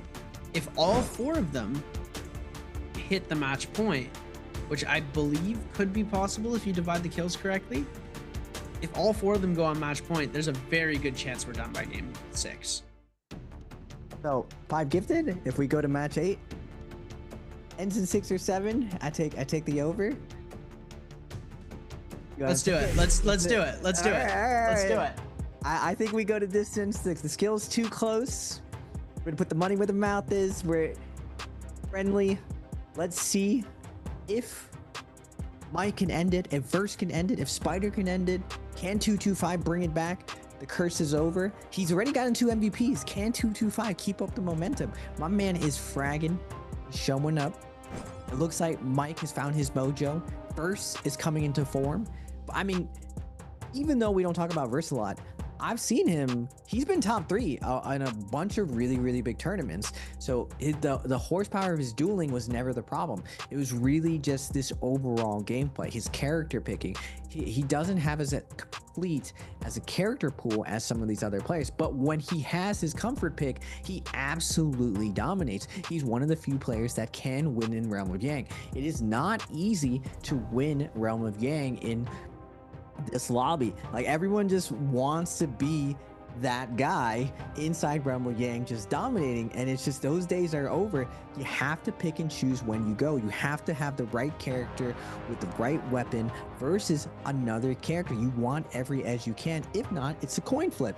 It's very, very difficult, even with the extension of time. Now, the really, really good thing, I think this was a really good change that they made, is that Realm of Yang is longer now. So we don't really see that timeout pressure. A lot of players would take advantage of that and force you to be aggressive and just wait you out. And if you didn't go aggressive, they would just time you out. It would be a draw. I always felt that was a little bit unsatisfying to watch, but now there's so much time that player can walk you down. They can pressure you with light attacks if you choose not to commit, and they will eventually take you down. So moving forward, seeing the picks coming out, we're seeing the usual suspects: Justina, Kylan, Tessa, Hadi, Liam, Emmy, and Zipping showing back in the meta. But she isn't, I mean, old Zipping meta was very, very oppressive. I feel like everyone's advantage state is too strong. Everyone's so accustomed to weapon swapping now, with the longsword TOD being on deck. And even one thing that's surprising though, Seb, is slapping isn't as prevalent, I would say, in the pro league. I feel like a lot of these guys haven't figured out that not many players are using slap to open people up. Yeah, I've definitely been the victim of the slap many times. It's definitely a good way to either open up a combo, start something out, because you have a free blue attack. You don't get parried. It offers stagger. If you switch to a weapon, you get prio fast enough. It is a very useful thing. There are a few issues with it. If you do get caught out without your weapon, there's a chance you will get prioed on, you will get comboed out. So there are a few risks to it, but I do believe the rewards outweigh the risk, if I'm not wrong. What are we on Morris or Holleruth for this next one? Not 100% sure. I think we might be doing a reset here. I'm not 100% sure exactly. We're experiencing a few technical. We're seeing the new Wooting keyboard running by Chuzeng. That keyboard definitely the cutting edge of pro play, not just in NARAKA. I think in every game right now, the Wooting keyboard. When I went through all the pros, all these guys have the Wooting keyboard and they have them super decked out, like aluminum cases, reset. Mike's keyboard was one of the most beautiful keyboards I've ever seen. Now, I didn't really know this, but like for keyboards, the actual sound, the weight changes the acoustics of it, and there's like a sound of thockiness that you want on top of the performance. The reason why everyone's using the Wooting keyboard and the Razer is just the actual actuation points when you press the buttons. Before, it was just mechanical keyboards, but now the Wooting uses magnets to recognize your key presses basically immediately, like 0.01 millimeters. It recognizes your key press, and that translates to just being able to tap dodge perfectly, being able to hold dodge perfectly a lot of situations. It gives you that little bit of edge. Same reason that you have higher refresh rate on your monitor. You always want to have the lowest amount of input delay as possible. And with that, the new Wooting keyboard, it's the first keyboard that actually has 8,000 polling rate. And polling rate just means how quickly your keyboard refreshes. For a while now, mouses had it, but no keyboard really had it. And the newest Wooting just came out with it. It took me 8 months to get mine, and I immediately recognized that Chuzeng had it. And I know a lot of EU and NA pros recently got their Wooting, so it looks like the CN players are picking it up. I personally, for at least keyboards, I don't know if you ever tried 60%. I always look at the pros, their peripherals, to see what they're running. The headsets all kind of come standard for these guys, but you really get to pick your mouse pad, and your keyboard. Kind of like wearing like your own kind of shoes when you're an athlete. You really get to choose your preference here, but there are advantages to peripherals. And look at Mike's keyboard, the custom keys and everything. I bet he has like porcelain keys. Look at those. The mouse pad to match too. Yeah, it's just that's at least $1,000 keyboard.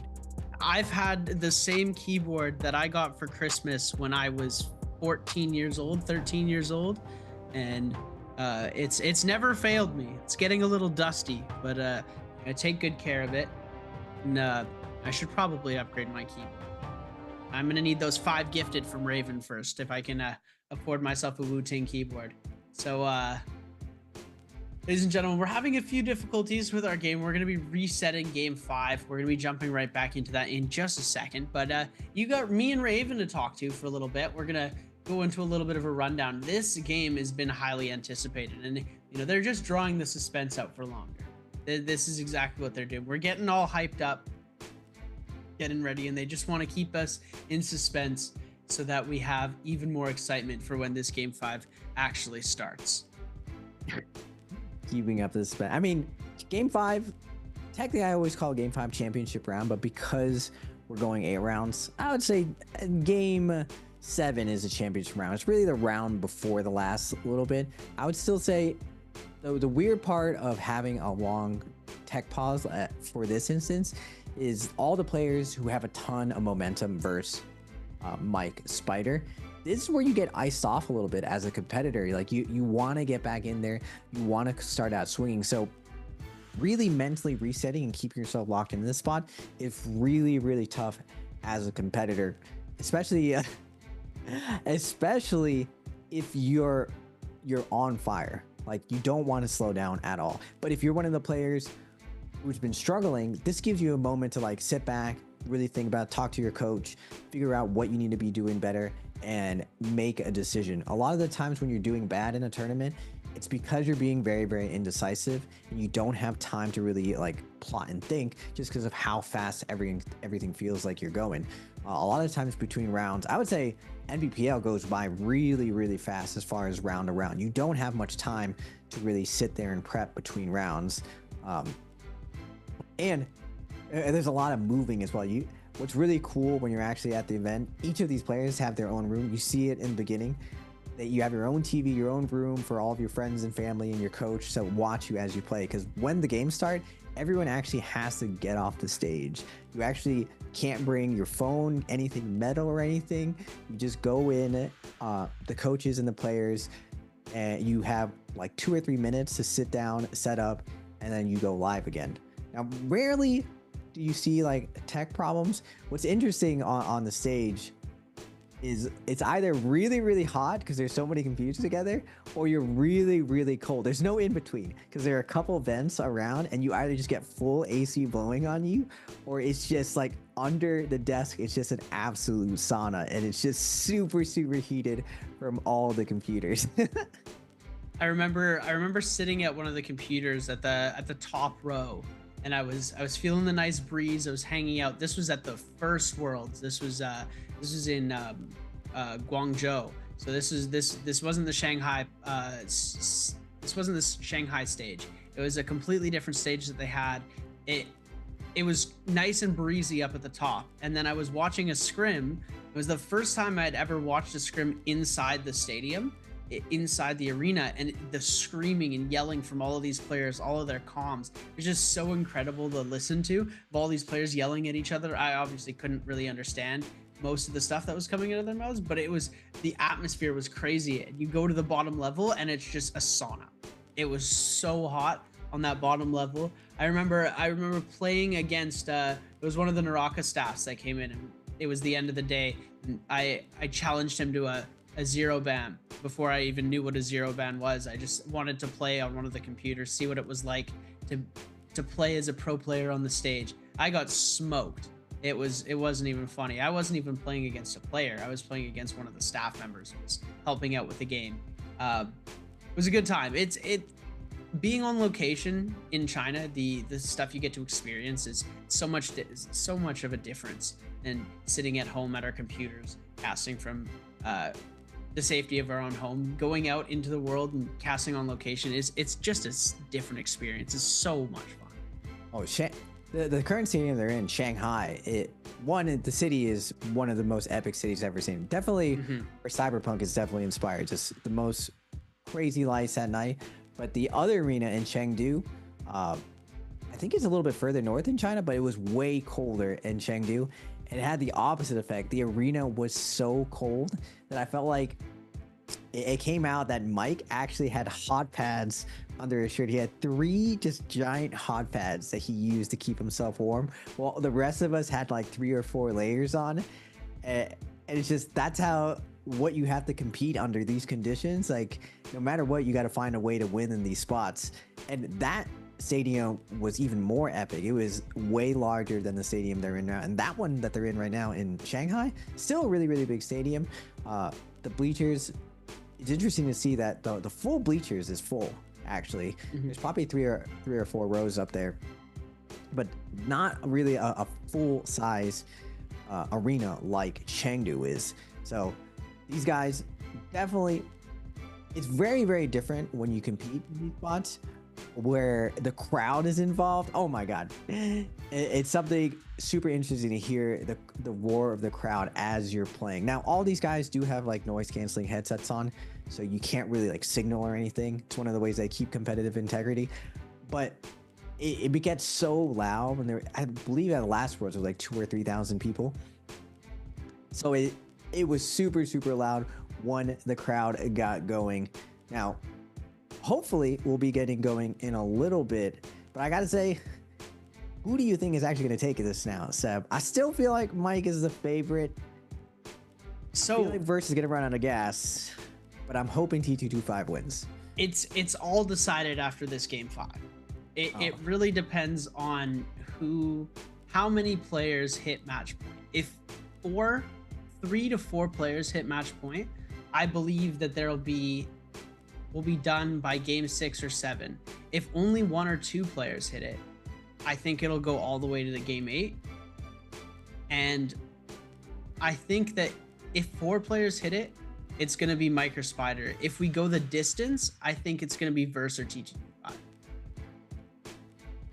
Verse or T225 who go with this? It's always someone here who kind of sneak it in. And I feel like we haven't had the POV of Verse, so now it's pretty cool to see how Verse has been showing so much consistency.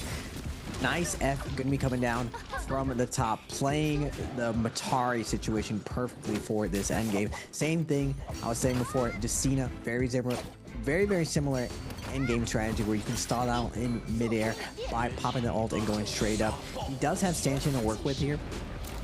Double charge into cancels, but going up for that grapple cancel. Same thing we saw with Matari, and he's able to analyze, look at this position, see that Mike is going to overcommit here, and comes in at the last second to get that nice kill steal. But unfortunately for him, the poison splash, like we were saying, nice kill steal coming out. Compliments of that poison splash for Mike. But Verse having a stellar day today. I'll say, out of all the players, Verse is definitely one of those dark horses that we don't talk about a lot, just because he's had a lot of inconsistent results in the past, or at least for the weekly finals and the actual weeklies. He always goes in the Yang. He's kind of like mixed results, but under the big lights, I've always seen Verse perform very, very well. And you got to always remember that the qualifiers are qualifiers for a reason. The weekly finals, even though they have the word finals, they aren't the actual finals. Right now, this NBPL solo finals, this is what matters the most. And usually when you win this one, you're recognized as one of the strongest players. Now, we've seen the dominance of Mike and Spider for the longest time with 225 knocking on the door. Now, Chuzang has been trying to transition to get in that top 3, but it's pretty much just been Mike, Spider, and 225 being those premier fighters in the league. They always seem to just find a way to adapt to the meta and show that consistency that they're the top 3 fighters in the league. But now we're seeing Verse, Shen Yuan, and Wufang doing super well. I still think that these 3 players have had a good beat onto Mike, Spider, and 225, including even Chuzang. A lot of people were doubting Chuzang, and he went out and actually won one of his weeklies. He's had a little bit of slower results since then, but Chuzang is showing up very solid and consistent. That's why I still say, I gotta say, Seb, it's gonna go to distance today. Everyone's just too good now.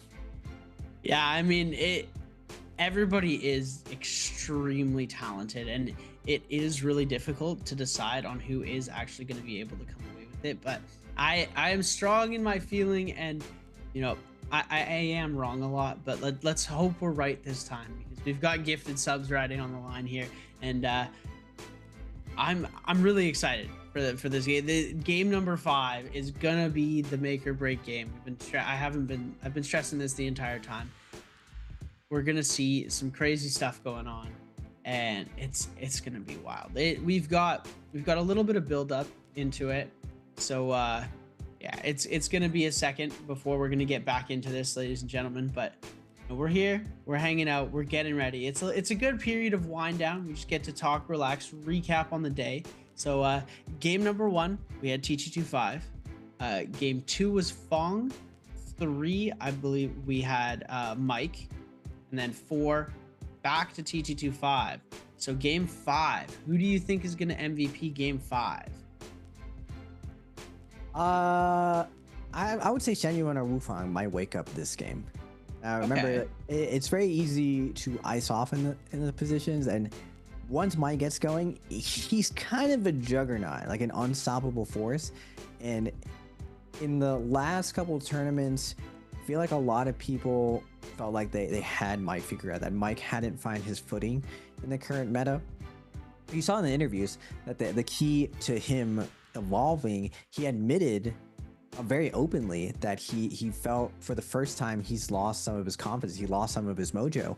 But going into this tournament, because he admitted that a couple weeks earlier, he worked on his game. He's still very, very hungry to win. He still wants to win.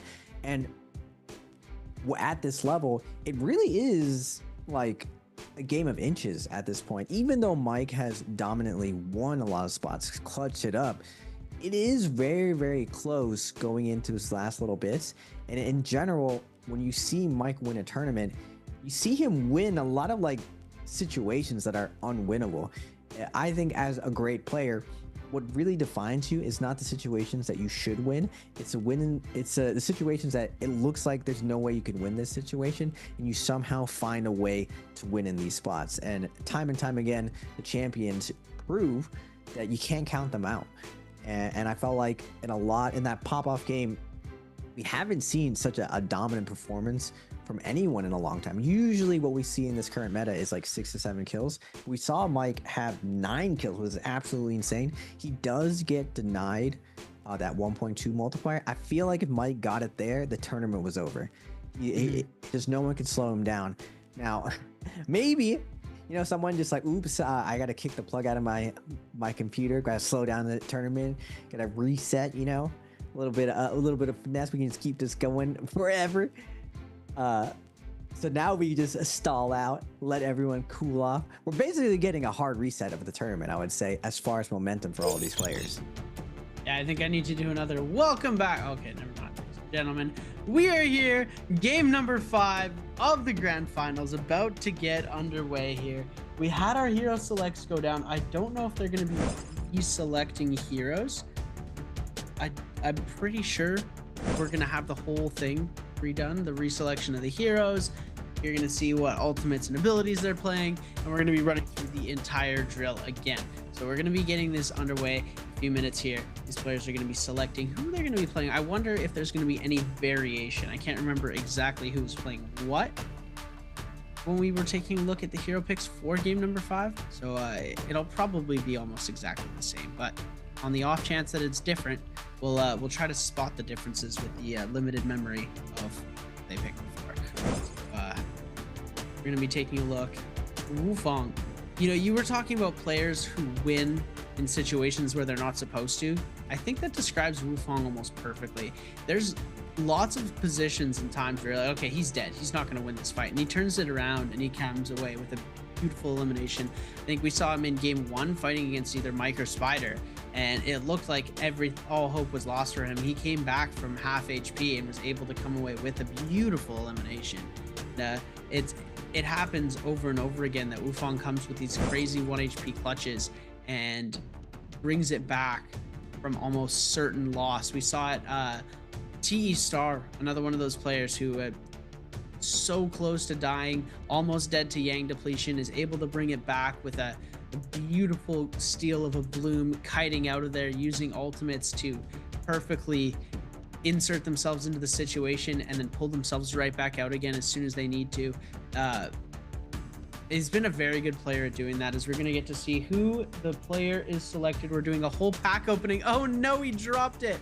We're getting Hottie and Temmie. So he looks at both of them and says he's going to play both heroes in the same game. So I believe we're going to get to see the Hottie pick for Spider this game. I'm pretty sure he's first round. So it'll be Hottie for Spider. Should be an interesting one, unless we do see the Temmie go. As maybe these cards are the new way they're communicating. Oh, there we go. Spider's ready for his nap. He's tired of all the technical difficulties, and he wants to go to sleep. It always interests me that gaming chairs allow you to lean all the way back just for like the powered gaming nap. And I've actually seen in trios and even in solos, a lot of people close their eyes and kind of meditate and visualize from round to round. There is a little bit of downtime between round to round. I personally never felt that. Not closing my eyes between rounds, but you're seeing the high pressure on these guys. You see Arano, deep breath coming out from him. I wonder where Arano's girlfriend coach is at. Normally he has his girlfriend coaching him and she does his makeup for him. Not seeing him. Oh, but I guess the round is starting right now. The other coaches were there though. We're not seeing the in trios the coaches give massages. I don't think I've seen any of the solos coaches giving out massages. That might be the hack, the power up that these guys are needing. Can I get a casting coach to give me massages while the games are going? That would be so nice. A casting massage coach. Oh, I need to look into that. I'm gonna invest in a casting coach. Taking a look at our first round selection, it's gonna be Justina for T225 on the round 1 pick, along with Paste picking the hottie. I believe this is gonna be pretty much the exact same as we saw before. Liam, Fong. There we go. AIS and Fong gonna be rocking the Liam picks. Third round selection. Hottie Matari, Kylan Hottie. Yeah, this is almost completely exactly the same as what we saw in the previous selection for round 5. Wufong yet to lock in his hero. We're gonna see Akos coming out here. I can't remember if that was the same pick or a different one. I believe it was different. Hottie's still on the table here, so we're gonna see Spider locking in Hottie. Verse gonna be locking in Tessa. Arano going for the Temi. Chuzhang going for the Zipping. XY and Star the last to select, and it is going to be Valda Justina. No Valdas until last round. It looks like Valda's sort of fallen out of favor on the Holloroth map as we are getting ready to jump in now, ladies and gentlemen. We're sorry for the break. We're back now. Game number 5. The NBPL Solo Finals is about to be underway. Look at that little map with Spider's coach. Last minute adjustments. There's no saying. Prep work, or for us as viewers and as casting, is a little bit of slow for us. But I'm saying as a player, this is where invaluable having that coach, having that second pair of eyes to help you take advantage of this extra time. It allows you to plan and really dial in your game, to call a really precise play in this spot. Now, normally as players, you kind of go blow for blow. A lot of it is very intuitive. The moment is so big that it kind of, everything is a blur. It's very hard to be very conscientious in the moment, so your habits end up carrying you in this moment. But this rare instance where you have so much time to prep, that's where like having everything printed out, being able to reference something, you could put something together. Your intuition could put something together based on the info, and you can find an interesting spot here and catch up. That's why I'm saying that I think it's gonna go to distance, especially with that ice off of it. Can Mike keep up with that momentum? He's gonna be on the Kylan, pretty all-in character. It's really hard to get a ton of value out of him in endgame, just because there's so many strong defensive characters right now. You got Hottie, Liam, Zipping, and Valda. Then you got the wild mushrooms of Temi out there. And I would say Loki Justina is one of the really strong defensive characters right now. And we're seeing landing spots coming out. Pretty hot drop coming out in the north. 225 is going to be claiming the puzzle in the center. But so much of the lobby, almost half the lobby is in the north. Yeah, it's a very clustered spawns here as we're taking a look. We're gonna see closer to the Yushan ruins. We're gonna have 5 of our players up top, 6 actually, 7 players by Yushan ruins, as well as 1 player down by the city of Tang. 1 player, Kayla's T225, spawning on the Salvation podium. We're going to try and solve that puzzle. Looks like Paste is going to be going in and around the middle, in between the gold zones and the podium. So we're going to take a look at the huge cluster of players that have spawned out. This is the massive area where all of these players have decided to pop out to. We're seeing on the lake by the Yushan runes. Spider and Arano gonna be going at it, and it looks like no weapon for Arano. Unfortunate for him here, as Spider is going to pick up his first elimination of the game, putting him on 20.6 points. He is 5.4 points away. FPX Verse already getting dangerously low here. This isn't what he wants to happen. He needs to come away with an elimination here. Trying to scale rush away. He wants to find himself an armor swap fast. Looks like he's going to be unable to as he's scaling through. AIS hot in pursuit of him here.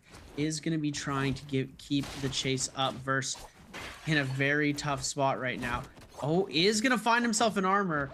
Could bring this fight back around if he wants to. AIS gonna keep trying to cut him off, and now Chu Zhang fighting against OUG's Mike on the backside. The overhold from the purple katana gonna come out, and it looks like he is just gonna go for a reset here. Chu Zhang not wanting to fully commit into this fight. Verse is gonna end up kiting out the Tessa of the lobby.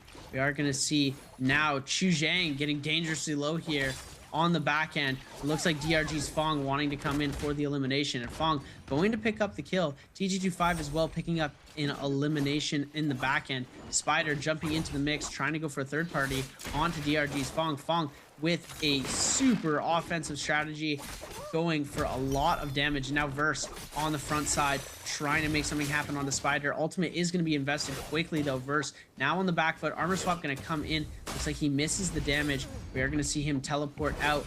Now Spider going to take a bit of damage from the zone. Going to go for a bit of a heal before re-engaging the fight onto Verse. Verse does have ultimate available now as well. We might see some crazy scrap off happen as OUG's Mike takes on DRG's Bob. Interesting play, going into zone and immediately throwing the focus attack while Spider goes through. Spider almost gets DMAC, but good thing for him. Off spawn, you don't really get those stacked loot. Or do you? Mike has purple fist blades already. He knows how stacked he is. He wants to get the reset off, but AIS is going to keep up the pressure.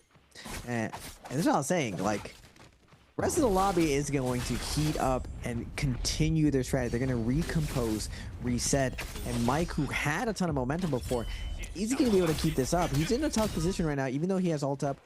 Versus Liam. Liam can't get this proc off.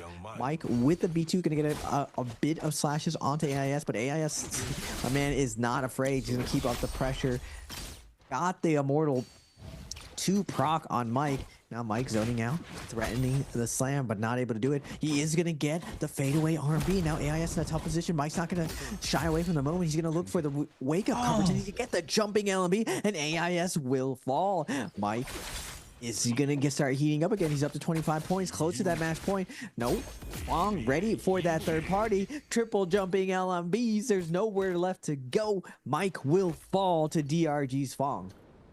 Fong with a textbook third party, putting him onto 2 eliminations, making it that much more difficult for Mike to be able to come away victorious for this match point. He's on 25 points with 1 kill. He needs 1 more point to go on to match point. Verse is still 1.1 points away, and he has been sent to the Soul Altar. T225, 2 eliminations on the board. Spider as well, 2 eliminations on the board. And we are going to see now, T225 had been contested for the podium, but he was able to pick himself up 2 kills here. We're going to see him solve the puzzle, get himself that coveted golden weapon from the box here, able to pick himself up a good little bit of loot. Purple staff in the back pocket as needed.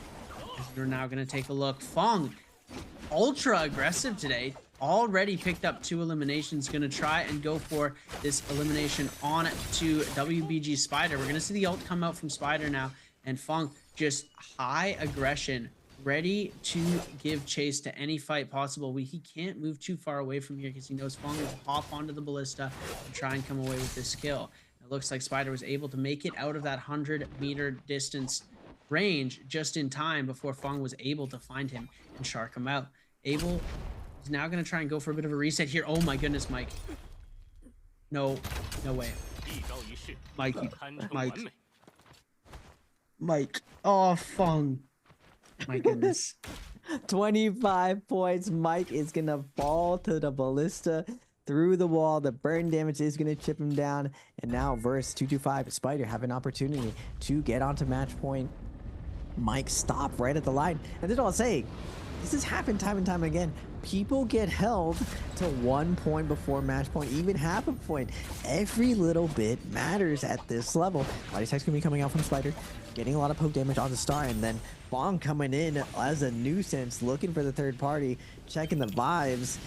Spider is still full health. But this Rumble Yang is going to be coming out. Looks like Rano is going to grab that ticket. But Spider wants to go in. Purple Dagger on the Hottie. Looking really, really juiced up. Wants to get in there as well. And this is a tough part also within NBPL. If you don't get that ticket, it is not a guarantee that you're going to get in. Wufang is going to get pressured out. Ticket taken away from 225. Has to be careful right now. If 225 lands the slow shot, he will get taken down.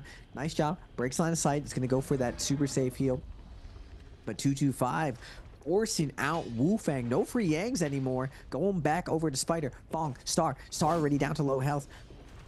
Fong, no combo break for his name. Has to be careful right now. Spider still has his combo break. Still waiting to go Rumble Yang, but there's 5 people waiting for this Rumble Yang. It's a long line right now. I feel like you're definitely not getting in at this Rumble Yang.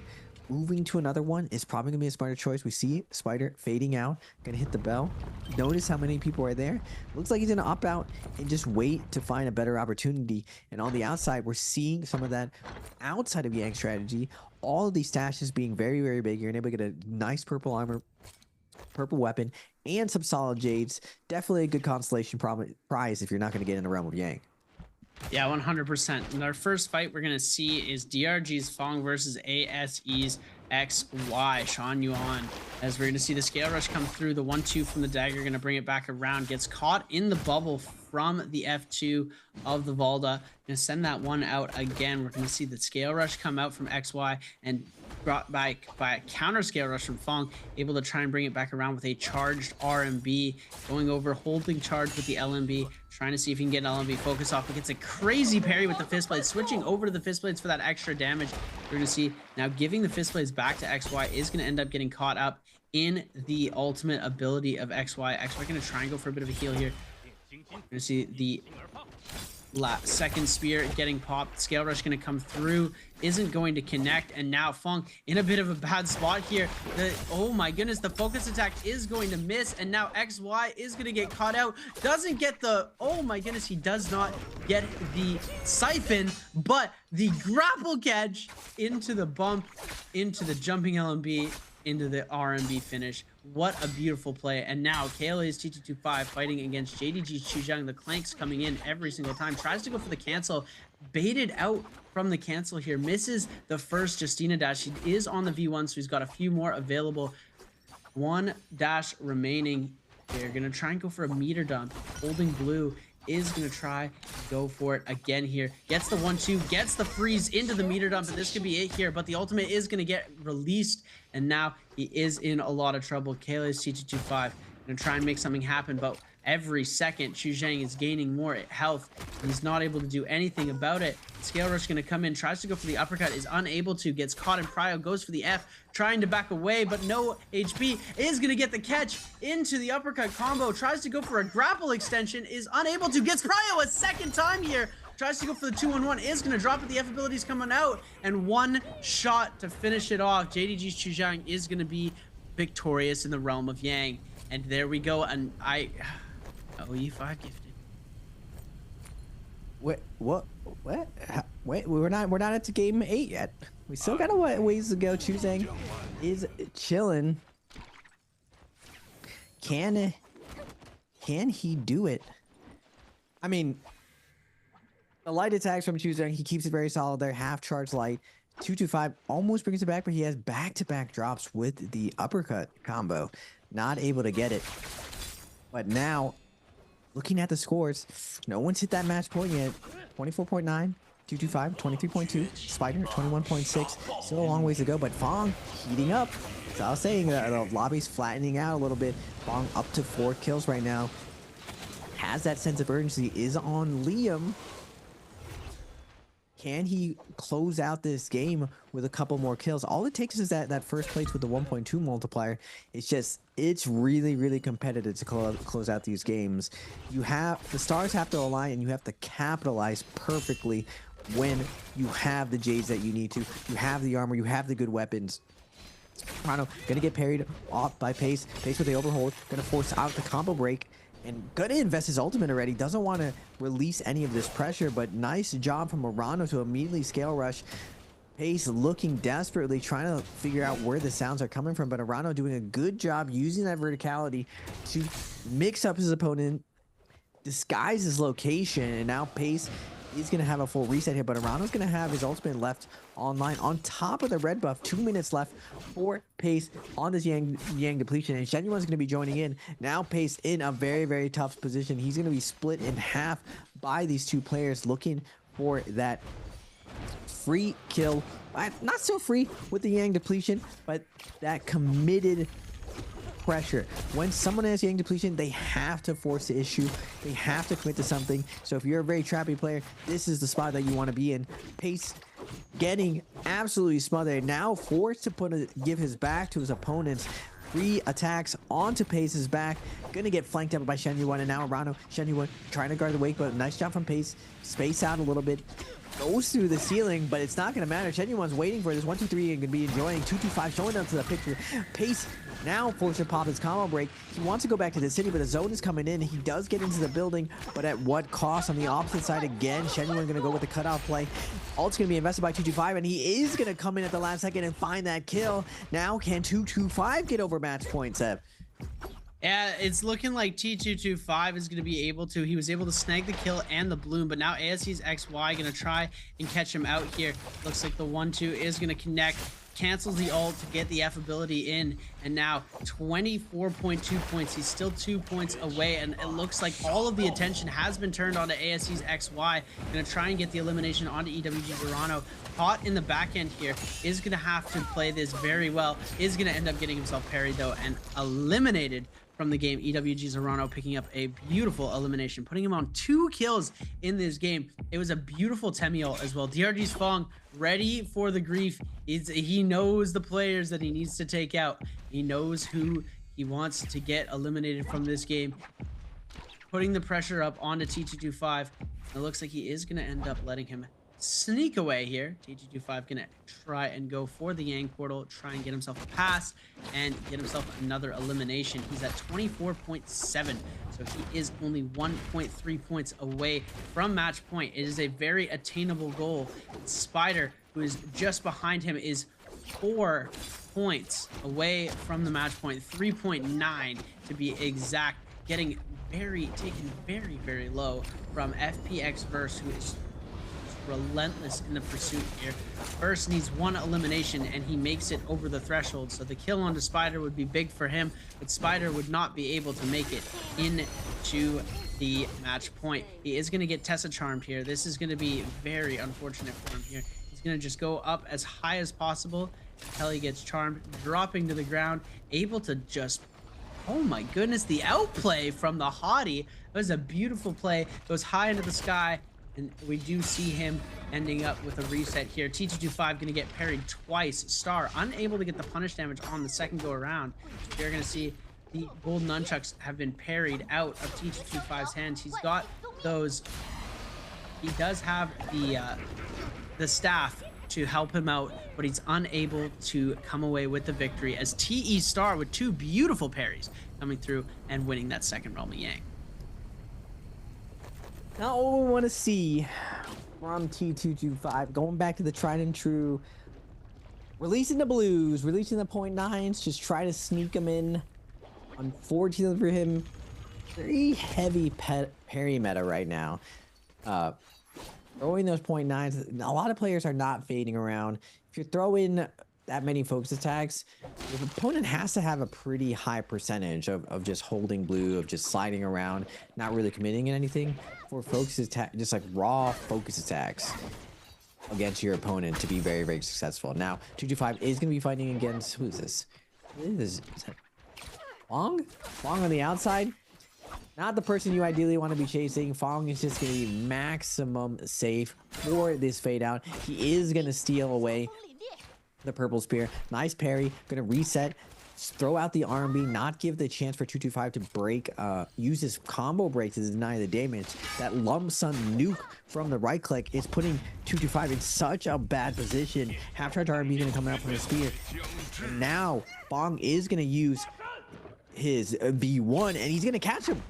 That is just the power of V1, that the flash, it just scoots. It has such a large hitbox, and he is gonna catch 225. And look at the leaderboard. We just got Verse just trying to squeak it through. Knows it's gonna be a match point, but Mike and 225 already taken down.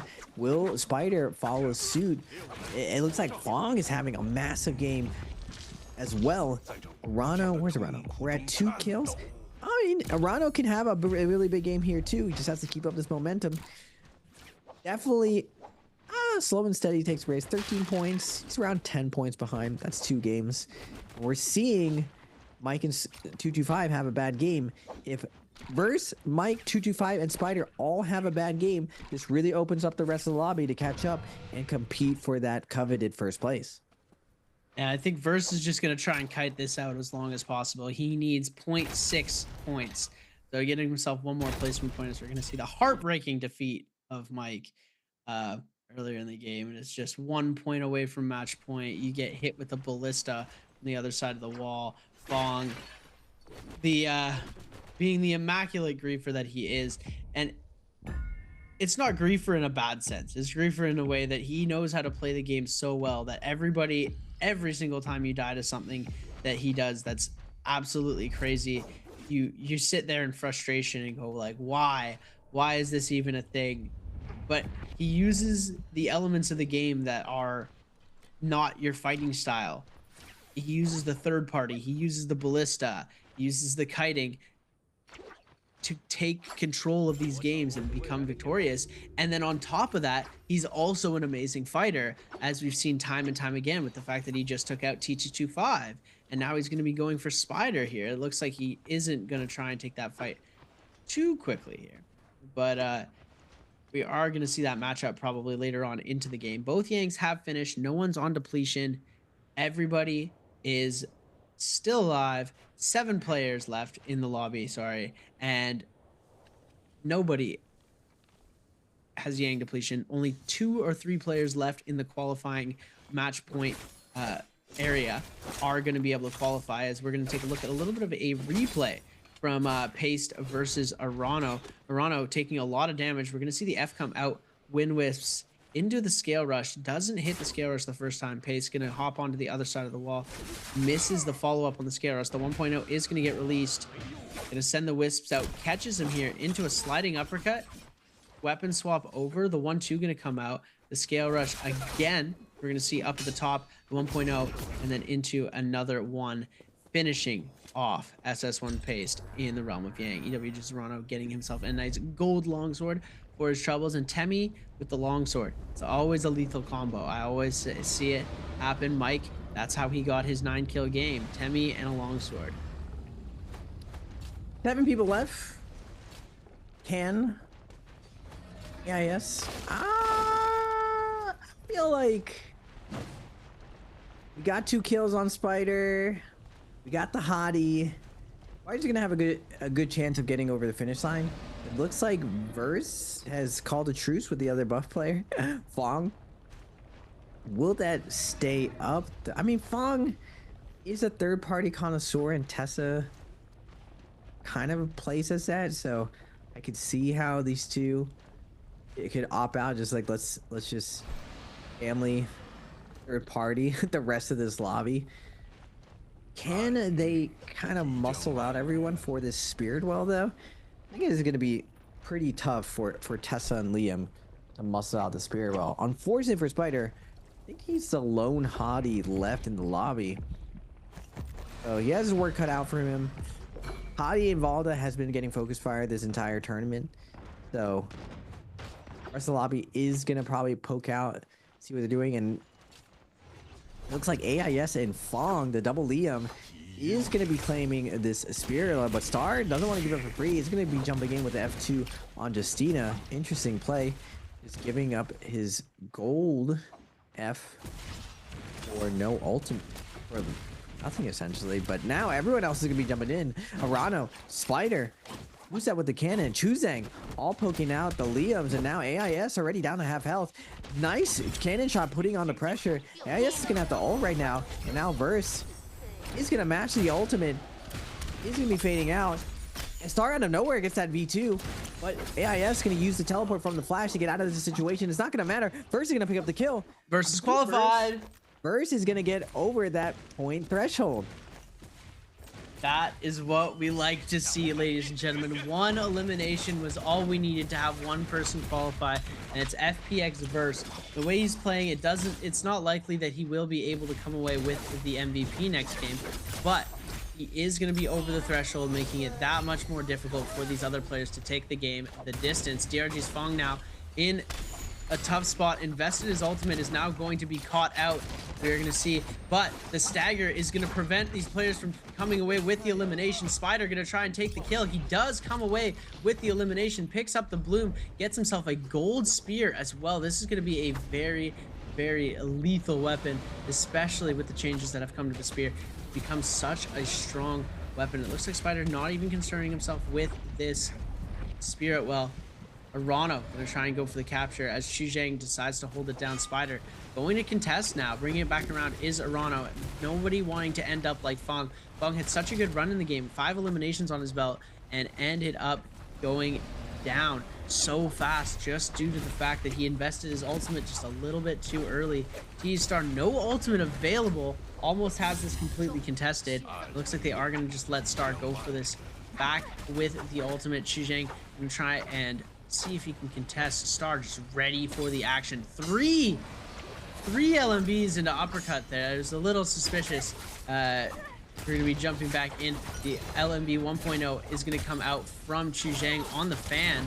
We're going to see it happen again. Star trying to go for the parry, but the gold armor swap going to come through. Now Chuzang getting dangerously low as well. Spider going to try and make something happen on a Chuzang. Both of these players getting very low. Star going to invest that ultimate. Spider going to try and go for a bit of a reset here quickly. Chuzang, 1 HP in a dream right now. Is going to try and jump back into this, but he just dies to the zone, not wanting to give anybody else this elimination. He knows that these players are very close to that match point. Spider needs 2 more kills, or he needs that first place finish to come away with this match point. And given the fact that both Liams were just taken out of the lobby, it's that much more likely that he will be able to be victorious.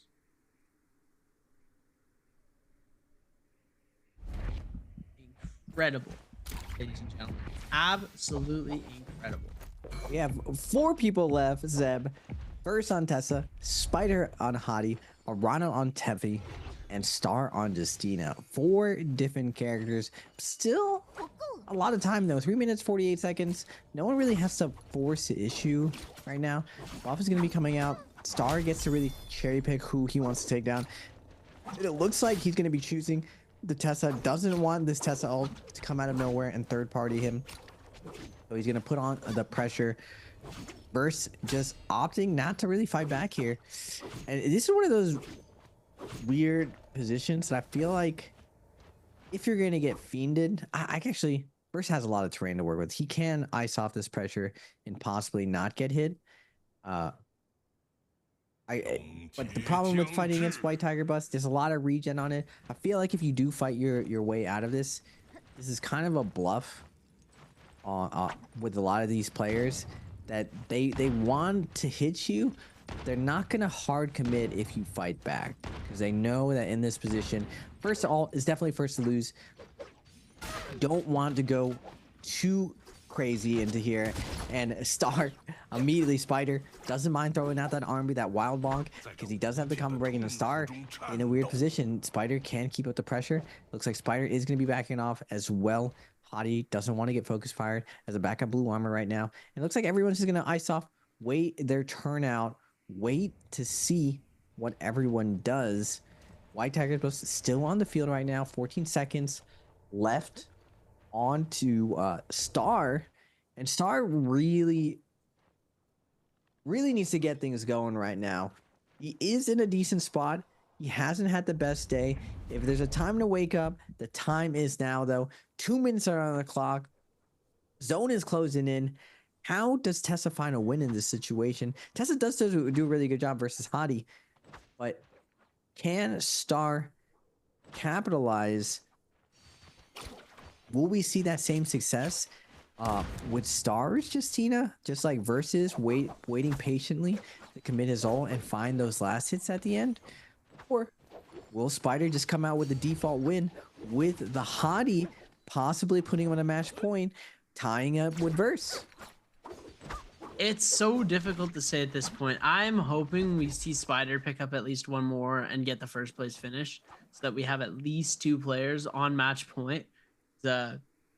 My prediction was if at least 3 players were on match point, then we had a game 6 or game 7 ending. So I believe that we need at least one more. Spider has the ability to do this. We've seen him do it time and time again. Verse on the Tessa, you know, one Tessa charm could end it all. The triple connect Tessa charm, or the triple hit from the freeze Justina from TE Star could also be a possibility. We also have the Temi ult to consider. The control over the zone that you have with the Temi ult is incredible.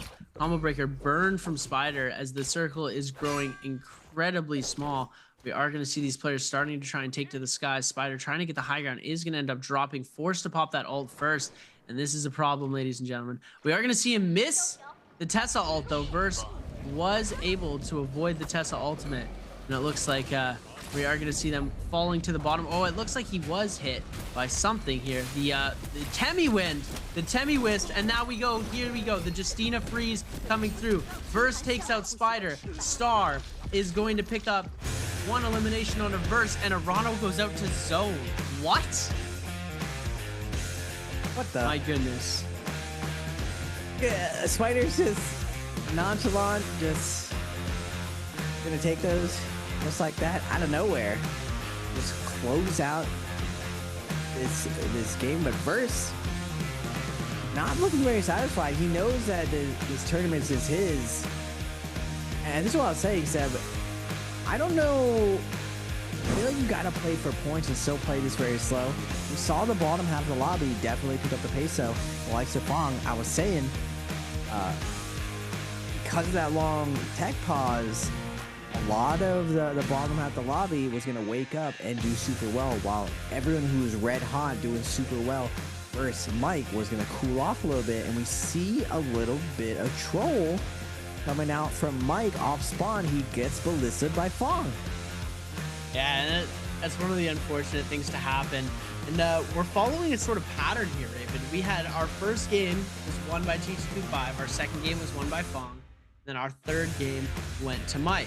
So if pattern serves correct, game 4 went to T225, game 5 is now going to Fong, game 6, if the pattern serves correct, we will be seeing Mike take game 6. I love my patterns. It would be interesting if we do see that happen, as each one of these players who's MVP'd has been winning only on the map that they MVP'd on the first time. Fong winning both Holleroth games. The first one he did play as Zipping, second one on the what Fong was playing. Fong was yeah, regardless, he had a great game. You know, put up 5 eliminations, and then even though he did go out early, he was on the Liam. He was playing Liam. You know, he did go out early, investing that ultimate very fast in that Spirit Well.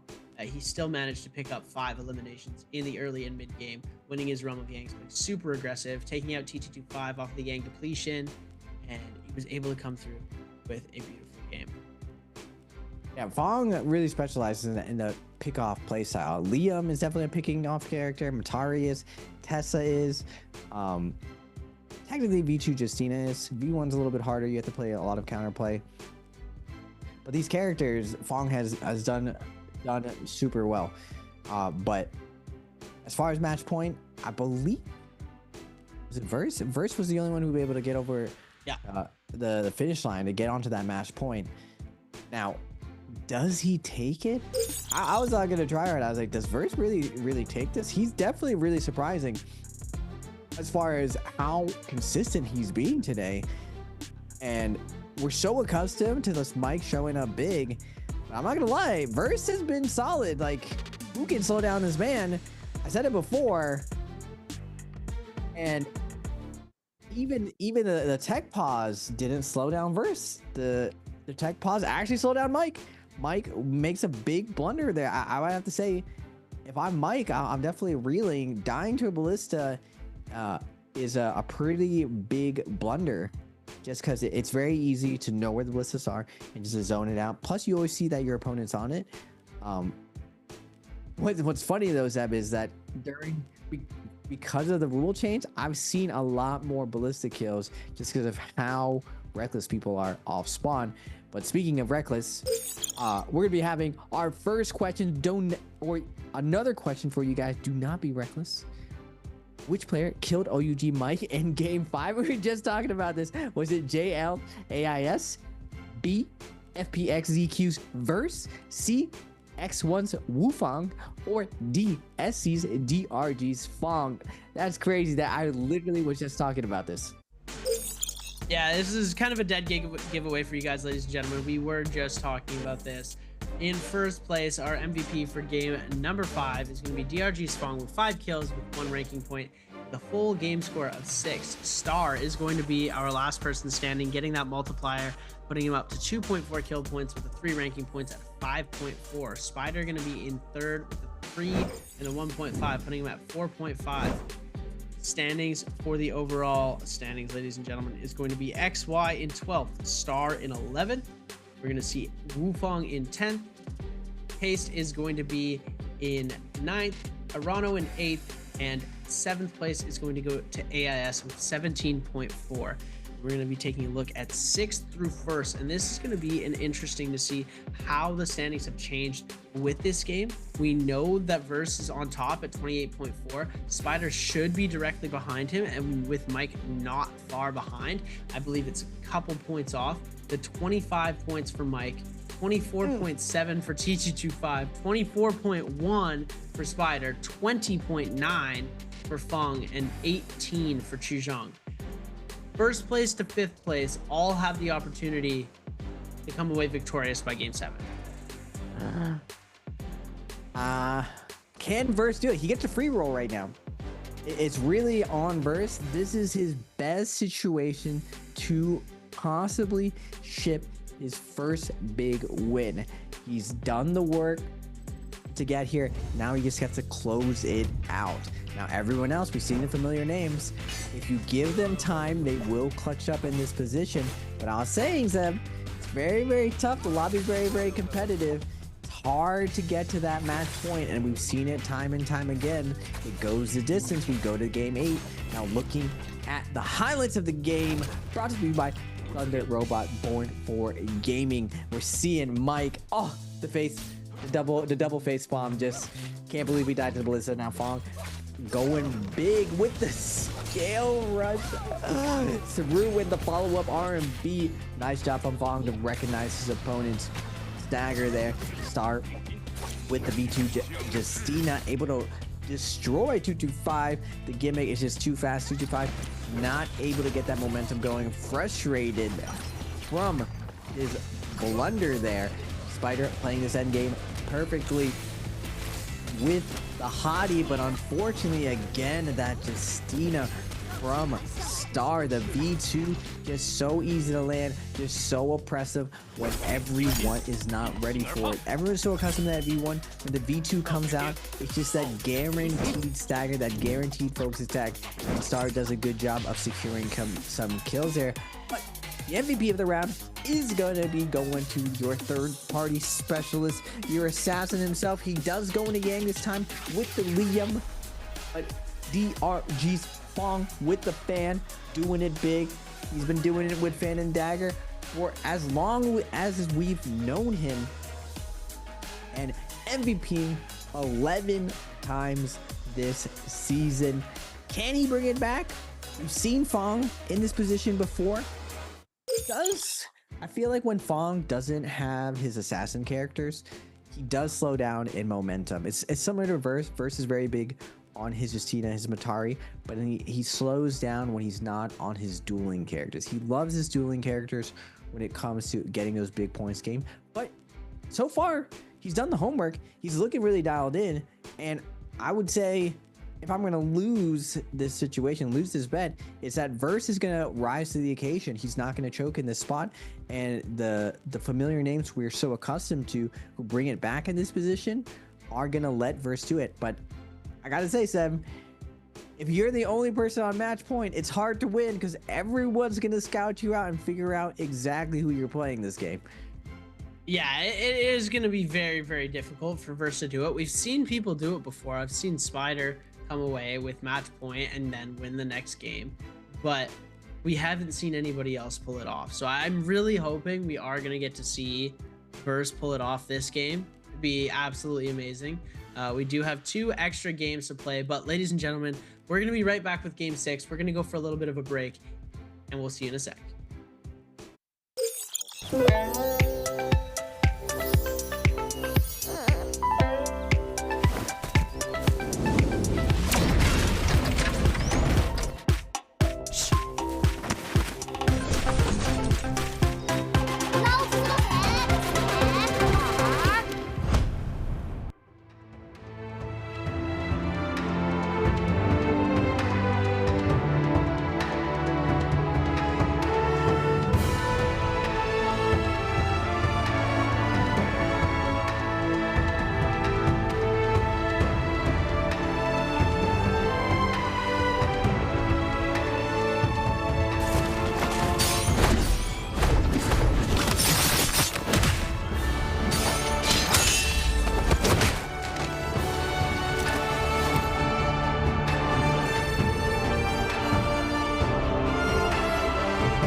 last night.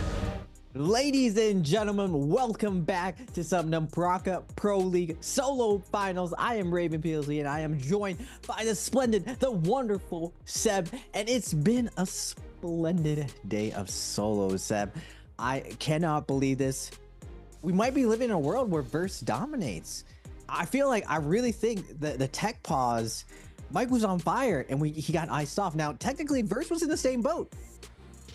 Like, both of these guys had momentum, but Verse, he got over the hill. That match point, I was telling you, it comes down to 1 point. If you mess that up, it's really tilting to not get over that match point. Can Mike deal with the tilt and get through this game 6, Seb? Yeah, the fact that we slowed down before game 5, it definitely threw everybody's energy off. Verse was able to power through and come away with that match point, but will he be able to power through again and get himself an MVP? Because he was able to get himself a kill, but he was nowhere near MVP for that game. Yeah. He's got the Chanel frames on. He hasn't used his double pick yet. I'm pretty sure he's pretty high up in selection, so it's looking pretty good for him here. He's locked in, ready to go. You know the designer makes him see better, so it's like the Wu-Ting keyboard of look good, feel glasses. Good. Exactly. Look play good, feel good, play good, win good. That's the motto for today. Be good. Be good. Oh man, you can see it. Oh, you see it on Mike's body language. I'm telling you, 1 point is so tilting. He was looking ferocious. Same thing with Wufang. I mean, Wufang's looking ferocious. He's not having as much success. We're seeing. I feel like normally we saw boredom out of Spider, like his look. We're seeing concern out of him. This is the Spider I'm normally used to, where it doesn't really matter that Spider looks concerned or anything, but I feel like the ice cold Spider from this season, he's definitely performing a lot better when he goes to that mental zone. It's hard not to show how badly he wants this, especially going into Worlds. He's been chasing this to show his dominance, that he can do this against Mike, and he's won some of these bi-weeklies. 225 as well. You see it. I mean, I see him just like holding his breath. He's like, no way. This is like my best spot. We started out of the day strong. We got 2 MVPs. He's like, this could be my time right now. And you can see him. He's digging deep right now. You can see it in his eyes. He's digging deep. He wants this really bad. And I still think, Zeb, everyone's so close in skill. Anyone can take this. I don't think Verse just has this in the bag right now. He has a lot of killers coming for him and gunning for him this next round. And it's really going to show of whether or not it is his time. He has to pull off a miracle this next round. It's not going to be an easy one for him to MVP this round. No, it's going to be incredibly difficult for him to be able to MVP this. And if there's a lot of things that have to go right for this to work. He's got to get his double pick on the meta hero that he wants to play, number 1. He's got to have circle fall his way. He has off spawn fall his way. Loot has to go his way. Everything needs to go his way. And the first thing is he has first round selection. Oh my God, man. That's pretty big. That's huge, actually. It's actually huge, especially that he's going to be on the same hero as Spider, who could be doing family meta for him in the end game if they stay alive. And Spider's survivability is usually pretty high when it comes to the end game. Even if he doesn't get a lot of kills, he is still usually in that end game getting that survivability in those placements. So we are going to be taking a look to see what these players are going to select. Are they going to pick the same, or are they going to pick different? Hottie coming out for Verse. I believe Spider has already played Hottie. Temmie. So who is going to be the Hottie to partner up with Verse? Unless they all don't pick Hottie so that they know that Verse is the Hottie. This could be the play here for them. What the? Another Temmie, Justina? I mean, Temi is a really good counter to Hadi too. It's very hard for Hadi to get value just because if you off angle your ultimate, you guarantee put Hadi inside the wind wall. Just because it takes so much time for Hadi to take flight that he's very, very vulnerable as long as you know how to do the angle. Now, he is going to be in phase 1. I wonder if they're going to be able to put together of what character he's actually on right now. Genuine is going to be on Hadi. That's definitely a good teammate to have still. Genuine really, really good in multi-way fights. Can he heat up? He's been a little bit more quiet than he normally has been in the past. And multiple Mataris as well. I mean, we've seen this mix of the lobby before. Matari, definitely a big pain in the butt for Hadi. The teleport, especially when she has longsword, has a lot of good coverage, can really catch out Hadi's dodges when he's going up. But this is do or die for Verse right now. This could be his moment right now. You see it in his eyes, like he knows this is it. He's taking a deep breath. He doesn't look like he's necessarily nervous, but I feel like how big this moment is, he's gonna remember this moment for a while now, knowing that it's very, very hard to get to this spot, and when you're here, you need to capitalize. And it's all coming down to this, ladies and gentlemen. We're going to take a look at what ultimate abilities play in and what F abilities these players are going to be using. It's going to be pretty standard for most of the variations, and I don't think we're going to see anything too far out of the ordinary. Fung is going to be running that F1 Justina. I love that play. Started utilizing that in my own games because I thought it was absolutely genius. The F1 over the combo break, giving yourself a little bit of shield, especially when it comes to those endgame circles. It is very, very helpful. Even just that little tiny bit of your gold shield healing back up. As we're also seeing everything else very, very standard. No V2s on the Liams. It's all going to be F1 V1, F2 V2 for our Akos, F2 V2 for our Hadis. The Justinas are going to be the only outliers. F2 V1 for Paste and F1 V2 for Fong, F1 V3 for our Temis, and the rest is history, ladies and gentlemen. We are going to be jumping into game number 6 on Celestra, and if tradition falls right and the pattern keeps going, Mike is going to win this game with a crazy amount of eliminations. Or we could see it happen where FPX Verse is going to be crowned our solo grand finals champion at the end of this game. These players are going to be spawning all towards the northern side of the map, just above Celestia. We've got a couple players spawning near Money. We've got some players spawning just by Eventide Temple, and the rest in the gold zone surrounding. We're getting ready to jump into this JL, the furthest side, the furthest west player that we are going to see. The furthest east player is going to be Spider, spawning pretty isolated, but he is decently close to T225 and Arano if he wants to fight off spawn. This is the moment we've all been waiting for. It breaks down to this. FPX Verse needs to have a good game. He's in between Fong and he doesn't have a weapon. This is not ideal, ladies and gentlemen. He's got himself a dagger. He's got himself some blue armor. F ability invested already. Huge parry coming out here onto Fong. Is not going to invest the F, though. Does get stuck on terrain. Oh, my goodness. No. Open air. He is going to be coming this back. He did get the Fireflies. That's actually really, really big. Fong is going to make it back to these buildings right now. He can find the armor reset, but Verse staying on top of it. Verse is known for his katana. Jumping LMB, gonna cover the disengage and the half charge RMB. Oh my goodness, right in front of Fong. Was that blue armor reset? It's not gonna matter. Is it Verse's time right now? He's up to 1 kill. Mike, you saw it, man. I could see the till in his face. He can't believe he died to a ballista. That's the eyes of someone who died to a ballista. Pace with the dagger, not able. Mike's not able to secure the kill onto Pace. Star gonna come in with that dash through onto Matari. Now Chuzang is gonna eat the ult of Mike, but only one more charge for him. Chuzang now fading out, gonna double jump and go for the F2. Mike's gonna have to slow this down.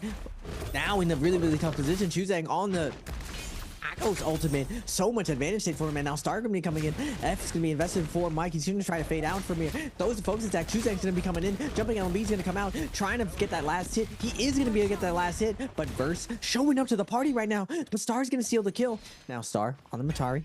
Fade fade out with a great sword, switching to the dagger, goes for the overhold with the F2, gonna get a nice big poke damage onto Verse, but Verse is gonna get a big parry. No combo break for Matari. He is gonna be able to pop ultimate, but Verse still has his ult. Matari does have a good edge onto Hadi, but out in the open right now in a 1v1 situation, Hadi can match the ultimate of Star on the Matari. Star trying to fade out with this great sword, gonna be fading out. Looks for the overhold RMB. Not a lot of options here with the great sword, and Verse 1.5 parry is gonna put Star in the uppercut combo, catches the cross. Big mistake coming out from Star, and Verse up to 2 kills. Is this gonna be the MVP round for him, Seb? Oh my goodness, he almost had about 4 there if he would have gotten the third-party kill onto Mike and then get the other elimination onto the ACOS of Chu Zhang, as we are going to see jumping back into the mix of things. Alias T225, he's gotten himself 1 elimination. He's at 25.7. He needs 0.3 points. WBG Spider needs 1.9 points. Alias T225 now on the back foot. We're going to see the third party coming in from Spider. Spider trying to make something happen, and now Verse jumping into the mix. We're going to try and see if he can make something happen here. See if he can get the elimination. It looks like Arano's going to pick up the kill on to T225. Verse gonna try and see if he can get some pistol shots off. Both of these players getting caught by the Wisp. Verse not able to deal damage though. We are gonna see though Spider picking up an elimination. Beautiful kill that he picks up, and now he's got himself 25.1 points. He is now 0.9 points away from coming away with that match point qualification. Verse 2 eliminations on the board. Gonna try and see if he can get the third party off onto this. Does get caught in the Wisp, and the pistol shots are gonna follow from AIS. We're going to see the overhold come through. AIS able to deal a lot of damage through this overhold, but the F ability is going to negate lots of it, as Verse can still try and make something happen. Goes for the grapple. The overhold's going to come through and connect. Verse now going to pop the ultimate. Better be safe than sorry. Is going to go for the chase now. AIS already almost has ultimate back, so this could be a dangerous fight to go into. He knows that the Temi ult was down, but the amount of time that's been taken, oh my goodness, he's close to death. AIS forcing him to back out here with the Temi ult invested, and now Spider is going to get caught in the Wisp with the overhold coming through. Oh my goodness, could this be crazy? Verse gonna get 1. He's gonna lose the bloom to Spider though. He comes through with a beautiful third party kill with a purple greatsword in hand. Is going to just switch back to the dagger quickly. What is going on? Trying to go for the dual blades here. We are going to see him bring that back around. We're going to see Spider just trying to go for these crazy parries here, as he is baiting all of this out. AIS jumping back into the mix of this fight as well. We're going to see Verse ending up using that F ability to try and kite out of here, but now Verse getting tossed up into the sky. The overhold going to come through. Both of them clank, leaving Verse to be able to get away pretty quickly. We are going to see the scale rush come out, and Verse escaping with his life. Oh my god, Raven, it's happening. Dude, that was one of the luckiest situations ever. Verse went in the middle of 2 focus attacks, both of the focus attacks while he's in the middle end up clanking, so he takes no damage. This might be his time. You need a little bit of luck in these situations. I mean, the first 3 kills were definitely not luck, but that situation right there, surviving that spot, super lucky, and he's up to 3 kills right now. Can Star stop this? I mean, 225 and Spider both up to 1 kill. We're still not past this first Rumble Yang. There's still a lot of NARAKA to be played right now. But Verse definitely sitting really pretty. He knows he has this in his grasp. He has the momentum in his favor. Are we going to be ending it on a game 6 on the likes of Verse? He's finally able to transcend. Man, 225 has been trying to do the same thing Verse has been doing for even longer. But Verse, from the 3rd place to 1st place, gonna skip that whole 2nd place shebang. He wants to go and ship this one right now. Already up to 3, but it's gonna come down to this first Rumble Yang, Seb. He has to win this first one, and with he doesn't get this first ticket, and you don't get free Realm of Yangs anymore. He's already gonna be spacing out, possibly look to play for Spirit Ball, play for a stash, just because, especially this late into the tournament, it's really hard to get in that first Realm of Yang. Yeah, he wasn't able to reach the pass before his fellow Hadi, and all ending it without ultimate against the same hero is just not something that you want to be doing. Spider not going to be able to get himself into the Realm of Yang though, as it looks like he's taking a barrage of pistol shots from Chu Zhang. Spider going to go ahead and take a bit of a reset. back up into Celestia. We're going to see one player already entering the Realm of Yang. It looks like we are going to see Verse going for the cave unlock.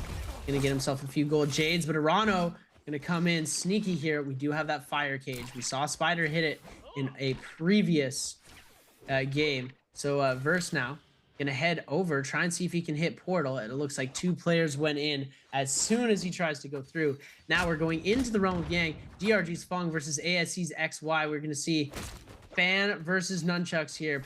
Blue armor versus purple armor.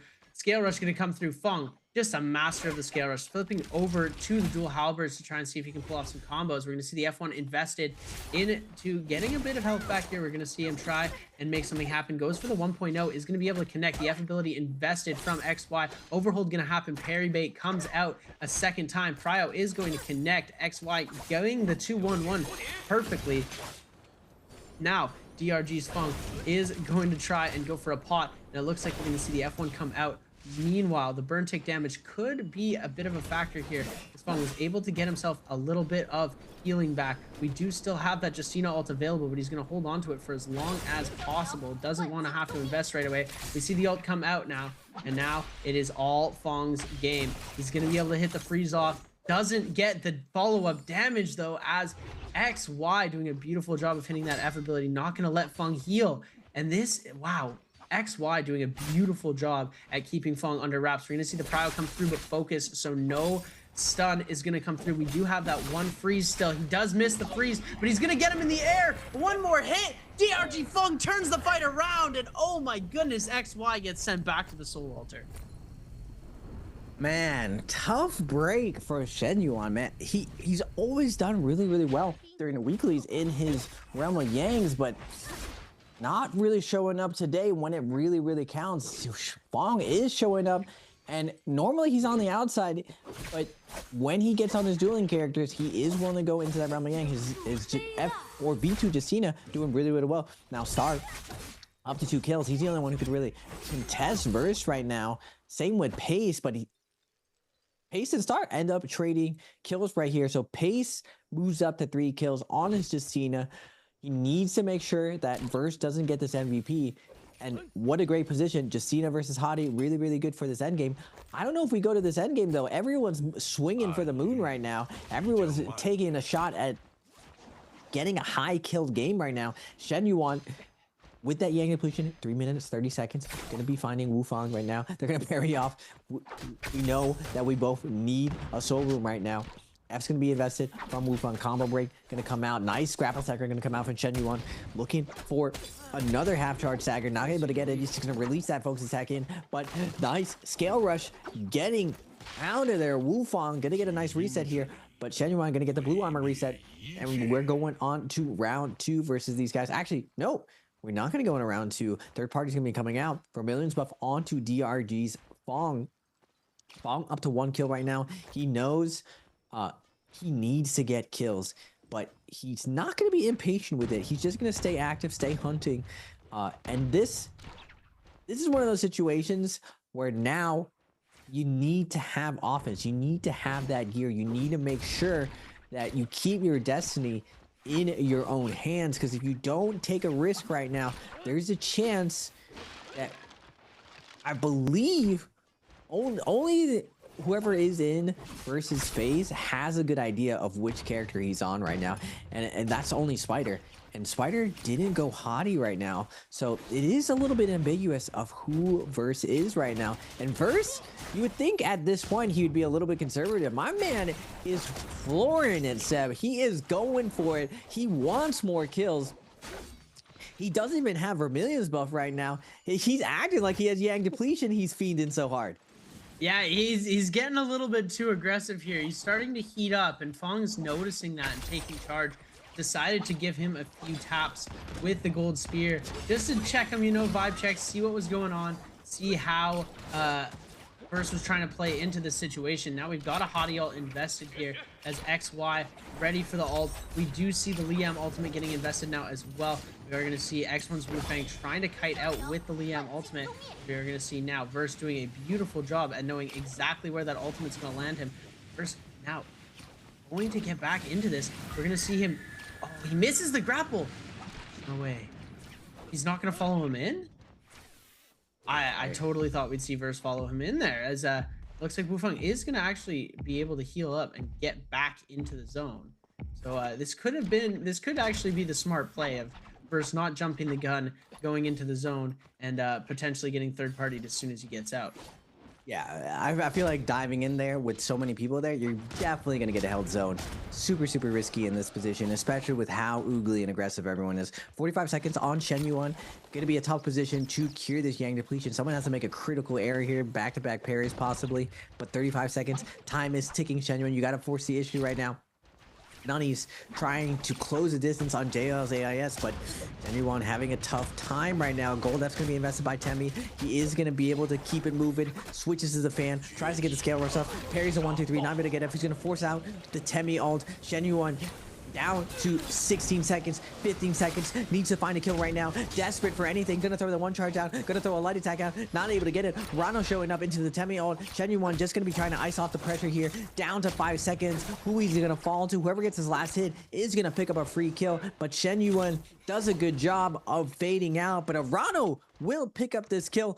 Up to 2 kills, I believe. Now, multiple players in contention for Verse not to MVP this round, but still 10 people alive. Still a lot of NARAKA to be played. Can Verse sneak in this win, Seb? I think he can do it. I think it's going to be tough, but I think he can do it. He's on 3 eliminations. Fong is still only on 1 kill. Fong is going to end up chasing this into the zone. I want Verse to be able to come away with this elimination. If we do see Fong follow into the zone and lose a lot of HP, this could be very detrimental for him. He's following pretty close, and the Verse is not too far behind. We do see the kill go to Fong. Fong is going to end up healing, getting out of there. Verse now in trouble. We get him to go into Yang? Or we not? We don't see Yang here. It looks like Yang might have been full. Fong could be going for Yang, as it looks like we are going to see Chuzhang and Paste. Gold Halberds just left to the win, and it looks like Chuzhang on the longsword with the crazy combos. Paste going to try and go back for those dual halberds. He knows how important that gold weapon is. Is going to be able to get the freeze into the charged LMB to be able to connect with that, but the F ability from Chuzhang is going to be able to give that hit stun just enough, and then that one to the jumping LMB is going to connect. Chuzhang taking out Paste in the second realm of Yang to eliminate him, send him to the soul altar, and put him on that Yang depletion timer. Yeah, nice job from Chuzhang, making sure to keep up the pressure. Just the oppression from the tech chase of the longsword. If you overdodge versus longsword, you're gonna have a bad time. You just gotta hold that blue, force the longsword to release the focus attacks. That's the one weakness of longsword. Its focus attacks aren't very good once you space it out. They are slow enough to whiff punish if you dodge off the line of attack, since they're very, very narrow. And if he tries to hold a horizontal, you can crouch under it. Just the focus attacks of longsword, pretty troll. What Chuzhang had going for him, though, on the Akos, the F2 just adds a little bit more pressure. That overholding blue could possibly net you getting staggered, which forces you into an uppercut combo anyway. So tough position. Good on Chuzhang. Also able to tie it up to 3 kills. Chuzhang, Pace, they are the gatekeepers for Verse and his destiny. If he wants to seize it right now. He did come off spawn super, super aggressive. He's gonna have to keep that going. He didn't get into that first realm of Yang. Now the question is, Seb, does he go for the second realm of Yang? Does he risk it all? Because he's in a position where technically he could play endgame. I feel like winning second realm of Yang pretty much it increases his percentage of MVPing. I think at least double. Well, second realm of Yang is already finished.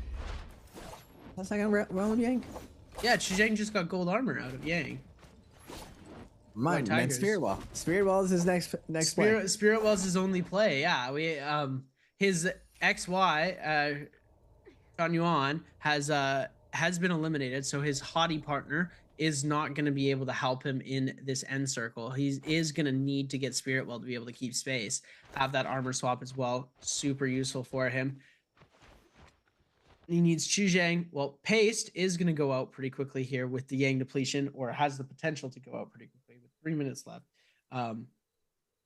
And he needs Paste to go out. He needs Qi Zhang to get third partied, and then he needs Feng and Arano to not get any eliminations, leave the kills pretty spread out amongst the rest of them, and most of the kills going to Verse. There's very good chance of this happening. He's going to try and kite it out and play very closely to the vest until endgame, and then all in, is that we are going to see now Paced and try and make something happen. It looks like Verse is going to be on the outskirts of the map, nowhere near the action, as a Paced does need to come away with some sort of an elimination here very fast. Watch him run. Watch him run right into the arms of FPX Verse. Verse can pick up his 4th kill on the Paced. Then we call it a day.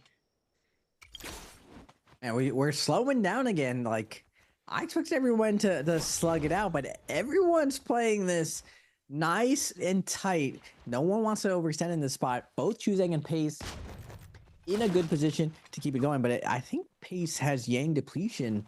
He does. 2 minutes left. He does. Did he pick up the challenger buff? That a little bit of glowing. He needs to find a kill right now. He's not really revealing how desperate he is for the Yang depletion. A nice job like pretending that he doesn't. He's not desperate. He's kind of searching for a nice opening right now before he starts fiending. It's just this is one of the big adjustments I've noticed in solos, is that you don't want to really reveal that you have Yang depletion, because then everyone starts running away from you really quickly, and then they also prep to finish you off and just last hit you. It's the most ideal way to finish someone off with Yang depletion is not really risk taking the raw 1v1 versus them. Instead, let the timer start going out and just last hit you to make it very easy with very little risk.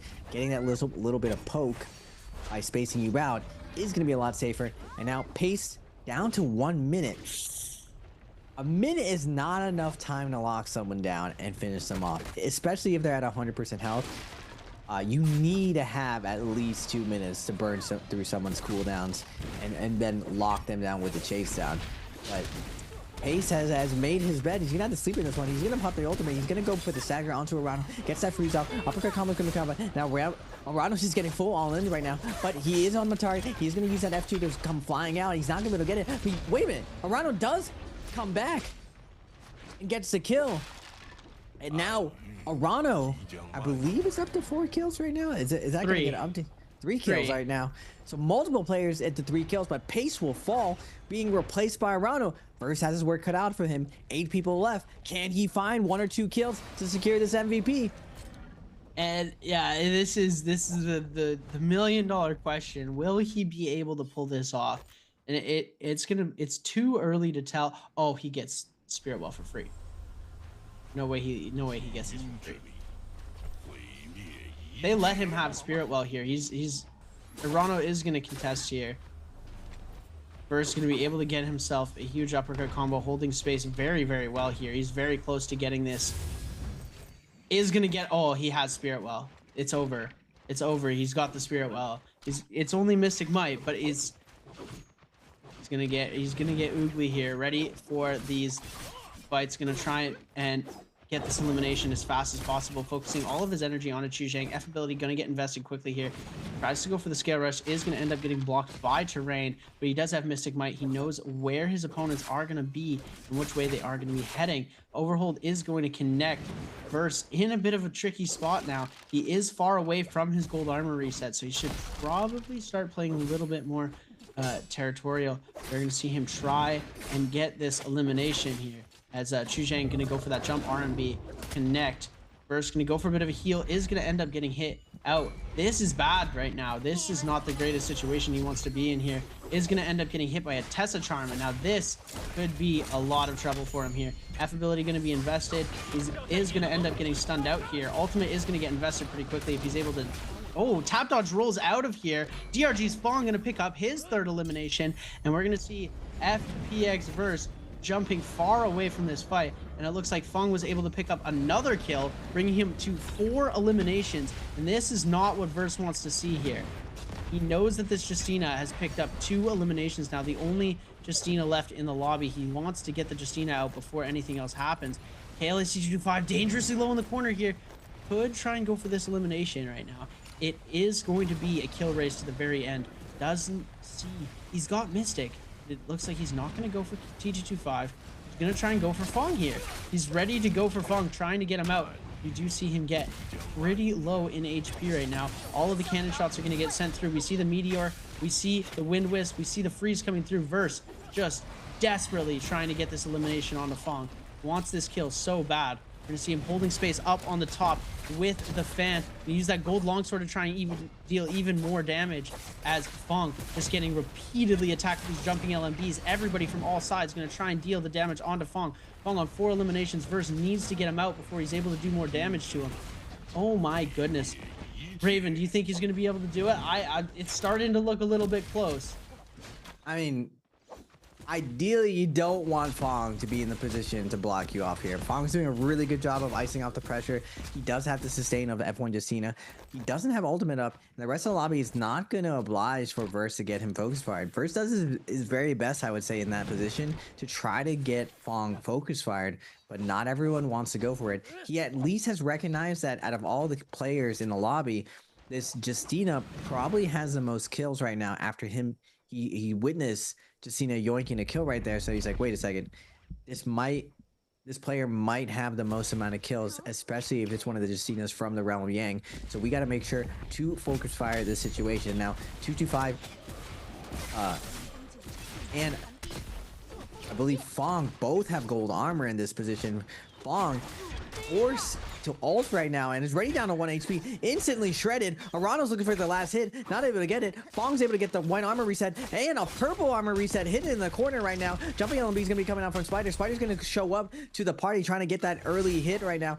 Cannon shots are gonna be coming out. Fong, oh my goodness, the F1 healing a ton of armor, at least a half of his armor pool. But now, where can he go right now? There's not much places to kite. He's going to find a little pocket here in the corner. He's going to eat an R&B from Mike. Nice parry going to be coming out. F2 is going to be vested by, I believe, Spider comes flying in. Or who is that? 225 comes flying in. Will Burst be able to find a kill right now? But it looks like the kill is going to go to 225. Now up to 2 kills, I believe. Burst. Fong does fall right now, so as long as First stays aloft, places to endgame, Arano gonna get lifted off, gonna eat that R&B from Spider right now. And now no, Spider stole the kill. Oh my goodness, it's so close right now. It's not gonna matter though. Verse just needs to stay alive right now. He's in a great position with only 4 people left, but does he get focus fire here, Seb? Yeah, it's looking like he's starting to get focused. He has been caught out as the low player. We're going to see him flip over to the dual halberds. He's got Dragon-like. It's going to be great for taking space, but he's now boxed in. He's going to be forced to ult pretty early here. KLA's TQ25 not letting up with the bow shots. There we go. OUG's Mike is going to send it in, forcing him to ult now, and this is going to be a problem. He gets hit with the Tessa Charm. I don't think he does it here. This is the problem here. Oh, he's got advanced heal. This could work in his favor. He's going to be able to ult back. Needs one more pot. He needs a pot. Just come on, get him 1 pot. Get him 1 pot. No. Oh, Verse, my boy. 4.5 points. Fong right now is gonna be overhead of him. Mike now trying to bring it back around. 1 elimination on the board for Mike. Is gonna go for a bit of a heal here. Has 1 charge on his ultimate left. We're gonna see him bring it back around into the armor swap, into the gray armor. Did not have very much charge on the armor. Mike is gonna get brought dangerously low here in the back end. Gonna try and see if he can kite around this. It's gonna be difficult for him to try and make this win, and he's gonna be able to get a single pot off though. Second pot is not going to connect.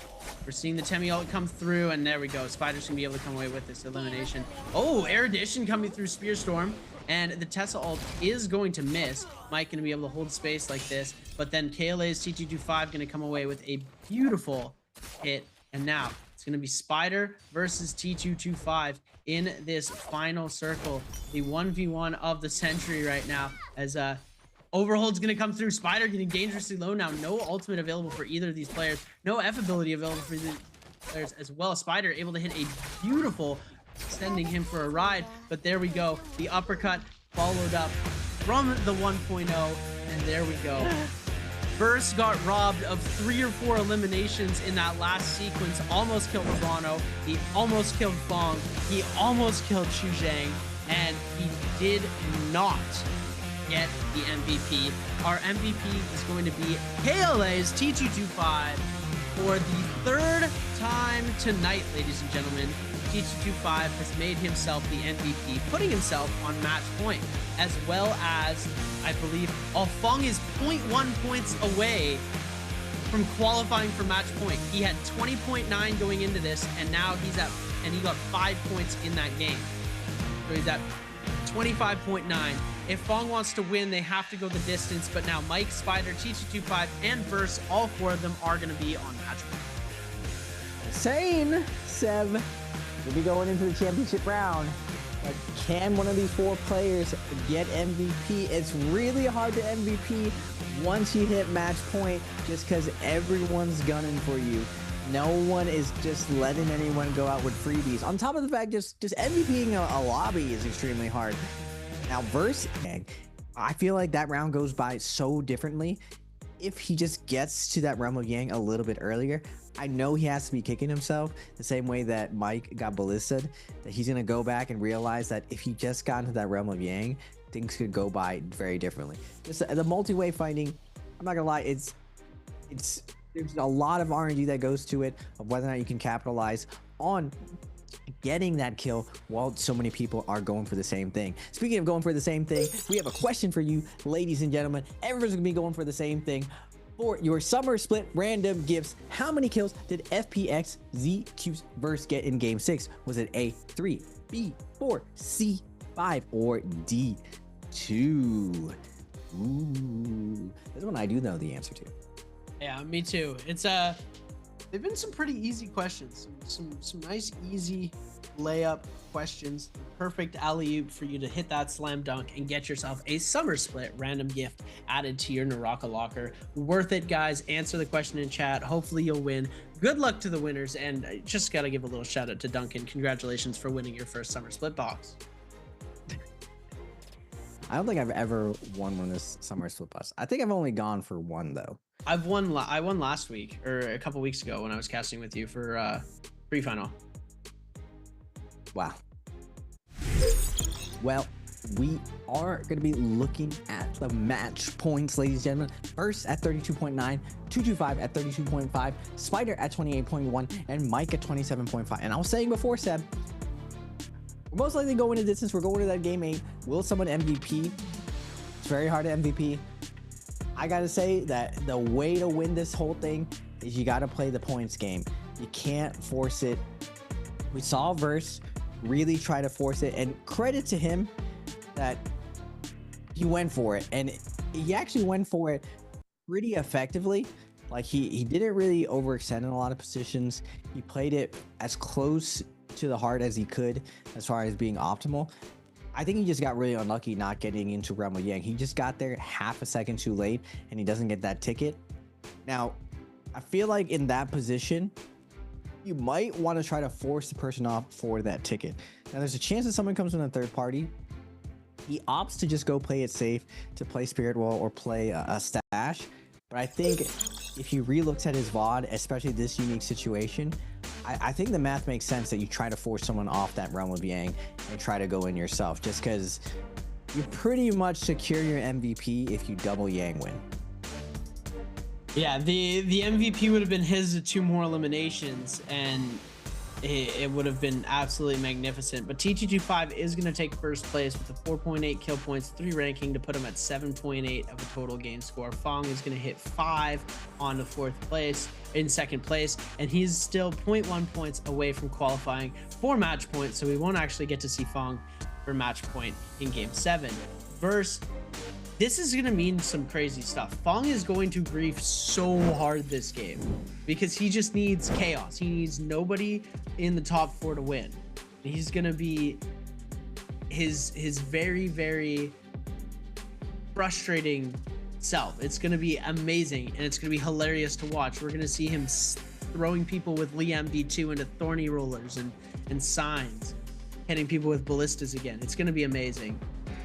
But Game 7 energy has to come out here. The bottom 7, Arano, Paste, AIS, Star, Wufeng, and XY. It's going to be very difficult for them to come out on top. I'm not going to lie, ladies and gentlemen, it is looking pretty bleak for them, with the high score being at 32.9 now, an 18 score. You're going to need to get at least 10 points a game, and the top players are going to have to get 0 points if that's going to happen. Oh, gonna lie, if I'm Fong, the 0.1, that's pretty tilting. 25.9, bruh. That's a tough pill to swallow. You're right on the edge. We gotta go full grief mode if we're Fong. We gotta look. We're gonna be dialed in of who Mike Spider 225 and Verse is gonna be, and we just got a full grief this game to get through. Because pretty much once you're past a certain amount of placement, you're gonna get just placement points and push you over the edge. I don't know. I still got to go back to the tried and true. You got to play this close to the heart and just play points, because it's probably going to go to distance. Now, we're going to be looking at your highlight spot, brought to you by Thunderbot. 4 Gaming. Verse coming in with the drop down. R&B with the great sword. Pace inside Rumble Yang. Gonna go for the Raw Dragon Justina combo. Nice reset coming out of the freeze. Star getting put into the montage. Long coming in with the clutch up on his V2 F1 Justina. Pace versus Star. Star's having a tough day all day today, not able to get anything going, not being able to get that reset. And Chuseng also putting Pace in the blender with his longsword, keeping up the pressure. And we see Fong coming in, doinking the kills left and right, and everyone playing this super safe, making sure that no one gets this out for free. And you see first, he knows he let this one slip through his fingertips, but now usual suspects, Spider 225, Mike, all getting up to match point. The veterans are going to be in this position. They are known for clutching up this position. You never want to have Mike in the driver's seat to clutch up a spot. You see the smile on 225. He knows he's made it across the MVP round. These guys are going to be able to duke it out for these last 2 rounds. They want to take this win. I hope none of them take this win, because we're going to game 8-7. I want to get the go to distance. I was telling you, as I predicted, it's going to be tough. We see 3 MVP rounds from Mr. 225. My man's looking locked in. He has momentum. If there was a time, the same thing as Verse, this is a pretty good position to ship it and take a really big tournament away from Mike and Spider. Yeah, there's potential here. I want to see either T225 or Verse take it in this game, because we've seen Spider win. We've seen Mike win. It's old news. It's nothing new. It happens a lot. So having T225, the king of second place, actually get a win in a tournament like this would be so amazing to watch.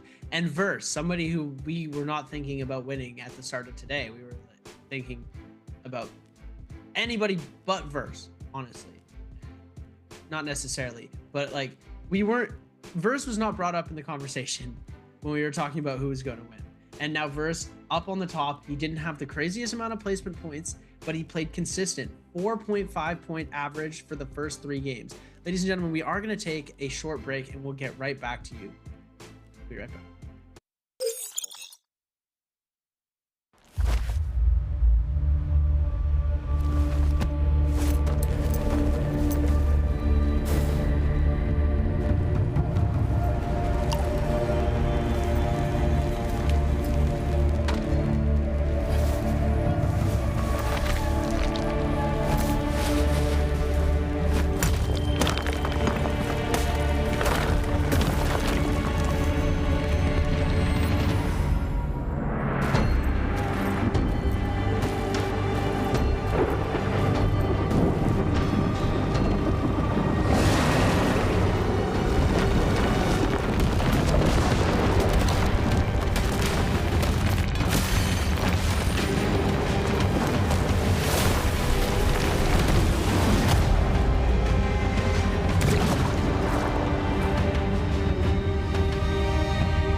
A whole season of NARAKA BLADEPOINT Pro League comes down to this final moment.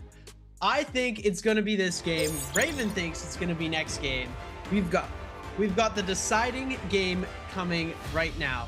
If one of these 4 players on your screen right now makes the MVP of game number 7, we will have a NBPL Grand Finals solo champion crowned.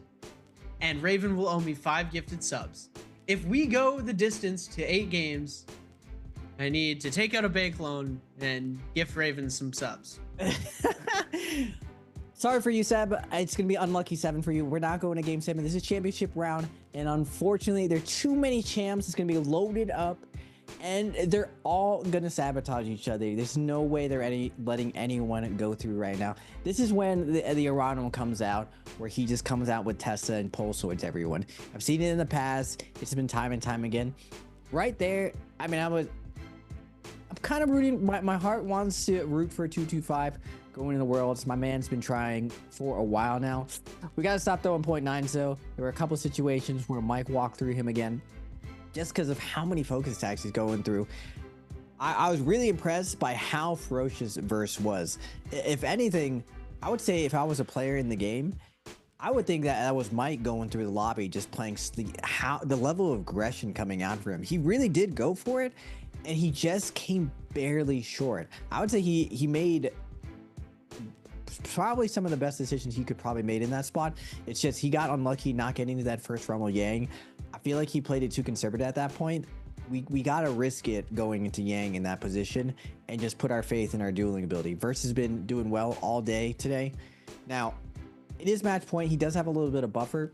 Now, moving forward, I was saying though, it's probably gonna go to points again in this type of position. It's really hard to snowball around. We're seeing a pretty big mix of who gets the MVP of the round, but surprisingly, 225 has had 3 rounds today for MVP. So if he gets 4 to ship it for this tournament, that's gonna be a pretty good narrative for him, and he has to be proud of that going into Worlds. Now, can he do it?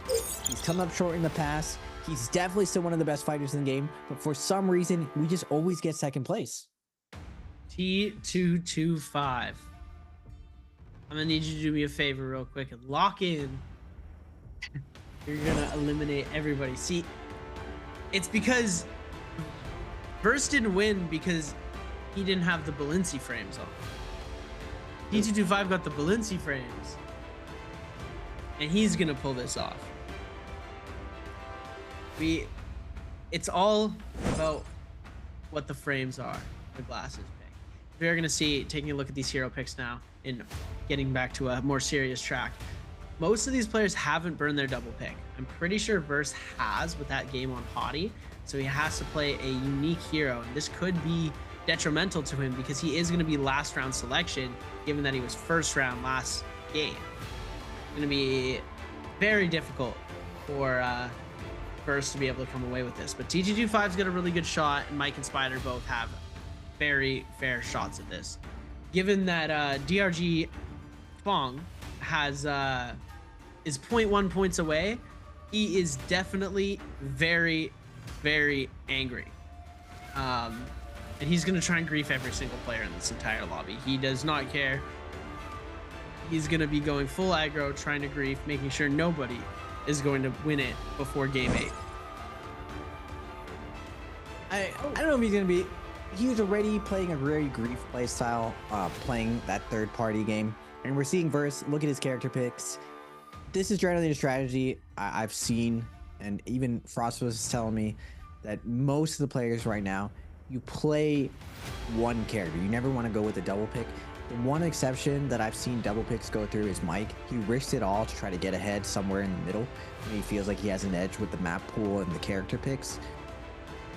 But the most consistent play is saving that double pick for these last 2 rounds to make sure that you're ready to go just in case, because you never know which characters get banned in these positions.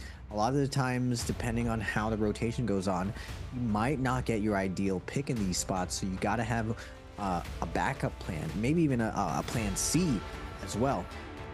Now, I'm liking Spider's body language right now. He's definitely looking locked in. 225 looks a little bit, he's considering some stuff. digging deep.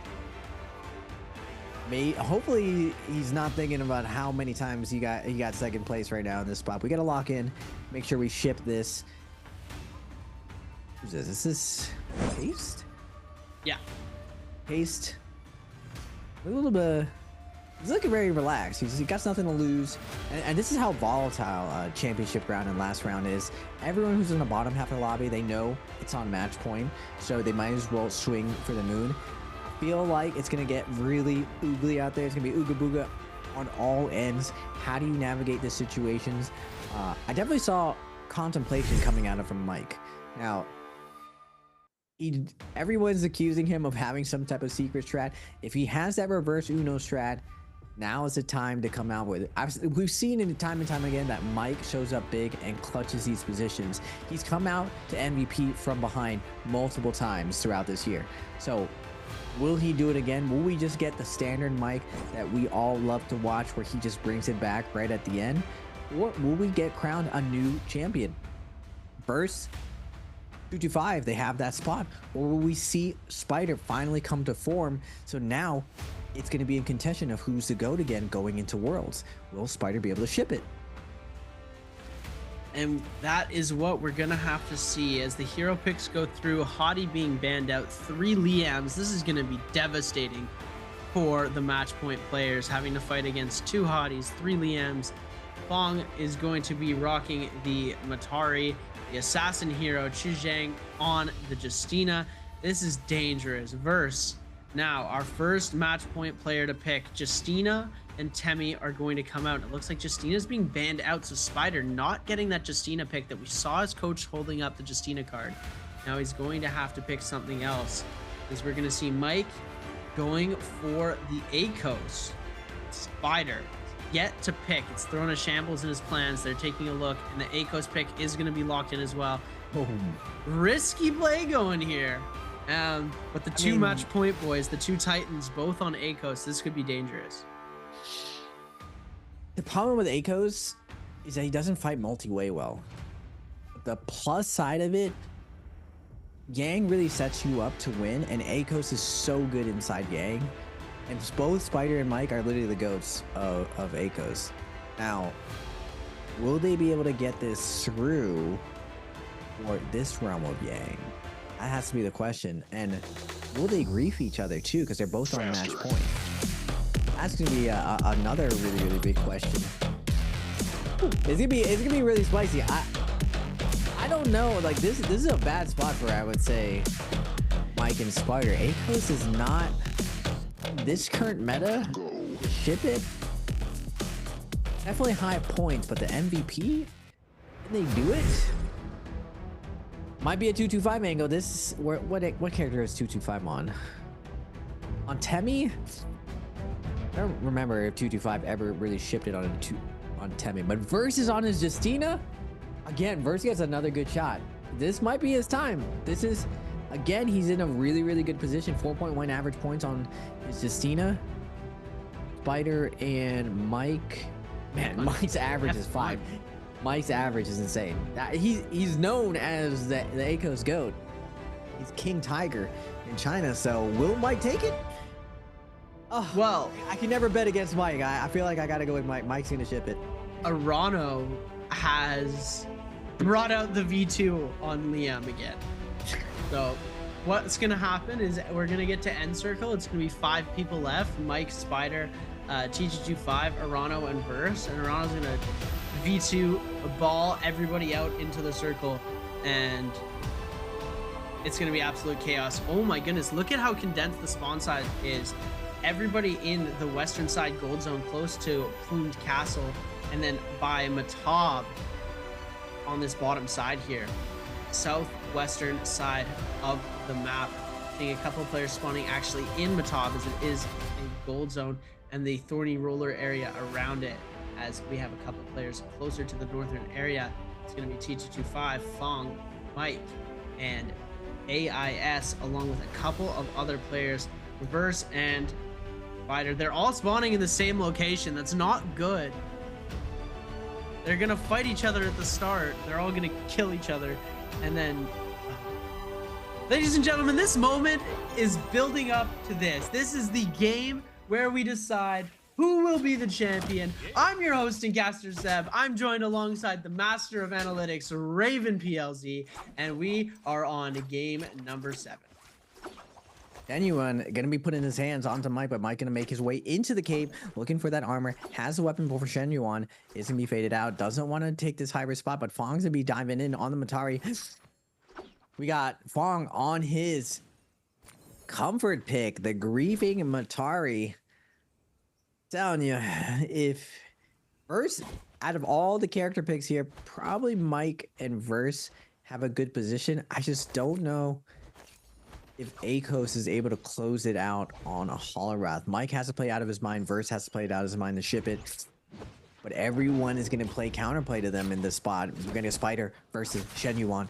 With Verse lurking on the outside, Spider with the overhold looks for the double charge release. Not going to throw it out. Going to get a nice juggle onto Shen Yuan. Nice job. It's a 1-2, but Verse gonna be coming in with the R&B, and now Spider gonna pop ultimate immediately. Gonna get that momentum going right now, but Verse able to get the scale rush going. Spider doesn't get the lockdown that he wants, and a little bit of movement error, a little bit of grapple error, not able to lock him down, and Verse is gonna make it out with a bandit. He's up to 1 already, Seb. Oh my goodness, this is intense. Why did they have to spawn next to each other? They could have spawned next to everybody else, destroyed the whole lobby, and then fought each other at the end. But regardless, everybody does have another life. Oh my goodness, huge parry from Verse into a jumping LMB. Huge combo coming up. Mike does end up interrupting the combo a little bit there. You're going to see the overhold come through. No blue was thrown, so no parry punish available. But Verse almost on this kill on the Spider, and he gets the second elimination. Mike now focusing his energy. We're gonna see oh my goodness.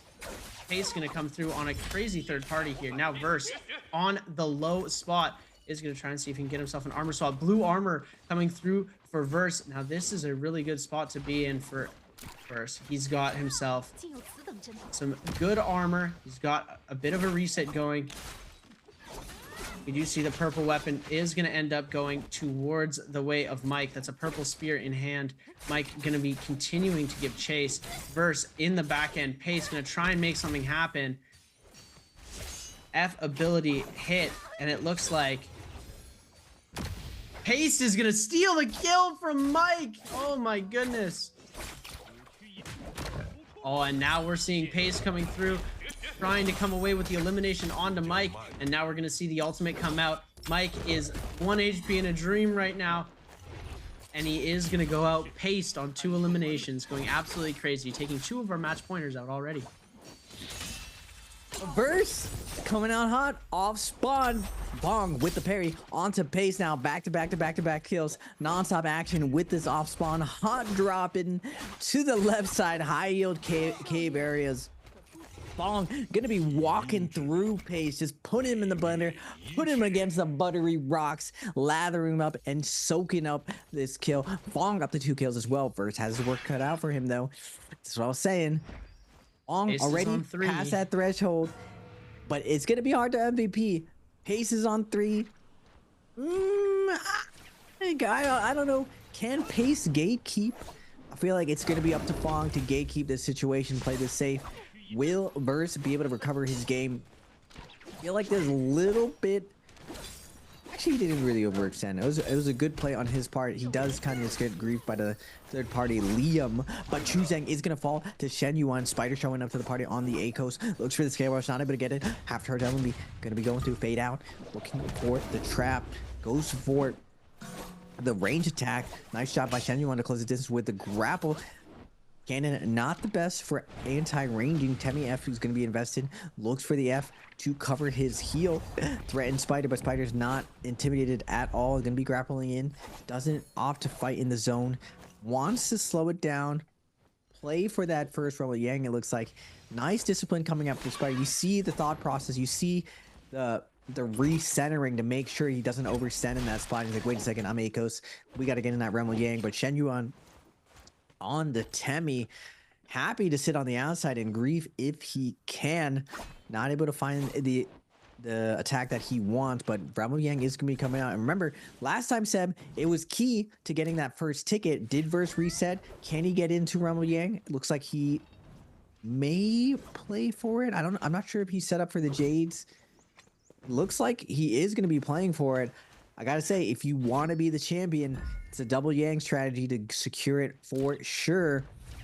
He's gonna need to go in if he wants to. The problem is, he is gonna have Mike and Spider both on Akos, and I feel like Akos has a slight edge on Justina in the 1v1. And you're talking about the two GOATs. If Verse is gonna do it and solidify himself into some NARAKA history, he will have to go through the throne holders, Spider and Mike. Can he do it today? And I'm really hoping he's going to be able to, as we're going to see now. Arana was able to take away the spot. Arana's been doing a very good job at holding these Realm of Yang portals away from these players. And TG25 going to be forced to try and rotate out, find himself another Yang portal to get himself into. This is going to be difficult for him here. Like we saw earlier, Spider getting his kill stolen. Verse is going to be able to hold on to this portal for himself, though. This is a very good spot to be in. Mike does have a Yang pass as well. Fong is going to try and contest this, though. Fong could try and get pretty oogly here if he wanted to. Spider going to see if he's able to go to a different side and make something else happen. Looks like he is going for the cave. Fong is going to be going for this cave as well. TG25 all converging on the same location. This could be a very messy outside of the Yang fight that we've seen happen a couple times. Mike looks like he wants to just send it right away. He's going to go in, and it's Verse.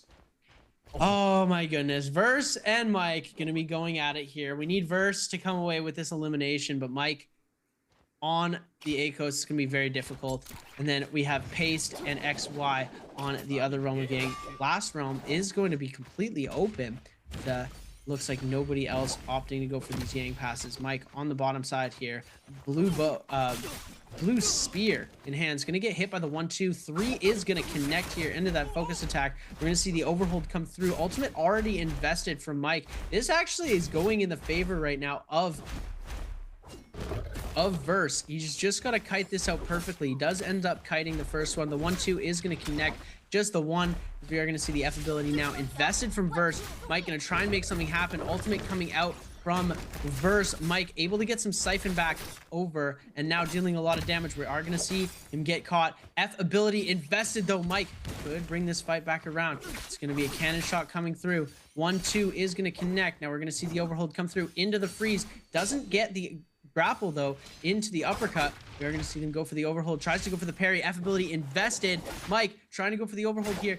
Is going to hit an uppercut, and that's it. Here we go. Verse is just going to get juggled all the way through this, and there we go. OUG's Mike picking up his first elimination, sending Verse to the Soul Altar. Verse is going to have to get himself a Soul Bloom if he wants to stay in the race for the victory here. This is just increasingly difficult. These top 4 players shouldn't be killing each other.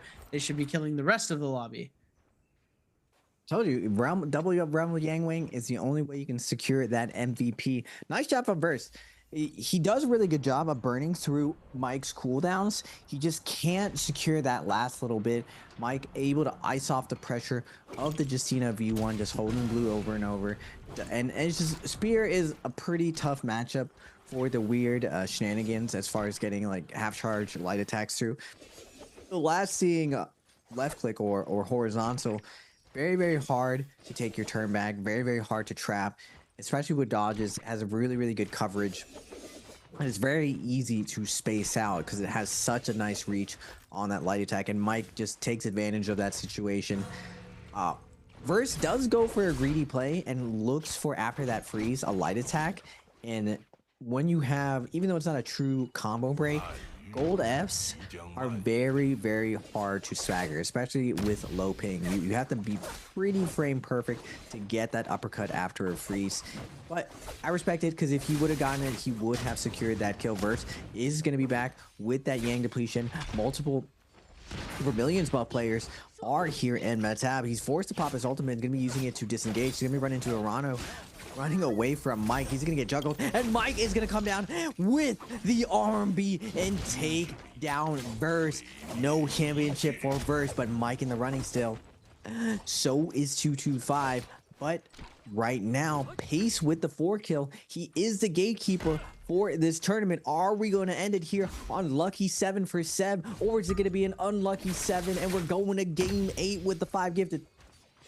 And if you do take a look, Spider has been fully eliminated as well. So there's literally only chance is T225 and Mike, and they have decided that they want to fight each other right now. So this is not the greatest scenario. Mike does have that Yang, that Vermilion's Bird Mite for the next 50 seconds. So if he does get eliminated here, he is in a decent standing. With T225 getting pretty aggressive on the side, they do have to get paced out. This is crucial. If Pace goes to Yang and wins, it's going to be pretty much over for them here. They need a Yang win. They both need a Yang win. And they need to get Pace to get on Yang depletion. There's Arano and XY. They need to find the eliminations for them as well, as Arano is going to start to try and fight against Mike. Mike was able to get 2 beautiful uppercuts against the wall into a scale rush. We're going to see the armor swap coming out from Arano, though. F ability invested from Mike to try and create some space. But it looks like Arano was able to tap dodge away. Mike just going to back out. 3 seconds left on that Vermilion. So he does not want to get into a fight, get very low, realize he doesn't have Vermilions, and die permanently. Wu Fang is going to go down. Fong picking up that elimination as he's on to his 3rd kill. And now we go. The Realm of Yang is about to spawn, ladies and gentlemen. Spider and Verse just sitting there, tense, hoping that Mike and T225 aren't going to take away the chance at victory for them. And if it didn't cost me 5 gifted, I'd be in the same boat, hoping with them. Pace has his work cut out for him. Can he secure this win in the Realm of Yang? It's gonna be tough. Spider gets an armor swap in this replay. He is gonna be getting juggled. 225, and I believe Fong is on top of him. The port through from Fong and the dual blades, just too much pressure for Spider right now. The drop down double charge coming out from 225, able to secure the kill onto Spider. Tough break for him, not able to use the combo break because of that gold jade. Spider will fall, but Fong's out. 225 is setting up for this Realm of Yang. And Fong is going to fall with the 3 kills. Now, it's just Pace, 225, and Mike. Will Pace fall? Arano and Shen run up to 2 as well. So, 225 and Mike, Mike needs to win this next Realm of Yang if he hopes to MVP this round. And he will be coming from the rear as the lowest amount of points, a match point player. If 225 really wants this tournament, he has to show up big right here and beat his nemesis, beat the GOAT himself, Mike. We're going to have to see inside Rumble Yang. Mike is going to be already waiting for all challengers. It looks like 225 wants to go in the second Rumble Yang, doesn't want to go first. And this is what Mike is known for, being the first one into the Realm of Yang, especially in these positions.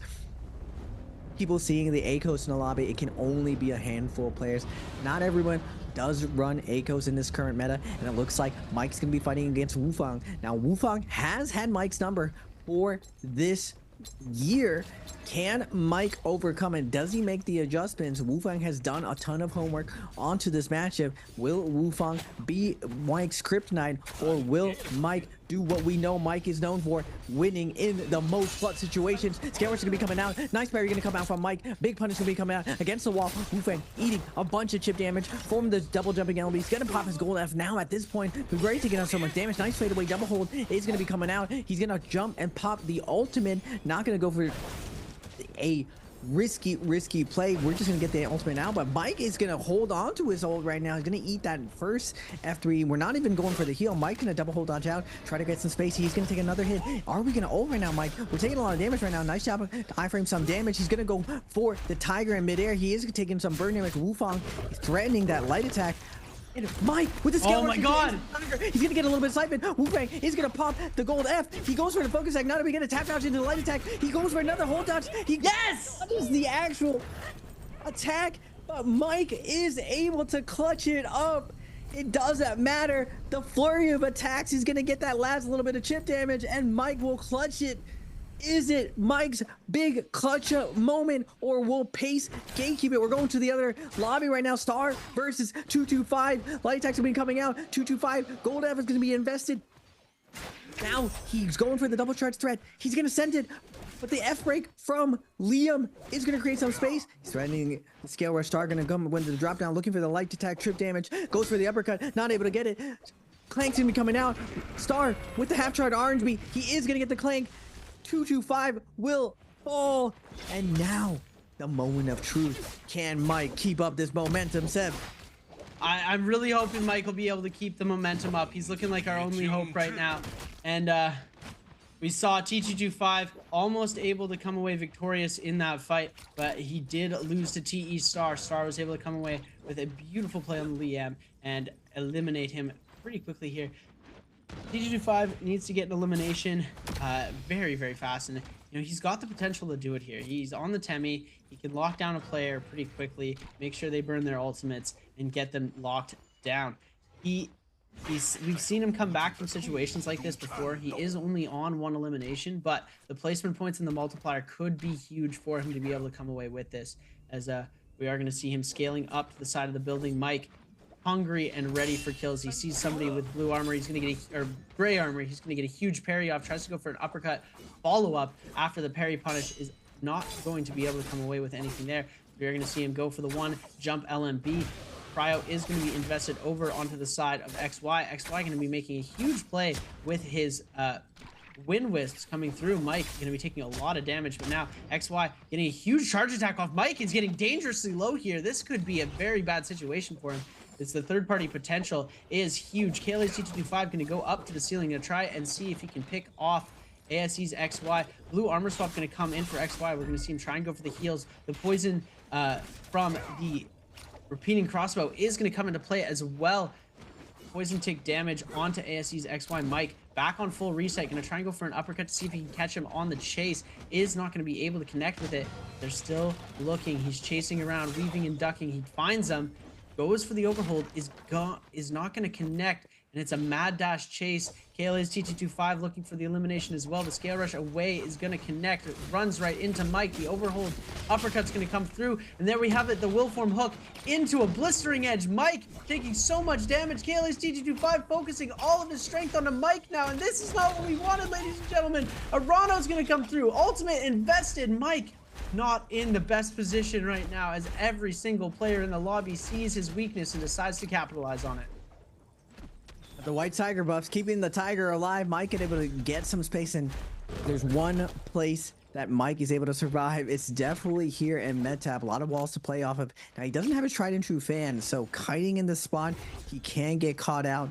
But 225, 2 minutes 45 seconds. If he wants to keep his dreams alive of stealing his tournament through, he has to keep going, or is he gonna get? I mean, it's not that bad getting second place. You still get a decent chunk. But as a competitor, at what point do you lose your mind getting that second place? 225 in that solid second place right now. Mike, though, points are not going to matter if he's able to MVP his round. Unfortunately, though, SS1's pace is still up to 4 kills. We got 7 people alive. Pace just has to play this nice and safe. Wait for that commitment from the Yang depletion player. Looks like 225 is going to slow it down. And we've seen this trend today. If you have Yang depletion, you don't reveal that you're desperate for a kill. You play it very, very slow.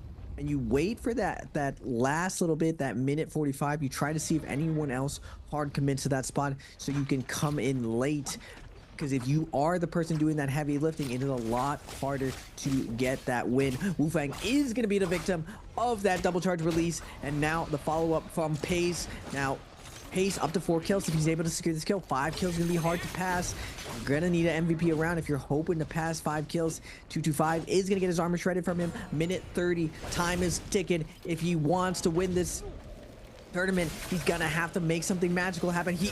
That's the first step. He is gonna catch Wu Fang. This bird trying to fly away, put in the sand cage, and now Arano putting on the pressure of 225. He has to survive the situation. The light attack's gonna be coming out, jumping LMB from the fist. Now Star jumping in as well. Can 225 put on the Nikes and get out of the situation? Dash is coming through. Arano's gonna put in the one charge. Star coming in with a pole sword. 225 dodging, weaving, using the scale rush up. He's gonna get Pokemon from Arano. He is gonna make him his Pokemon for this kill. Arano with the kill, up to 3 kills right now. Can Mike and clutch up? 2 players at 3 kills right now. Pace at 4 and Spirit Roll coming out. Can Mike claim this and secure this victory, Seb? I'm really hoping he does, Raven. It was looking like Verse, and then it was looking like T225, and now it's looking like Mike is our only hope here, as he's trying to go for the Spirit Well claim, and it looks like Star is going to hit the Blistering Edge off onto him. Mike not able to get the parry on that. TE Star going to be trying to go for this. There's 3 Liams still alive in this lobby. It's going to be very difficult for anybody other than a Liam to be able to come victorious. Arano with 3, Pace with 4, Star with 2, XY with 2, Mike with 3. He's still in a decent standing right now, but he needs to get an elimination on one of the Liams in the game. There's 3 of them. It's going to be very difficult. Star being the one to get the buff, not the biggest problem in the world. He's only on 2 eliminations. It's not going to be the most detrimental problem, as we are going to see him switching those dual blades over to halberds, grabbing his repair kits, jumping back into the zone to Najee to heal back the rest of his HP bar. He's going to scale back up, and look at that grapple distance, ladies and gentlemen. That is the glyph board in action, as we see TE Star showing off how far he's going to be able to grapple and catch his opponents no matter what they do. And they do see and spot out Mike, and this is going to be unfortunate. Both of these players opting to go for the ACOS. We do see the fan come out. A little bit of a movement error here. You're going to see Star is going to get hit with the one coming through Mike. It just needs to kite this out so bad. I'm pretty sure they know that it is him. Or there's something that they know about. It's going to be a parry coming through, and Mike is done. Ladies and gentlemen, we're going to game 8. Wait, Mike? Mike gets a little bit of siphon. Pokeball's gonna be coming out from Arano. He misses the first one to capture the white tiger, but then throws the other one, comes in flying, but he doesn't get the Pokeball. Arano makes Mike pay with the B2 Star coming in with the third party trying to secure it. And now the Liam's up to 4 kills, and we're going to game 8, Seb. I called it. We're going the distance. Your 5 gifted will be in your mailbox shortly. Wu-Fang or Shen Yuan battling it out. Can the lone Temmie secure it?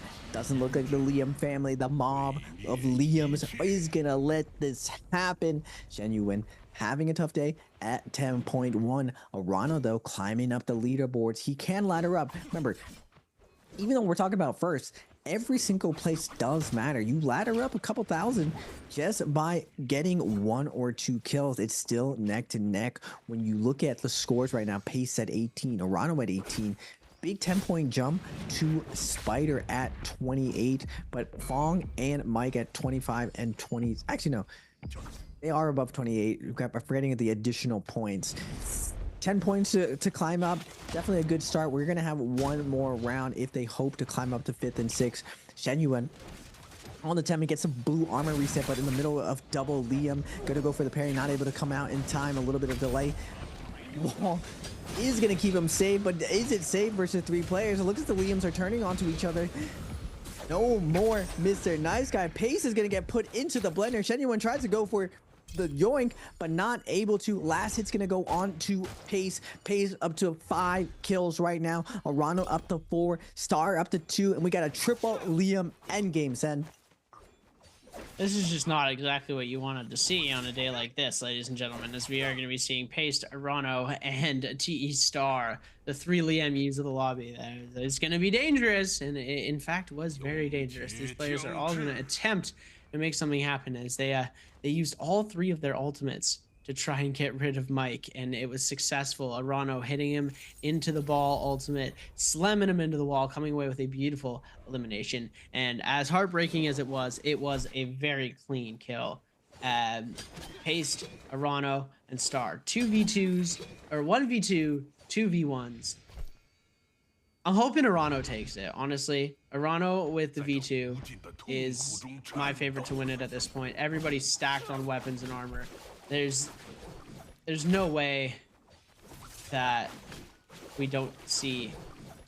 If Arano is able to get both of them into a ball and just send them flying, this could be some really crazy stuff going on. Is Arano going to be holding up the top?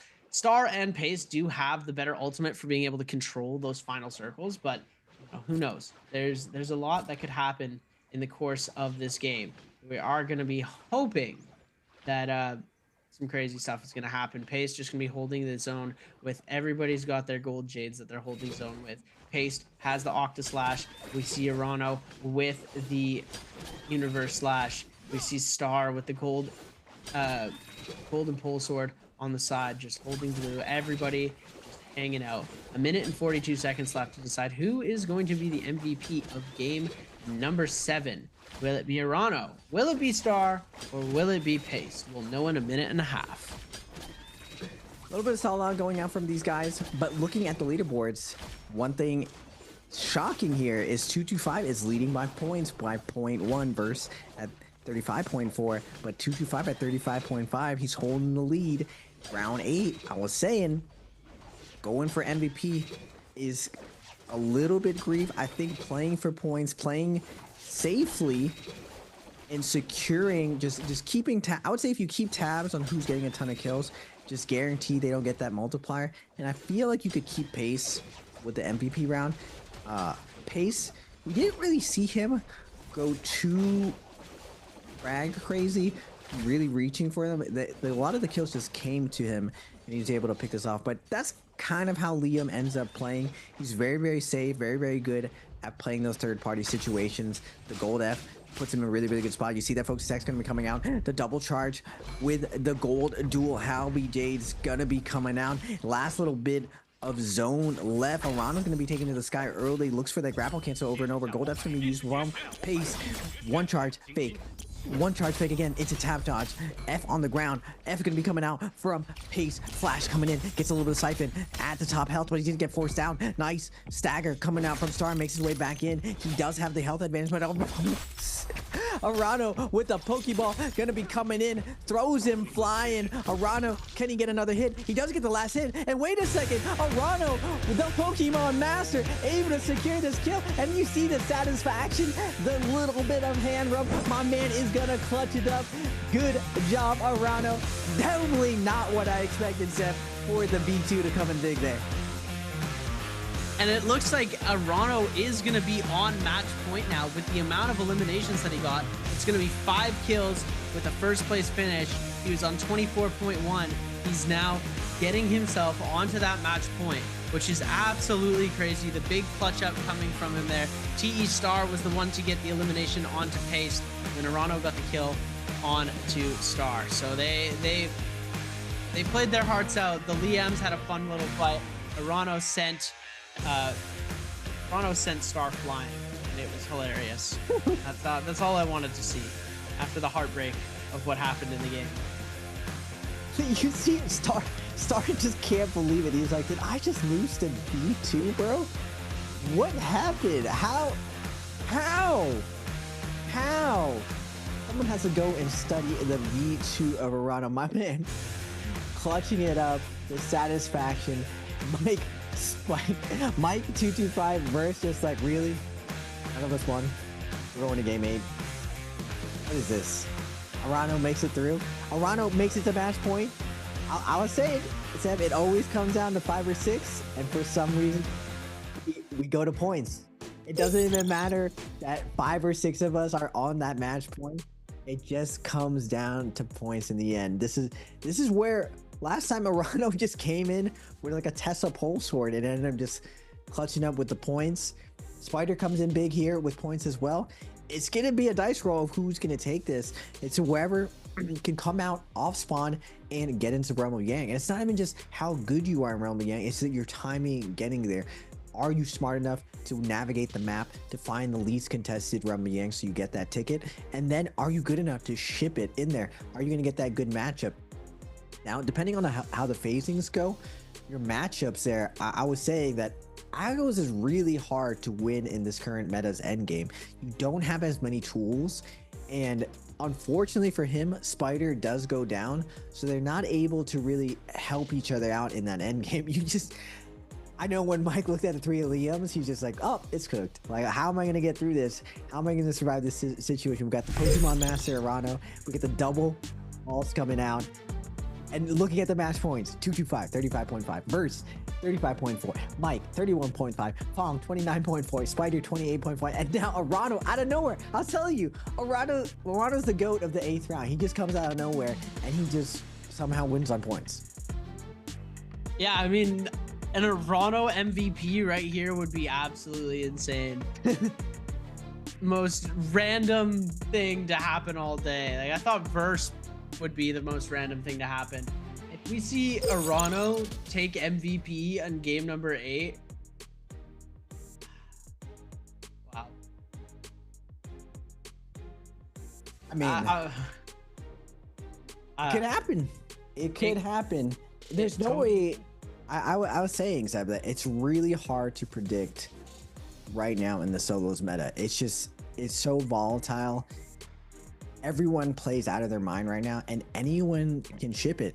I could see all 6 players not get the MVP, and we go to points again. So I'm telling you that I think the winning strategy so far is just play the slow and steady wins the race, let everyone else go a little bit too crazy, and just try to play that very, very solid game. It doesn't mean don't go in a realm of Yang, but you don't need to force those situations where in a multi-way fight, you let yourself get flanked and put in a bad spot. You see Arano come out big, secure that win, 5 kills, pace. 5 kills that whole time, start with 3, Mike gets picked off, Fong gets picked off, everyone gets picked off in the MVP round. We just see them all fall, and we're going to that game 8.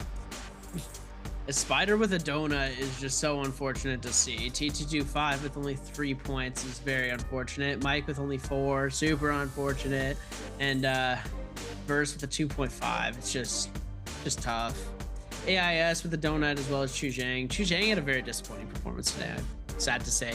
It would. I definitely thought Chu Zhang was going to be in the top there, over like Verse, and you know, they're sort of switching places in the scoreboard that I had planned in my head before this. So yeah, I guess it's just not his day. You know, sometimes that happens, but to have it happen on the most important tournament of the entire NBPL is definitely rough. XY going to be down on the bottom at 13.6, Wufang with 15.8, AIS with 17.9, Star with 18.7, Zhuzhang with 21.5, and Pace with 24.6. So these players are not going to be eligible to win on match points. So if they MVP, it goes to the most amount of points. And unless they get an ungodly amount of points, they're not going to be reigning victorious. So KLA's T225 and FunPlus Phoenix's Verse are favored to win on points as they're on 35.5 and 35.4 in first and second position. Mike in third at 31.5, Fong in fourth at 29.4, Spider 28.1 in fifth, and sixth is sneak attack play Mr. Pokeball himself, Arano, coming through with the 27.6. Absolute insanity. Let's take a look at some of the highlights and heartbreaks from Thunder Robot. Going back to the off spot, all of the MVPers all landing relatively near each other, and we see the griefer himself, Fong, on his Matari, coming up big, slowing down everyone, now going into the realm of Yang. Mike dominating with his ACOS. No surprises here. Able to get that scoop up onto Verse, into the 1-2. Wakes up with the crouching LB, gets another 1-2. Verse just wanting to slap himself. Should have been slapping in game, maybe get that opener onto Mike, but unfortunately not able to find that kill. 225 with those gold dual Halbies, coming out with that gold Jade, just over and over finding the kills. And we see Mike with the clutch up versus Wufang. Wufang not able to beat the GOAT this time. He's had his number this whole year, not this time. And then Wufang gets put into the deep fryer from a 225, the classic double hold. No mix-up, and Arano ending this game with the rare V2, overcoming the Siphon, the heals from the V1. Nice job by Arano. Still can't believe V2 ended up coming a big hero. Yeah, I love that he played V2 twice as well. That was his double pick. We saw the V2 come out in one of the games earlier, picked up a kill. Fistblade's dealing 13,000 of his 17k damage is pretty insane. Wolf Form Hook, Universe Slash, Cavalry Bloom, Advanced Heal, Sap. Arano had the setup to win right here. Like this is a very good setup. Congrats to him for winning. It's well deserved. It was hard work for, and it was well deserved. It's crushing, but it was well deserved. There's a reason, Seb, why one of the expert analysis, you know how things go here in solos right now. Mike has been stopped. Everyone has been stopped. It was looking. You see that MVP round. You see them so close to doing it, but everyone's so dialed in as far as like having everyone's landing position scouted that it's very, very hard to MVP. Everyone also is very capable too. So Realm of Yang isn't as free as it used to be anymore. Everyone used to be afraid of Mike and Spider. Now everyone has studied them so much, they've taken from them, and they've evolved that gameplay to the point where now Mike and Spider, I would say, even sample from other players. But speaking of sampling, we got a sample for one of your round 8 questions for your summer split random drops. How many players had scores more than the match point threshold? Was it A, 4, B, 5, C, 6, or D, 7? This one's a little bit hard. You have to have been paying attention. I would say this is a medium. Not super hard, not super easy, just somewhere in the middle. Does this count for before the game or after the game? Technicalities, Seb. Technicalities. Okay. Anyways, I'm realizing now I probably shouldn't have made a bet. The person who studies the game the most in NA is, you know, the trends. I should have realized that before I made a rash decision. But anyways, I'm happy to support. So congratulations on your win, you being right. Take my loss humbly. And we're going to be getting ready to go into Game 8 in just a second here. This is going to be the most insane finish in NBPL Finals history. I am so excited to see how this game is going to turn out. It's 8 games in. We've had technical difficulties. We've had insane almost victories. We've had some very wild stuff going on. And now we've got 6 players on match point going to be fighting it out on the final game of the day. If none of them MVP, it's most likely going to go to someone like T225 or Verse, who are the highest scoring players right now. But who knows? It could always go a different way, and that's why we play these games, ladies and gentlemen. This is so cooked. This is so cooked. I mean, you love to see these rule sets pay off for the drama that we're experiencing right now. Round 8, anyone can win this in this situation. Before, it was pretty much always going to be Mike or Spider, but now we're seeing not only do you have hope if you're a 6th as Arano, it's a good chance that you can sneak it through. It's going to be a lot harder to get focus fired, so you can play a very, very sneaky game. Now, what we haven't really seen established so far is what the predominant winning strategy is in this position. It's always come down to just the clutch factor, just a game of inches. The smallest thing may make you win or lose. Now, Bong has definitely showed throughout the day that you don't necessarily need to only win Yang in order to be successful. He snuck his way back in. Arano, similar. He hasn't been able to get into Realm of Yang on all of his characters, but I would still say going into this round 8, a lot of what sets apart these players is choosing the right landing position, choosing the right matchups, and playing to your character's strengths in this spot. You have to play 7 characters, so your double pick comes out right now. Now, because of the facing, the character that you might want to pick on this map might get banned out. So you gotta have a plan B, a plan C in this position. You see, Spider, he's looking pretty ready for this moment. I don't see any nervousness in him. He's looking pretty high spirits. This is a rare instance that we see Spider in such high spirits going into a last game situation. He doesn't look like he has any doubt in his eyes. So props to Spider. He's definitely come a long way this year. Is this going to be his moment to dethrone Mike and really set up the stage for a Worlds run? Or are we going to see 225 with the Cinderella sword? Is he going to be able to come through? Look at that notebook. You see, this is one of the things as well said, but that even Foster was telling me, everyone has a notebook and everyone's taking notes as they're playing the games of what adjustments people are making. A lot of times, the timings of when people are coming out of Yang, the timings of when people are respawning, everyone is taking note of these things. And we're seeing the two goats. And I'm not gonna lie, a rare instance where I feel like Spider is looking a little bit more confident than Mike. I mean, facial expressions show it all right now. Spider is looking kick back, relaxed, and ready to go, which we don't normally see. He's always locked in, looking like he wants to hurt somebody, and he's looking like he's ready to, you know, take a bite out of the big apple. Whereas now he's kick back, relaxed, and ready to go.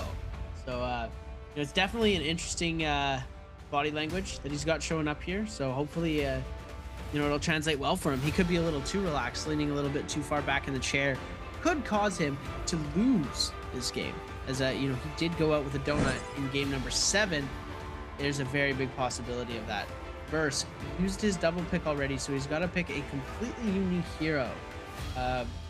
Probably going to go for the Akos pick, most likely, it's looking like, or Kylan. I'd love to see an off-meta hero, but I don't think we're going to see that because it's the finals. It's going to be very, very difficult for us to see. And no double pick used from Mike. He's got the chance to use whoever he wants. If he goes Z-ping, I am going to freak out. That would be hilarious. I don't think he's going to let his whole career and his whole day ride on the fact that he needs to win a game with Z-ping.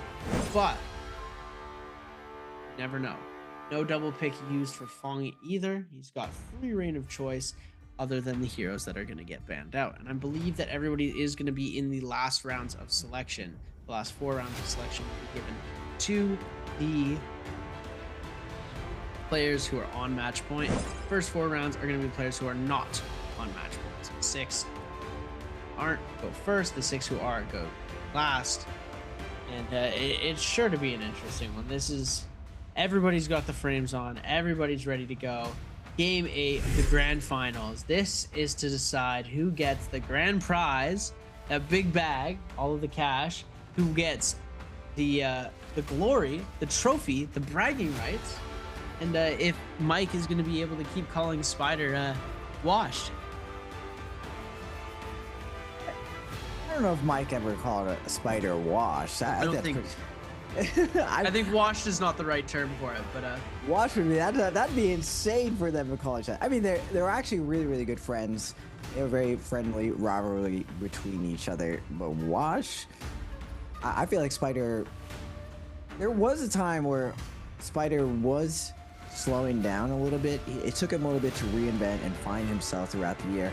But I'd say overall, Spider has shown his same dominance. I would just say the league overall has leveled up.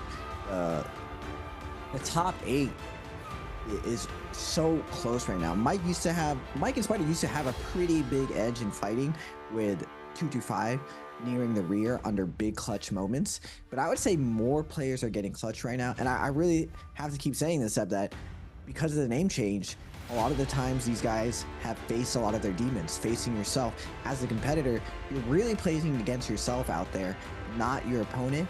And it's, when you don't see someone's name, you remove a lot of the anxiety, a lot of that comparison, and instead you just start making sure that you're locking into your own strategy. And these guys have definitely pushed the limits of every aspect of NARAKA solos right now. The off spawn, the mid game, the end game, Yang depletion situations, the alternatives you can do. So the fact that you can play off spawn now, take a big risk, and keep going at it. No one has a fear of really taking a loss off spawn because they know they can recover in middle, and even in endgame, you're seeing a lot of comeback strategies come proficient, people bringing it from the depths and finding a win. And look at Mike. Mike is looking a little pressed. I mean, he's looking in still good spirits. He's been here before. He definitely can clutch up. Fong looking a little bit pressed as well. Definitely locking in. Made it to match point. Fong could take it too. And will we see a different strategy take this tournament? Normally we're used to that dominant Yang strategy, but it looks like Arano's slow and steady strategy, Fong's slow and steady strategy, still showing up big at the finish line. And all what really matters is who crosses the finish line, who takes that first place. And it's a lot closer than we've ever seen it. Yeah, this is definitely one of the closest games that we have seen for a very, very long time. We do see close games, but it's not this intense when it gets this close. It's not the two Titans and everybody so close in proximity on match point that it's going to come down to the last kill, who's going to come away with that first place victory. It's getting so intense right now. We're going to see no off meta picks, F2 V1 on the Justina, F1 for Verse on the Akos, F2 for Star, F2 V2 for the Hotties, F2 V2 for the Valdas, F2 V2 for the Mataris, F1 V1 for the Tessa, F1 V3 for our resident Temi, and F1 V1 for the Liam Hughes. Pretty standard across the board. We're going to be taking a look now at the spawn points. And ladies and gentlemen, we're packed again. It's going to be Eventide Temple, our main location of attraction here, with the gold zones just south of that, just north of Celestra, surrounding with a couple of players. We've got the side on the eastern side of the map. We've got ASE, we've got FPX, we've got JL, the gold zone surrounding, and the rest of these players converging by Eventide Temple. And I think we've got Fong going for the Fireflies in the cave on the backside there. And ladies and gentlemen, we've got ourselves a match on our hands. This is for all the marbles. I'm your host and caster Seb, joined alongside Raven. We are so ready to kick this off. Welcome to Game 8. This is the end of the solo NARAKA League Pro League. Off the start, we're gonna get Spider getting a nice uppercut combo onto Wufeng, putting him in the blender, setting up as a smoothie, ship it. Spider is gonna win his off spawn, setting himself up nice and pretty. We're gonna get Pace versus Mike. Mike on the Liam. Good pick for him. Double charge is gonna come out. Deep fry from Pace. Looks for the parry. Not able to get it. We're gonna get the nice armor reset. Oh, we are gonna get griefed by Terrain, the scale being forced to scale rush there. Mike could have got a big combo out. He is going to get a nice scale rush into the confirm. Not able to land the follow-up though. Pace doing a good job of recomposing. Clank coming out. What's going to be the setup? 1.5 cancel into the uppercut combo, but Terrain not going to allow Mike to complete. Pace has a moment to bring this back. Gets the charge, but Mike's gonna get the nice tech read, but the combo break's gonna be coming out from Pace. Pace has only a little bit of sliver of health. What's he gonna do right now? Mike fading out, denying the actual hits, and gonna come in with the quick 0.9, splitting Pace in half, and both of these players going up to 1-2-2-5 versus Mike and Spider, already up to 1 kill off spawn.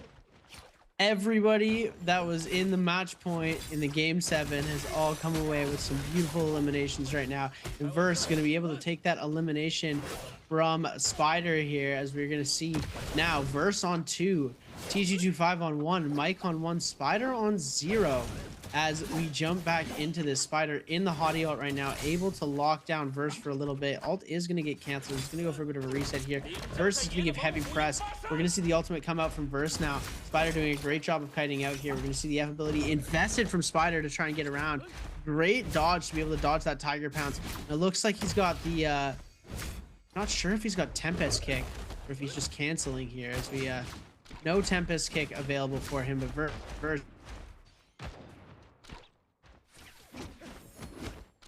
Spider chasing down Verse. Verse down to half health. Nice chip damage going to be coming out. Verse fading out, looking for that armor reset, but Spider hot on his heels. Verse up to 2 kills. Can Spider match him up to 2 kills as well? Spider on the hottie right now. Verse fading out. 1, 2, denying these musket shots, making sure to chop up these range attacks. Doesn't want to get hit by this chip damage, but Spider down to 6 grapples. He's trying to get that musket job off, but Verse still doing a good job of creating space, desperately looking for the armor reset. A little bit of Brandora coming out from Spider, not able to stay on top of Verse jumping R&B, but the R&B on this a lot more forgiving when you make that mistake. Verse not gonna send out the blue. Spider fishing for the parry, but Chuzang's gonna be coming out of nowhere. He's gonna take on the chase down.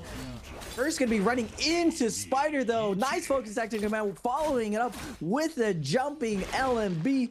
Chuzang now with the R&B is gonna send it flying. Looks for the parry, not able to get it. 1 hold 2 into the hold 3. Spider with the slap. Wait a second, the first slap of the day, putting his hands onto Chuzang. Jumping LMB is gonna come out, and Chuzang just walk through. Spider coming out big with a 3-piece off spawn. Can he take this away from everyone? Arano now against DRG's Fong, trying to pick up an elimination here. Fong very low in HP, has ultimate available though. We are going to see it get popped out. Siphon is going to come through off of the dash. We're going to see him now go for the TP. Tries to go for the TP parry, but we're not going to see it happen. A little bit more Siphon coming off of his second dash here. We do have one more teleport available that we're going to try and make pop off. Fong able to go for that bit of an armor swap here. We're going to see Cryo given over. We're going to see a huge parry coming out now. Fong switching over to the fist blade. Misses the punish damage though, as we're not going to see him go down, but the TP focus is going to be crazy here. He tries to go up with a focus attack. Arano now 1 HP in a dream, very low here. Gonna try and make something happen, but he gets the uppercut into the jump LMB, into the jump LMB, into the jump LMB. Oh my goodness, the comeback from 1 HP. EWG's Arano picks up his first elimination and is on track to be in with the top contenders for match point. Oh my goodness. Starts with 1. When you get 1, there could be 2. When you get 2, it's up to 3. And that's where Spider is at right now. He's leading the charge. Arano, though, coming in, finding 225 coming in out of zone. Gets the vibe check, sees that he's half health right now. Arano, this is what I was saying. He's coming from the depths, and he's on the Tessa. I've seen him do this before. He's clutched it up. He got the gold fist up. 225 trying to try to create some space, but he's stuck here in the Buttery Rocks Canyon. There's going to be nowhere left he can go. Nice Tessa. It's going to be coming out. 225 is going to try to get a heal off, trying to go straight up to see if he can deny this damage. Unfortunately for him, he puts himself onto the bridge, letting himself available to the R&B of Arano. Now 225 diving away, trying to get away from this Tessa, but Arano has the tracking down, has him locked and loaded. Looking for the scale rush, gonna be coming in. Goes for the parry, but this time 225 not going to release. A little bit risky with the 1-2 range attack. Cannon, so much lag behind it. He is going to get punished with a little bit of light attacks coming in from Arano. Arano in hot pursuit. 225 is getting caught speeding. Arano wants to put him under arrest, but 225 doesn't want to get taken down right now. 225 wants this bad. Nice light attack, able to come through, baits out the F of Arano. No more combo break for him. 225 still has a combo break set up. Nice fadeaway, double charge, the classic with the nutties. 1-2 sets up the 1 charge. Doesn't send it right now. 225 a little bit more conservative than we've seen. Arano coming in though, not playing this conservative. Takes the heal, gets a jumping LMB off, and runs up, gets a 1 charge into the R&B, into the zone, and then 225. No, my man is gonna get eliminated right here. And the dream is over. He's getting locked into that 2nd place. Always eternally in that 2nd place. KLA's T225 does get clutched up by Arano with the spear R&B, and now we're going into Realm of Yang. OUG's Mike versus SS1's Pace. Can Mike bring this back, Seb? Oh my goodness, I feel so bad for T225, but we're taking a look at Mike right now. Pace gonna be on top of the pillar, playing with the dagger, trying to see if he can get the charged R&B off. We're going to see him try and go for it here. He does come away with it. We're going to see the cannon shots coming through as well. Mike trying to go for the tech chase with the dual blades is going to get parried. F ability going to let him keep his weapon. But the 1-2 into the slap is going to come out here. And now we have the Liam ultimate invested. We're going to see the first charge get popped as we now have Pace just full aggressive on to Mike. Mike is not in the best situation here, and it looks like Fong will completely eliminated as well. We're gonna see him get, oh my goodness, he gets Prio. Oh my goodness, Mike coming back from 1 HP and a dream. Ladies and gentlemen, he's got it, and he always will have it. Can Spider pull the 1 HP attack off as well against the Akos of TE Star? Right now, Spider trying to go for a heal is going to be able to get the first pot off. Star trying to give chase, flying up and down, doing a great job of evading, trying to see if he can go for an attack here, as we are going to see the F1 getting invested, the F2, sorry, from Star. Gonna send that out. We still have Tiger Ult available here. We're gonna send him flying again. Multiple attacks connecting. The overhold is gonna connect though, as well as the F investment is going to happen for Spider. Bowshot is gonna connect as well. We do still have Tiger Ult, and there we go. Akos ultimate invested. First grab is gonna get kited out. Second Tiger Pounce is gonna get kited out as well. Spider doing a beautiful job at weaving and ducking this, using the pillars to the best of his ability. F2 invested again from Star is going to connect on the last pounce. You're going to see Spider using that F to try and get away, but the tech chase damage from him in the air, trying to go into the scale rush, but he gets the 2-1-1 over into the jump LMB, and Spider and Mike are relentless. They can never stop, ladies and gentlemen. They don't give up. The 1 HP in a dream clutch situations are just insane this game. Mike and Spider on top. Holy. Spider up to 4 kills, both of them clutching it up like you were saying, Seth. 1 HP and a dream. It's never over. It's always winnable. Mike fading out, goes for the fade back 1 charge. AIS runs up, runs that 1 charge parry. Now Mike in a tough situation, no armor to his name. He's gonna fade out, throw the double charge again. This time not gonna release a double charge. AIS gonna be throwing out the parries. Mike gonna throw out a parry. This time fading away, gets the 1 charge through, goes for the double charge parry, not able to get it. AIS gonna send him into the air. 1, 2, 3 RMBs, but the gold combo break gonna be coming out from Mike. He doesn't want to be put in the montage. AIS gonna be put on notice. Scale rush gonna be coming out. Nice double charge trap coming out from AIS. Now AIS goes for the ship parry, has the combo break up, gets the uppercut, denying the scale rush from Mike. Tap dodge roll. Mike going through. LMB gonna be coming out over and over. Shift LMBs. Mike trying to clog the lane, but he's down to a sliver of health. He needs to get an armor reset. He's looking for an armor friend right now. He does get onto the roof. AIS gonna just commit to this though. Wants to get the hit. 1.5 parry. Mike though with the gold F gonna tap dodge roll out of that situation. Terrain's gonna grieve AIS right now. He is gonna get the double charge through, but this time Mike is not gonna crack. He's gonna double hold an AIS's face, and he's gonna put him in the ground. Now Mike up to 3 kills. Spider up to 4 kills. We're neck to neck. It's a race to take this last game down. It's not clear who's gonna win it. Can Verse bring this back and keep this close? They're unkillable. They're 150% unkillable right now. There's no way that Mike survives that. It's absolutely insane what these players are doing right now. Mike, Vermilion's Bird Might is going to go down. He would have been okay. He would have been back into this game even if he had gone out. Haste is going to get eliminated here. We are going to see TE Star still struggling to get a Soul Bloom. Is going to be on the back foot trying to recover and get some heals in. But is going to be in a lot of trouble with Spider giving hot pursuit, especially with that gold dagger in hand. It's going to be hard to get away from him. Spider trying to keep up the chase is actually going to get his ankles broken pretty quickly.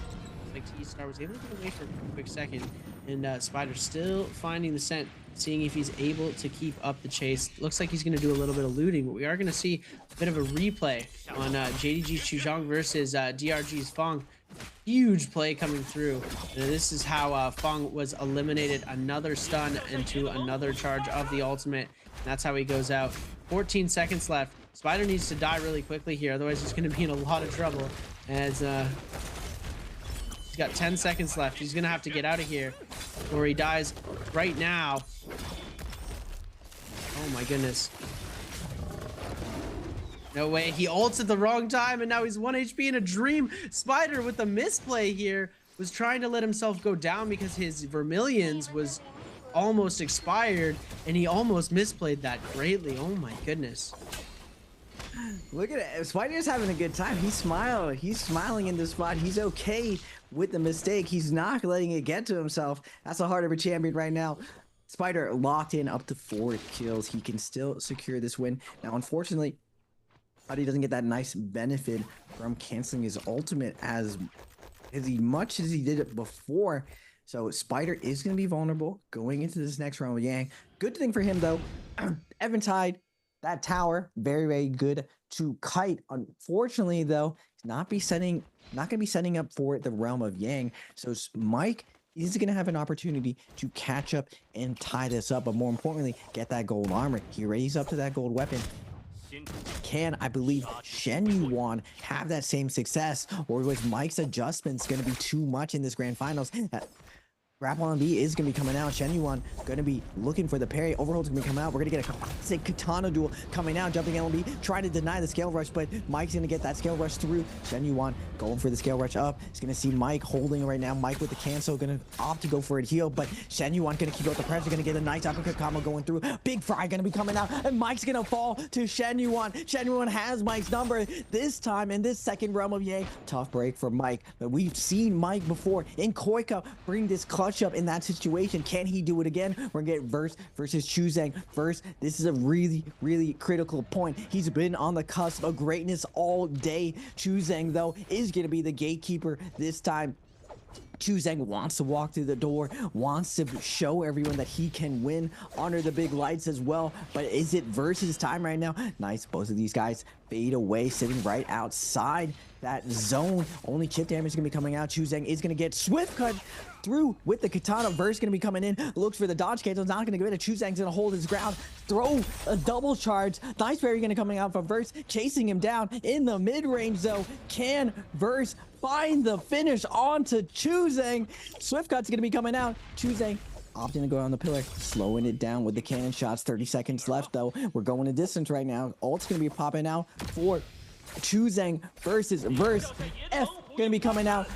Ult's going to be coming out finally for the Akos. He is going to get staggered into the uppercut. Tough break. No more combo break for Verse. Big damage going to come out. The follow-up is not going to come through. He's going to look for a light attack. Not able to get it. Chuzang going to throw the flash, but Verse going to swerve out of there. The cannon shots are coming out. Verse desperately trying to go through. He's going to try to tap dodge Ivern, but he's not going to be able to do it. Chuzang will clutch out that second realm of Yang. Oh, it's looking like it's coming up. Spider, ladies and gentlemen. Mike is on Yang depletion, and so is Verse. T225 is eliminated. Arano's on 2 eliminations on Tessa. It's going to be a very long shot for Mike to be able to come through with this. He does have the ability to come away with an elimination, but Spider with a dagger on Eventide Temple, it's going to be a very difficult kiting situation for him there. EWG's Arano on the top, Verse and Mike on the middle. On the very bottom, we have XY, as well as we see Spider. There's so many levels to this temple. It's going to be very difficult for these players to catch and hold on to an enemy long enough to be able to eliminate them. As Mike finds Arano, is going to go for the lone Tessa in the lobby. But like I said, oh my goodness, the flaming lantern almost getting Mike. It would have been a sad story to see happen, as now Arano doing a great job of kiting out here. It looks like Mike has lost Arano. Ankles have been broken. Mike now focusing his energy onto a different target. Looks like he's going to be trying to find somebody, anybody, to take his attention onto. Chuzang getting a double charge of damage, a second one as well, as we're going to see Verse jumping into the mix. Chuzang up on the top. Looks like we are going to go for the chase on the Chuzang here. We're seeing him holding blue with the gold pole sword in hand. XY with a gold pole sword as well. Very, very dangerous forces, as FPX Verse desperately searching for a bloom, as well as OUG's Mike. 3 eliminations apiece. Yang depletion imminent. 3. They are so close to winning this whole thing, and they both lost their Yangs. This is a moment of champions, though. Verse has his work cut out of him. I've seen Mike win this before. Spider in a really, really good spot, up to 4 kills. But what we've seen throughout this year, Seb, though, all the MVP round MVPers, they all fiercely fight this out, and someone sneaks in who's not in contention to win the MVP, and they just ladder up, and you're seeing Chuzang up to 4 kills right now. Chuzang's gonna just play this nice and consistent, wait for someone to overcommit, because right now, everyone in the top 5 is trying to win this thing. Arano trying to win this thing. Spider, Mike, Burst, all these guys, if they MVP this round, they ship this tournament, the points do not matter. 225 unfortunately going to be falling in his spot. His nice second place. Somehow he's found his calling in NARAKA in the second place spot, but Mike, Spider, Burst, Arano all fighting in contention for the first place spot. Will they be able to do that? Mike already down to 1 minute. It's looking dire for my man. Spider spot sees Mike. He is going to be moving out of there. The constant scale rushing has the fan set up, but Mike is going to go for the weapon swap. The gold app's going to be invested from Spider, but still, how can you catch this? The scale rush, it's too instant. It's ramen noodly. You can't catch this man. He's moving too fast for Mike to close the distance. 30 seconds are going to be left. Mike's going to opt to heal his armor right now. He is going to find Verse. Can he close the distance? He's out of grapples too. This is not the way you want to go out. Moonbane's going to come in. Do we get the paid actor of Moonbane to help out Mike in this spot? Mike goes for the 1-2 weapon swap. Perry not able to get it. Gold F is going to be invested, but Tessa coming out of nowhere. Arano with the third party. 2 seconds left. 1 second left. Mike is gonna fall to Verse, and Verse is up to 4 kills right now. Mike, or Verse and Spider are tied up. Chuzang as well. Who is gonna take it? 6 people left. Verse was able to grab the bloom as well, which is huge for him here, allowing him to continue into this game. 4 eliminations on the board for him here as everybody starts to clamor around. It looks like Verse is going to be able to escape this situation, though. Nobody giving too much of an aggressive chase onto him. He's got to watch out for that flaming cage, though. Could be a dangerous spot. Chuzang almost getting hit by the Bane there. We're going to see Spider just going to hold this bell area, seeing if he can test out the location of some of his enemy players. He's got a very decent loadout going on for him here. He's got the gold dagger in hand. Yeah, watermelon looking dagger. Gold dagger is going to be outputting a lot of damage, as we're going to see Spider now trying to contest this spirit well. And now we're seeing one player getting dangerously low here. It looks like they've been hit with a Tessa charm as well. Chuzang, no, he didn't get hit with the charm, but he's getting hit with the scale rush over and over again. Arano coming away with a beautiful elimination here, putting him onto 3 kills. And now Verse jumping into the mix, trying to see if he can make anything happen. Spider is going to be the one to claim the Mystic Might buff and the gold armor. Oh my goodness. We see Arano on 3 kills, Verse on 4, Spider on 4. Chuzang is out, who was on 4. Wufang and XY, 0 and 2 eliminations.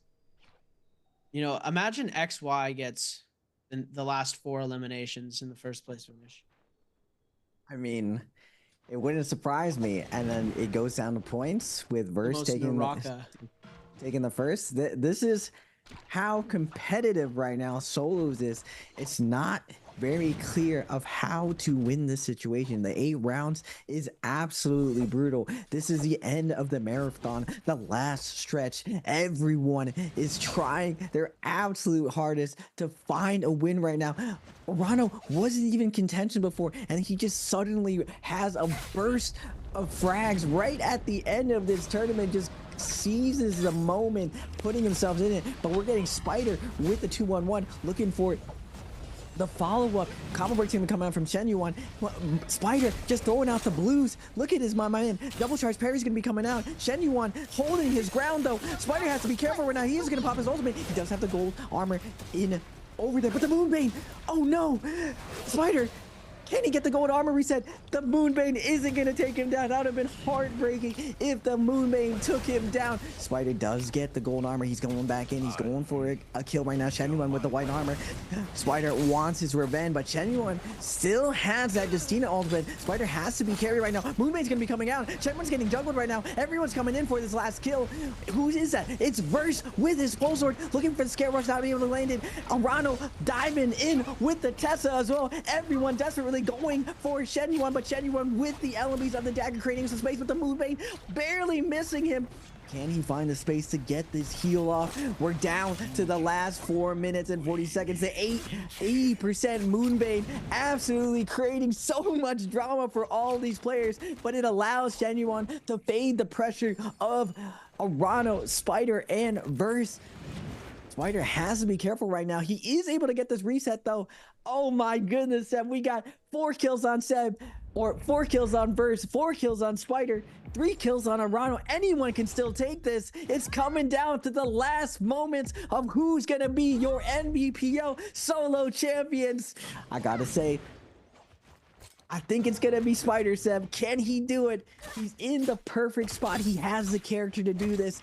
It's really in his moment. He catches Shen Yuan again. Combo break's gonna be coming out. Last hit situation. Arano though coming again with the third party. He is gonna tie it up. Oh my God. 3-way tie for this, Seb. No way. There's 1 kill other than the 3 of them, and it's gonna be onto X1's Wu Fang. Ow, oh my goodness, this is crazy. 4 kills for Verse, 4 kills for Spider, and like we said, this is gonna be the craziest game in NARAKA history that you've ever seen in a finals. And did we lie? No, we didn't. This is absolutely insane. Wu Fang right now with the swift cut, trying to hold space. Spider just holding that last little bit of zone on the inside of the hut, able to get himself a perfect reset back into this game. He's going to jump back in. He's got ult. He's got everything ready. And Wu Fang is now going to seem to be their next target, I believe, as 4 kills for Verse, 4 kills for Spider, 4 for Arano. It's really going to come down to the wire here. Whoever pulls ahead in eliminations first is going to run away with it. And then the kill multiplier at the end is going to be our deciding factor, ladies and gentlemen. This is going to be a big one. I am shaking right now. Everybody at home, buckle up, get your popcorn ready. This is sure to be the finish of the century. Spider with the scale rushing, everyone's slowing it down. Remember, as viewers, as casters, we know how many kills these players have. Verse, Spider, Arano, it's a really, really ambiguous of who's in the lead, but 4 kills is going to feel comfortable. Now, you do get a decent amount of placement points, and if you get that first place, the 1.2 multiplier, surely we're secure it. So all these guys know that this last decision, these last couple moments are going to be critical. We're going to a heal off situation with a couple trees, a lot of thick foliage. Is going to be very, very hard to figure out who is who in this position. Tough bet for Spider.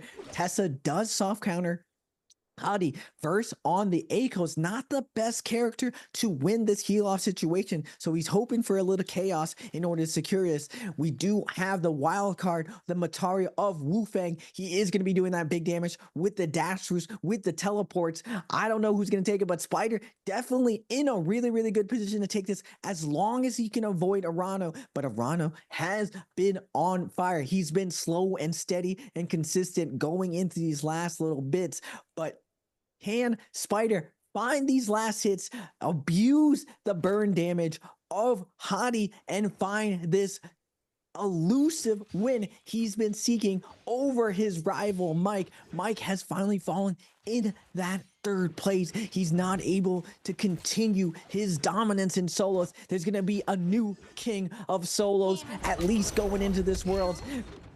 Spider immediately is going to get Tessa ulted by Arano. He's going to pop the ultimate, try to take to the skies, try to deny this damage, but he's going to fall in the center of everyone. Everyone's immediately going to be shredding him. Now, good for him. He is able to take the skies, pop a couple of heals right now, but everyone is going to be isolated looking for Spider. He's not going to be able to get these triple charges going into this heal off situations. How can he win this spot? First has his ult. Arano still has his ult. Wu Fang is still on his ult. Spider's just going to take this guy on the low ground though. Vert's going to pop the Tiger ult. He's going to be forcing everyone out of this low ground. It's not safe on the ground. The Tiger claws are out. Wu Fang takes to the sky as well. He's looking to stall out on Matari, but Spider all the way up there. He's going to be able to stay up healthy as possible. Wu Fang now on the ground. Going to hit Burst a little bit lower. The time is ticking. Burst in a tough position. Blizzard's gonna be coming out from Spider. He gets the first kill. That's 1 in the books. Arano's gonna get the second one. Both of them are tied. Who's gonna get this last kill? Spider is gonna tie it out.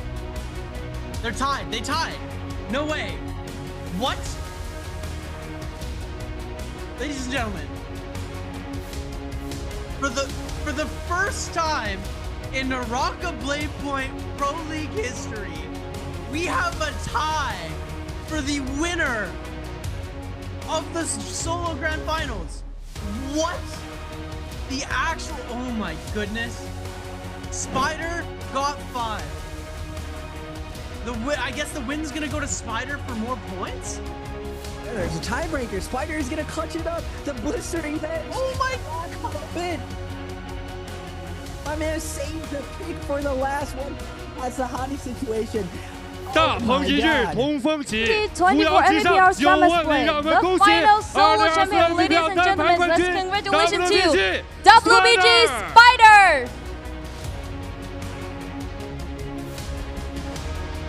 同样也感谢留守到现在一直在台下支持 Also 他的 thanks 所 for 有的解 all 宝 the 们。 audience. 那么接下来拿出你们最大 And 的 now, 欢呼声， let's 让我们一起 congratulations 来说2024 NBPL 单排冠军属于，让我们恭喜 WBG， 恭喜 Spider！ 哇，最后的最后可以看见，其实 Spider 在台上。 So we can see for the last second, we can all feel all the audience, the heat on the competition, in the competition on the stage. And what do you want to say to them? 大家辛苦。哎。 Thanks 其 for 实 all the 作 audience 为 today. 冠军 And 拿了这么多， all 在 of you 舞台 can 上 wait 享受过这么多荣耀的 now the WBG champion Spider， moment. 刚才有一点点紧张，包括有一点点的 We can 这 feel 种 the 抖 nervous 动， at the 就感觉 last 其实这个 game. 冠军是不是与他已经离开很久了？拿 Did 下之 you 后 like feel 想对 maybe 自己 you 说点什么？ maybe will miss the champion this time? 还希望以后能保持好状态，然后继续去努力嘛。 I just hope I can keep 那其实也提到过了节杯， my 那么在 stable 夏 and to 季 get 赛单 like 排 better 结束之后的 performance. 话，那节杯也就是今年的一个重头戏，也 Yes, 将 we 会 know because 来到我 after 们 the 的 summer 身 split, 边。 we gonna 先平 move 复一 on 下， to 那么 our 同样的话，还 Jacob. 是要进入到我们的荣耀的一个加冕时刻。那么接下来夏季赛的我们的单排冠军要享受他的荣耀时刻。那有请我们的工作人员送上我们的夏季赛的冠军卷轴以及我们的烛龙印章。 And now we're gonna 同样 move on 有请我们的 to the Spider champion moment. 去盖上属于他的这个 And let's 夏天的最终的冠军烙印。 Print on 我 the 相信 champion's scroll. 这个烙印也是属于这个夏天 Spider 努力的成果的一个回报。付出就有回报，冠军属于 Spider。展示一下你的冠军 logo， 同样在我们的 Because we can see the whole 冠军的 summer 卷轴 Spider 上 really 盖上 tried 属于 so 你的 hard. 冠军烙印。 And let him show us WBG's logo. 好，那有请新荣教练和 Spider 一起来到我们的卷轴前，我们一起来看一下前方，让我们用镜头记录下这值得纪念的时刻。同样，现场所有的解宝们拿出你们的呐喊声，让我们一起恭喜2024 NBPL 夏季赛单排冠军 Spider。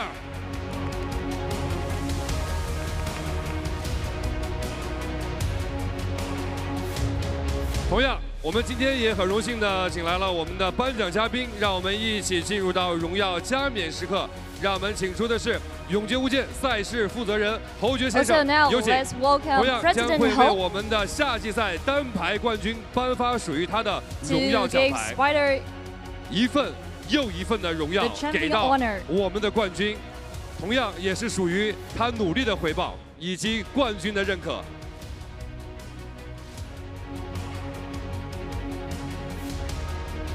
来 ，Spider， 我先帮你拿一下话筒。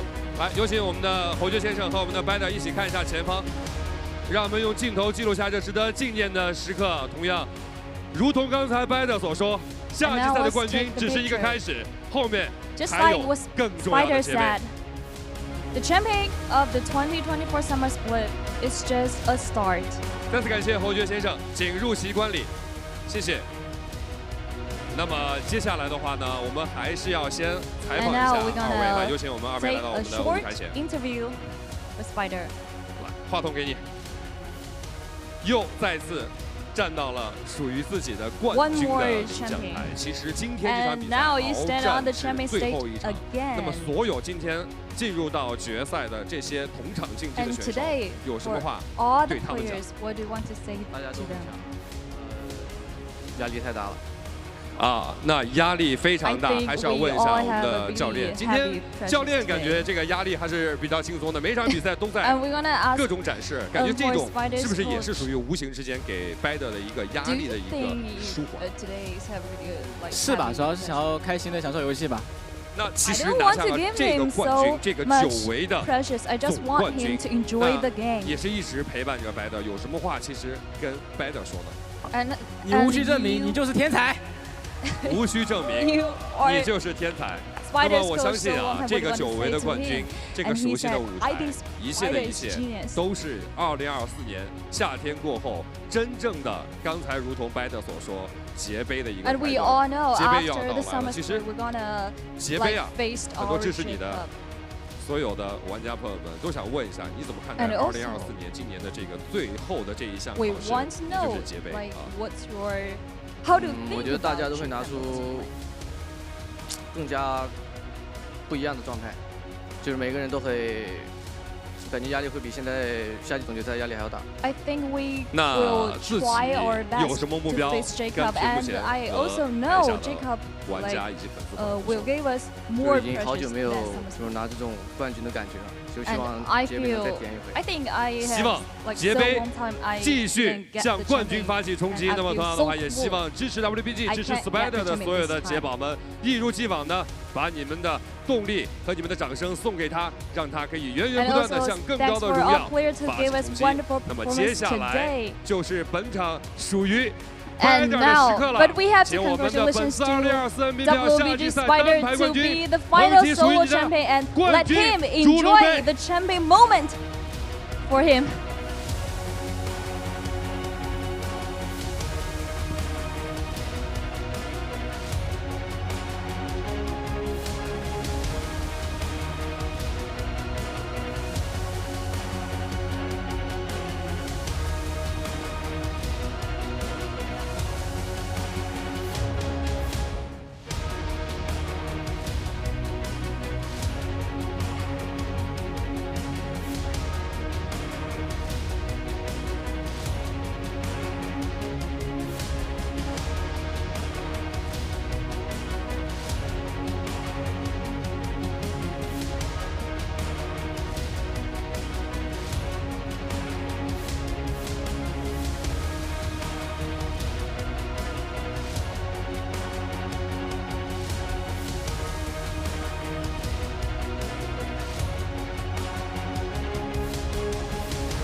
Ladies and gentlemen, WBG Spider, the winner of the 2024 Summer Split NARAKA BLADEPOINT Pro, he wins the grand finals in spectacular fashion.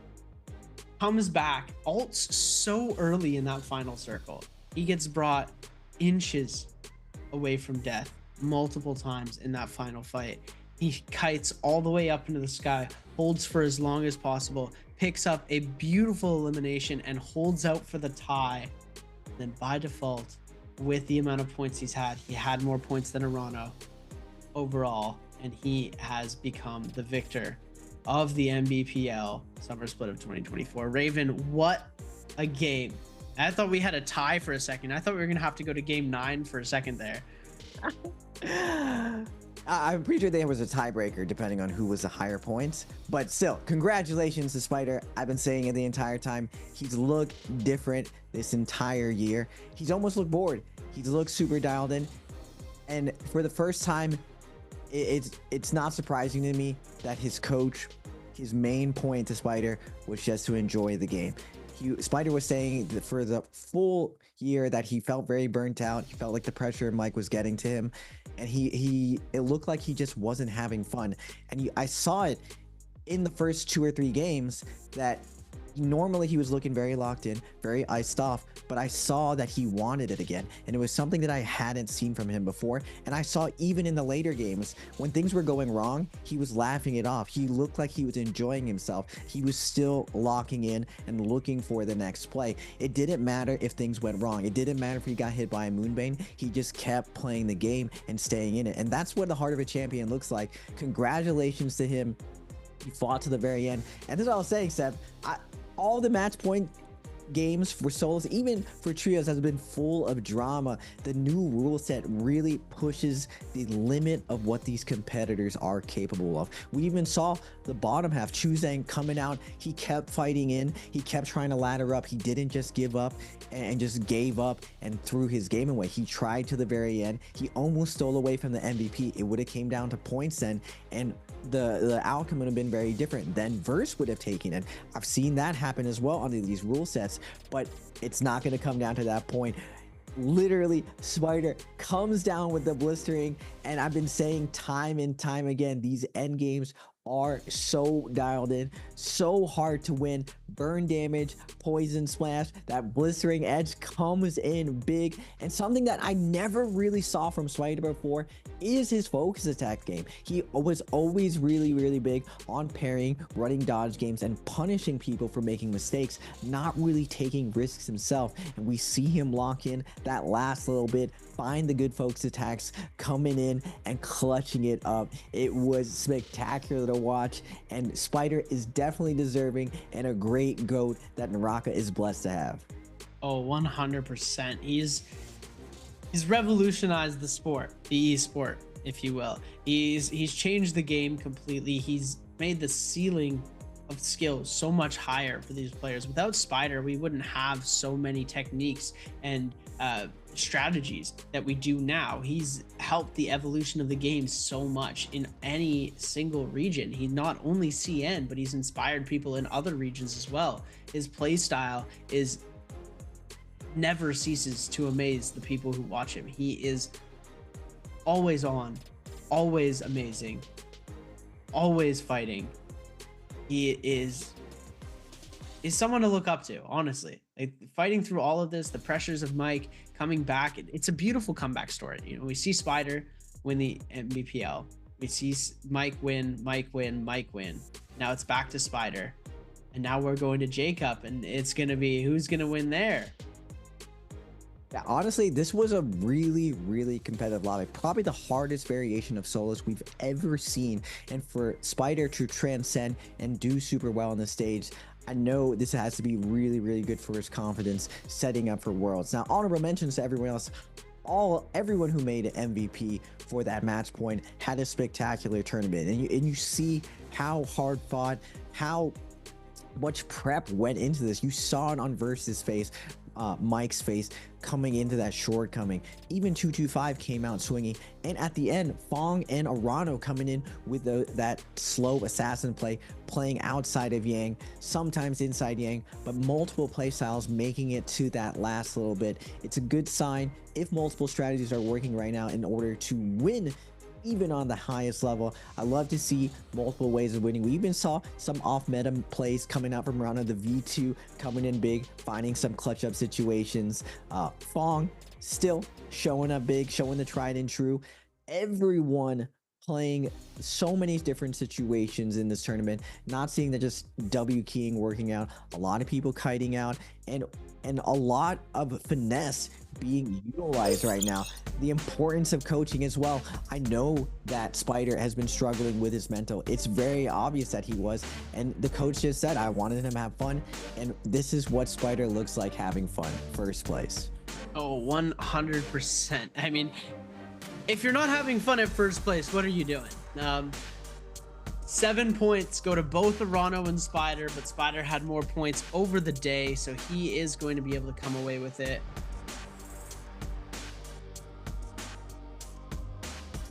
Oh, so the tiebreaker actually came from the amount of damage that was given in the game. Spider had 17K and Arano had around 10,000. So it really came down to the last game. This wasn't who had more points over the day. It was 17K damage versus 10K damage.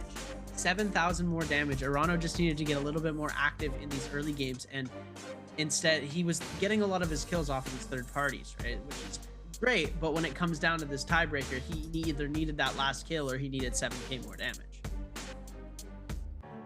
Yeah, the damage, I mean, we saw Spider going at it over and over and over. He was taking fights over and over and over. Arano also, actually, Arano was playing more of a hit and run style, just being efficient with his killing. It's a shame that it came down to just a damage, but it really was down to the wire. Spider with his off spawn, able to win out multiple fights. We're seeing the 1 hold 2 meta into the slap. Chuzeng just reeling from the relentless pressure from Spider. No wasted movement right there. And you see the clutch up, the reverse 100-0 from EWG's Arano coming down, even taking down to the likes of 225, committing in the moment, running the gamble play on Mr. Gamble himself. Same thing with Mike inside Realm of Yang, coming with the 1 HP clutch up. Spider as well, forced in this really, really tough spot. But when there's a will, there's a way. 2-1-1 against the corner. Spider is able to clutch it up versus Star. It doesn't matter. Arano again, 2-1-1 with the Hong Sword, keeping it competitive. We're all tied up. It comes down to this last little bit. Arano does his best to get the Tesla on the Spider, but Spider is able to clutch it up, tie it up. Arano does his best to take down Spider there, but the zone damage did not take him down. We might see a different world if Arano's able to force out Spider down there. So very close at that last little bit. He desperately makes the best play he can. And just, again, a game of inches. Barely doesn't take the first place away from everyone. Taking a look. Total points over the day, 35.1 points. Verse actually ends up with more points. The 40.9, but because Spider MVP the game, he is going to come away victorious. The ranking points are going to go 60 for Verse, 45 for T225, 35 for Mike, 30 for Arano, and 25 for Fong. This is going to be points, I believe, that are going to help them qualify for Worlds. Yeah, we do have the CN Mainland qualifiers next weekend. I do believe that that is what that's for. Taking a look at the total damage over the day, 20,000, or that's 200,000 damage for Spider, 198,000 for Mike, with 1 more elimination. Spider actually, 29 eliminations for T225 with 176,000 damage, 170,000 damage for Wukong with 31 eliminations, 39 kills, 166,000 damage for Verse. 18 eliminations with 158,000 damage for XY, 34 eliminations with 157,000 damage for Arano. Chuzeng had 28 with 148,000 damage. 205,116 damage. Most of it coming from the Hung Sword, a lot coming from the nunchucks and fist blades, some from the spear, some from the fans, some from the staff, and the rest from a jumble of others. What a crazy amount of damage. The total kill leader is actually going to go to Mike. He is going to be getting the award for the most amount of kills in the finals, which is 40 total eliminations. He had that 1 pop-off game and nobody could recover from that. I mean, Mike had a spectacular day. I feel like the Ballista death plus the long pause definitely iced off a lot of his momentum, and momentum is really big for these 8 games. Like, it's a grueling process playing 8 games. Even 6 games is really long, but credit to all the competitors for having that mental resolve, going all the way to the end. And you see still by all the stats, 225, Mike, Spider, some of the most dominant fighters, but you see the likes of Verse showing up big with how competitive they are. Now, I don't know about average damage, Seb. I don't think that's the biggest indicator. Definitely being efficient with kills is probably more important, lasting it, but it is an indication of how much you're 1v1ing, how much you're just fighting off spawn, taking raw 1v1s for free and doing the heavy lifting. And still, Mike and Spider the stats don't lie. They are still the juggernauts of the lobby. They are still to be feared as far as their fighting capability. And this time around, Spider comes out on top. It's going to be exciting. Going into Worlds, will Mike come back and bounce back? Being very, very hungry. For the first time, Mike has been shown that he is mortal compared to these other players, and we're seeing a happier Spider. I definitely saw in Spider that the work is not over. Even though he was happy with when you saw relief in his eyes, he's definitely looking to the next bit. Worlds is going to be the next coveted prize for him. But something really, really cool, Seb, that I'm looking forward to at Worlds is just how many good players are there now. You see the likes of Arano and Fong, how complete everyone's game is. I think this is probably going to be the most competitive year of solos we've ever seen going into Worlds. Yeah, it's definitely going to be an insanity. Once we get to Worlds, we're going to get to see the top players from the CN that we just witnessed battle it out. And then we're going to get to see how they mix and mesh with the top talent from North America, from EU, from SEA, from AS. And it's going to be chaos. It's going to be amazing, and it's going to be so much fun. I'm so excited to see how Worlds is going to turn out. Group stage is going to be very soon, so I'm super excited about that. And I'm excited to kick Worlds off. It's going to be a bang, and I'm excited to see you over there. Thank you. It's been a long year, and we're looking the top 3 players of the NBPL finals will be making the J Cup. They're not going to have to go through the mainland qualifiers. WBG Spider with his first place is going to be shipping it through. Mike's going to be getting through as well. And Verse has been top 3. Like, most people don't know, Mike and Spider kind of overshadow him, but he's been super solid in these really big tournaments. Maybe not every single bi-weekly finals, maybe not every single day on the group play, but when it comes to these big finals, Koi Cup, Verse has been showing up very big. He is gonna deserve, rightly so, get a spot going to J Cup. Now for everyone else, 225, Fong, Arano, Chuzeng, AIS, Pace, Starve, Frostivus, Wang Lang, Shaw, Xen, Wufang, Shen Yuan, they are gonna have to go through the mainland qualifiers. It's gonna be a grueling process, but it's gonna be very interesting with who is gonna earn their right to stand and represent the CN side moving forward.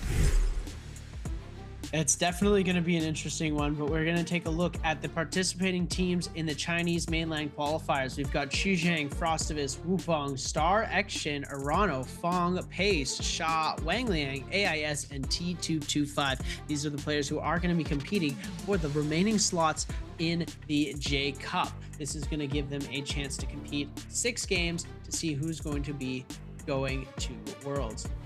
You know, we're going to be rooting for our boy Frostivus.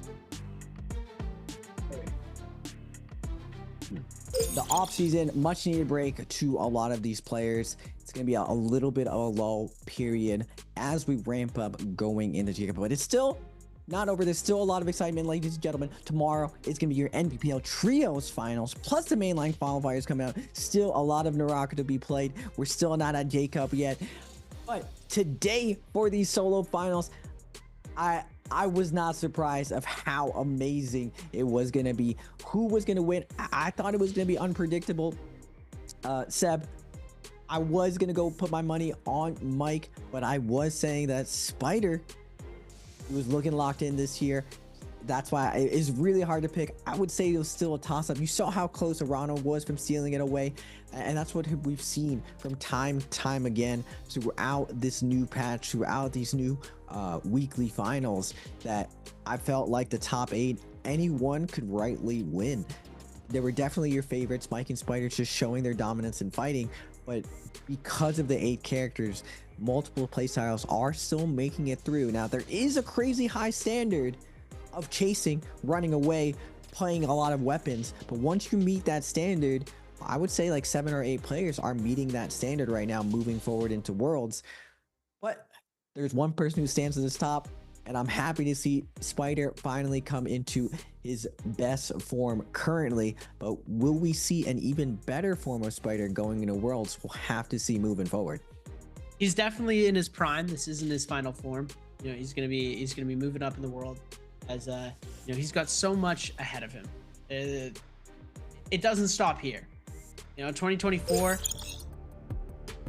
he's gonna look back on this 5 years from now, and he's gonna be transcended what we even thought could be possible in this game.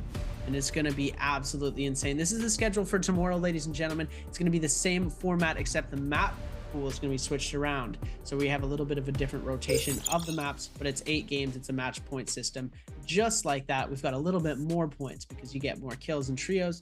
There are more players. It's gonna be a lot more crazy. And I don't even know if it can get more crazy. That was one of the most wild games that I've watched, tournaments that I've watched. I've casted a lot of NARAKA, and every single time I think I say this, but this time I really mean it. This is one of the craziest tournaments I've ever casted, and congratulations to Spider yet again. You deserve this. It's been a long time coming for Spider. He's had a lot of downs recently, so having this big up is definitely going to be a super big boost to him. What a crazy day. And tomorrow's is going to be as crazy. Just like in solos, I would say the top 6 or 7, it comes down to the wire almost every single time. Besides that one fluke with the Tiger buff and Wolves Thanos snapping everyone out of existence, with that being changed, it's a lot closer. The top 6 trios teams, it's going to be very, very dramatic for tomorrow. So make sure you tune in for that, ladies and gentlemen. But I'm Nbpl. I've been joined, and it's been a pleasure to cast with you, Seb. That's going to be all for us, folks. And signing off for today. I hope you guys stay safe out there, and good morning, good afternoon, and good night to all of you out there.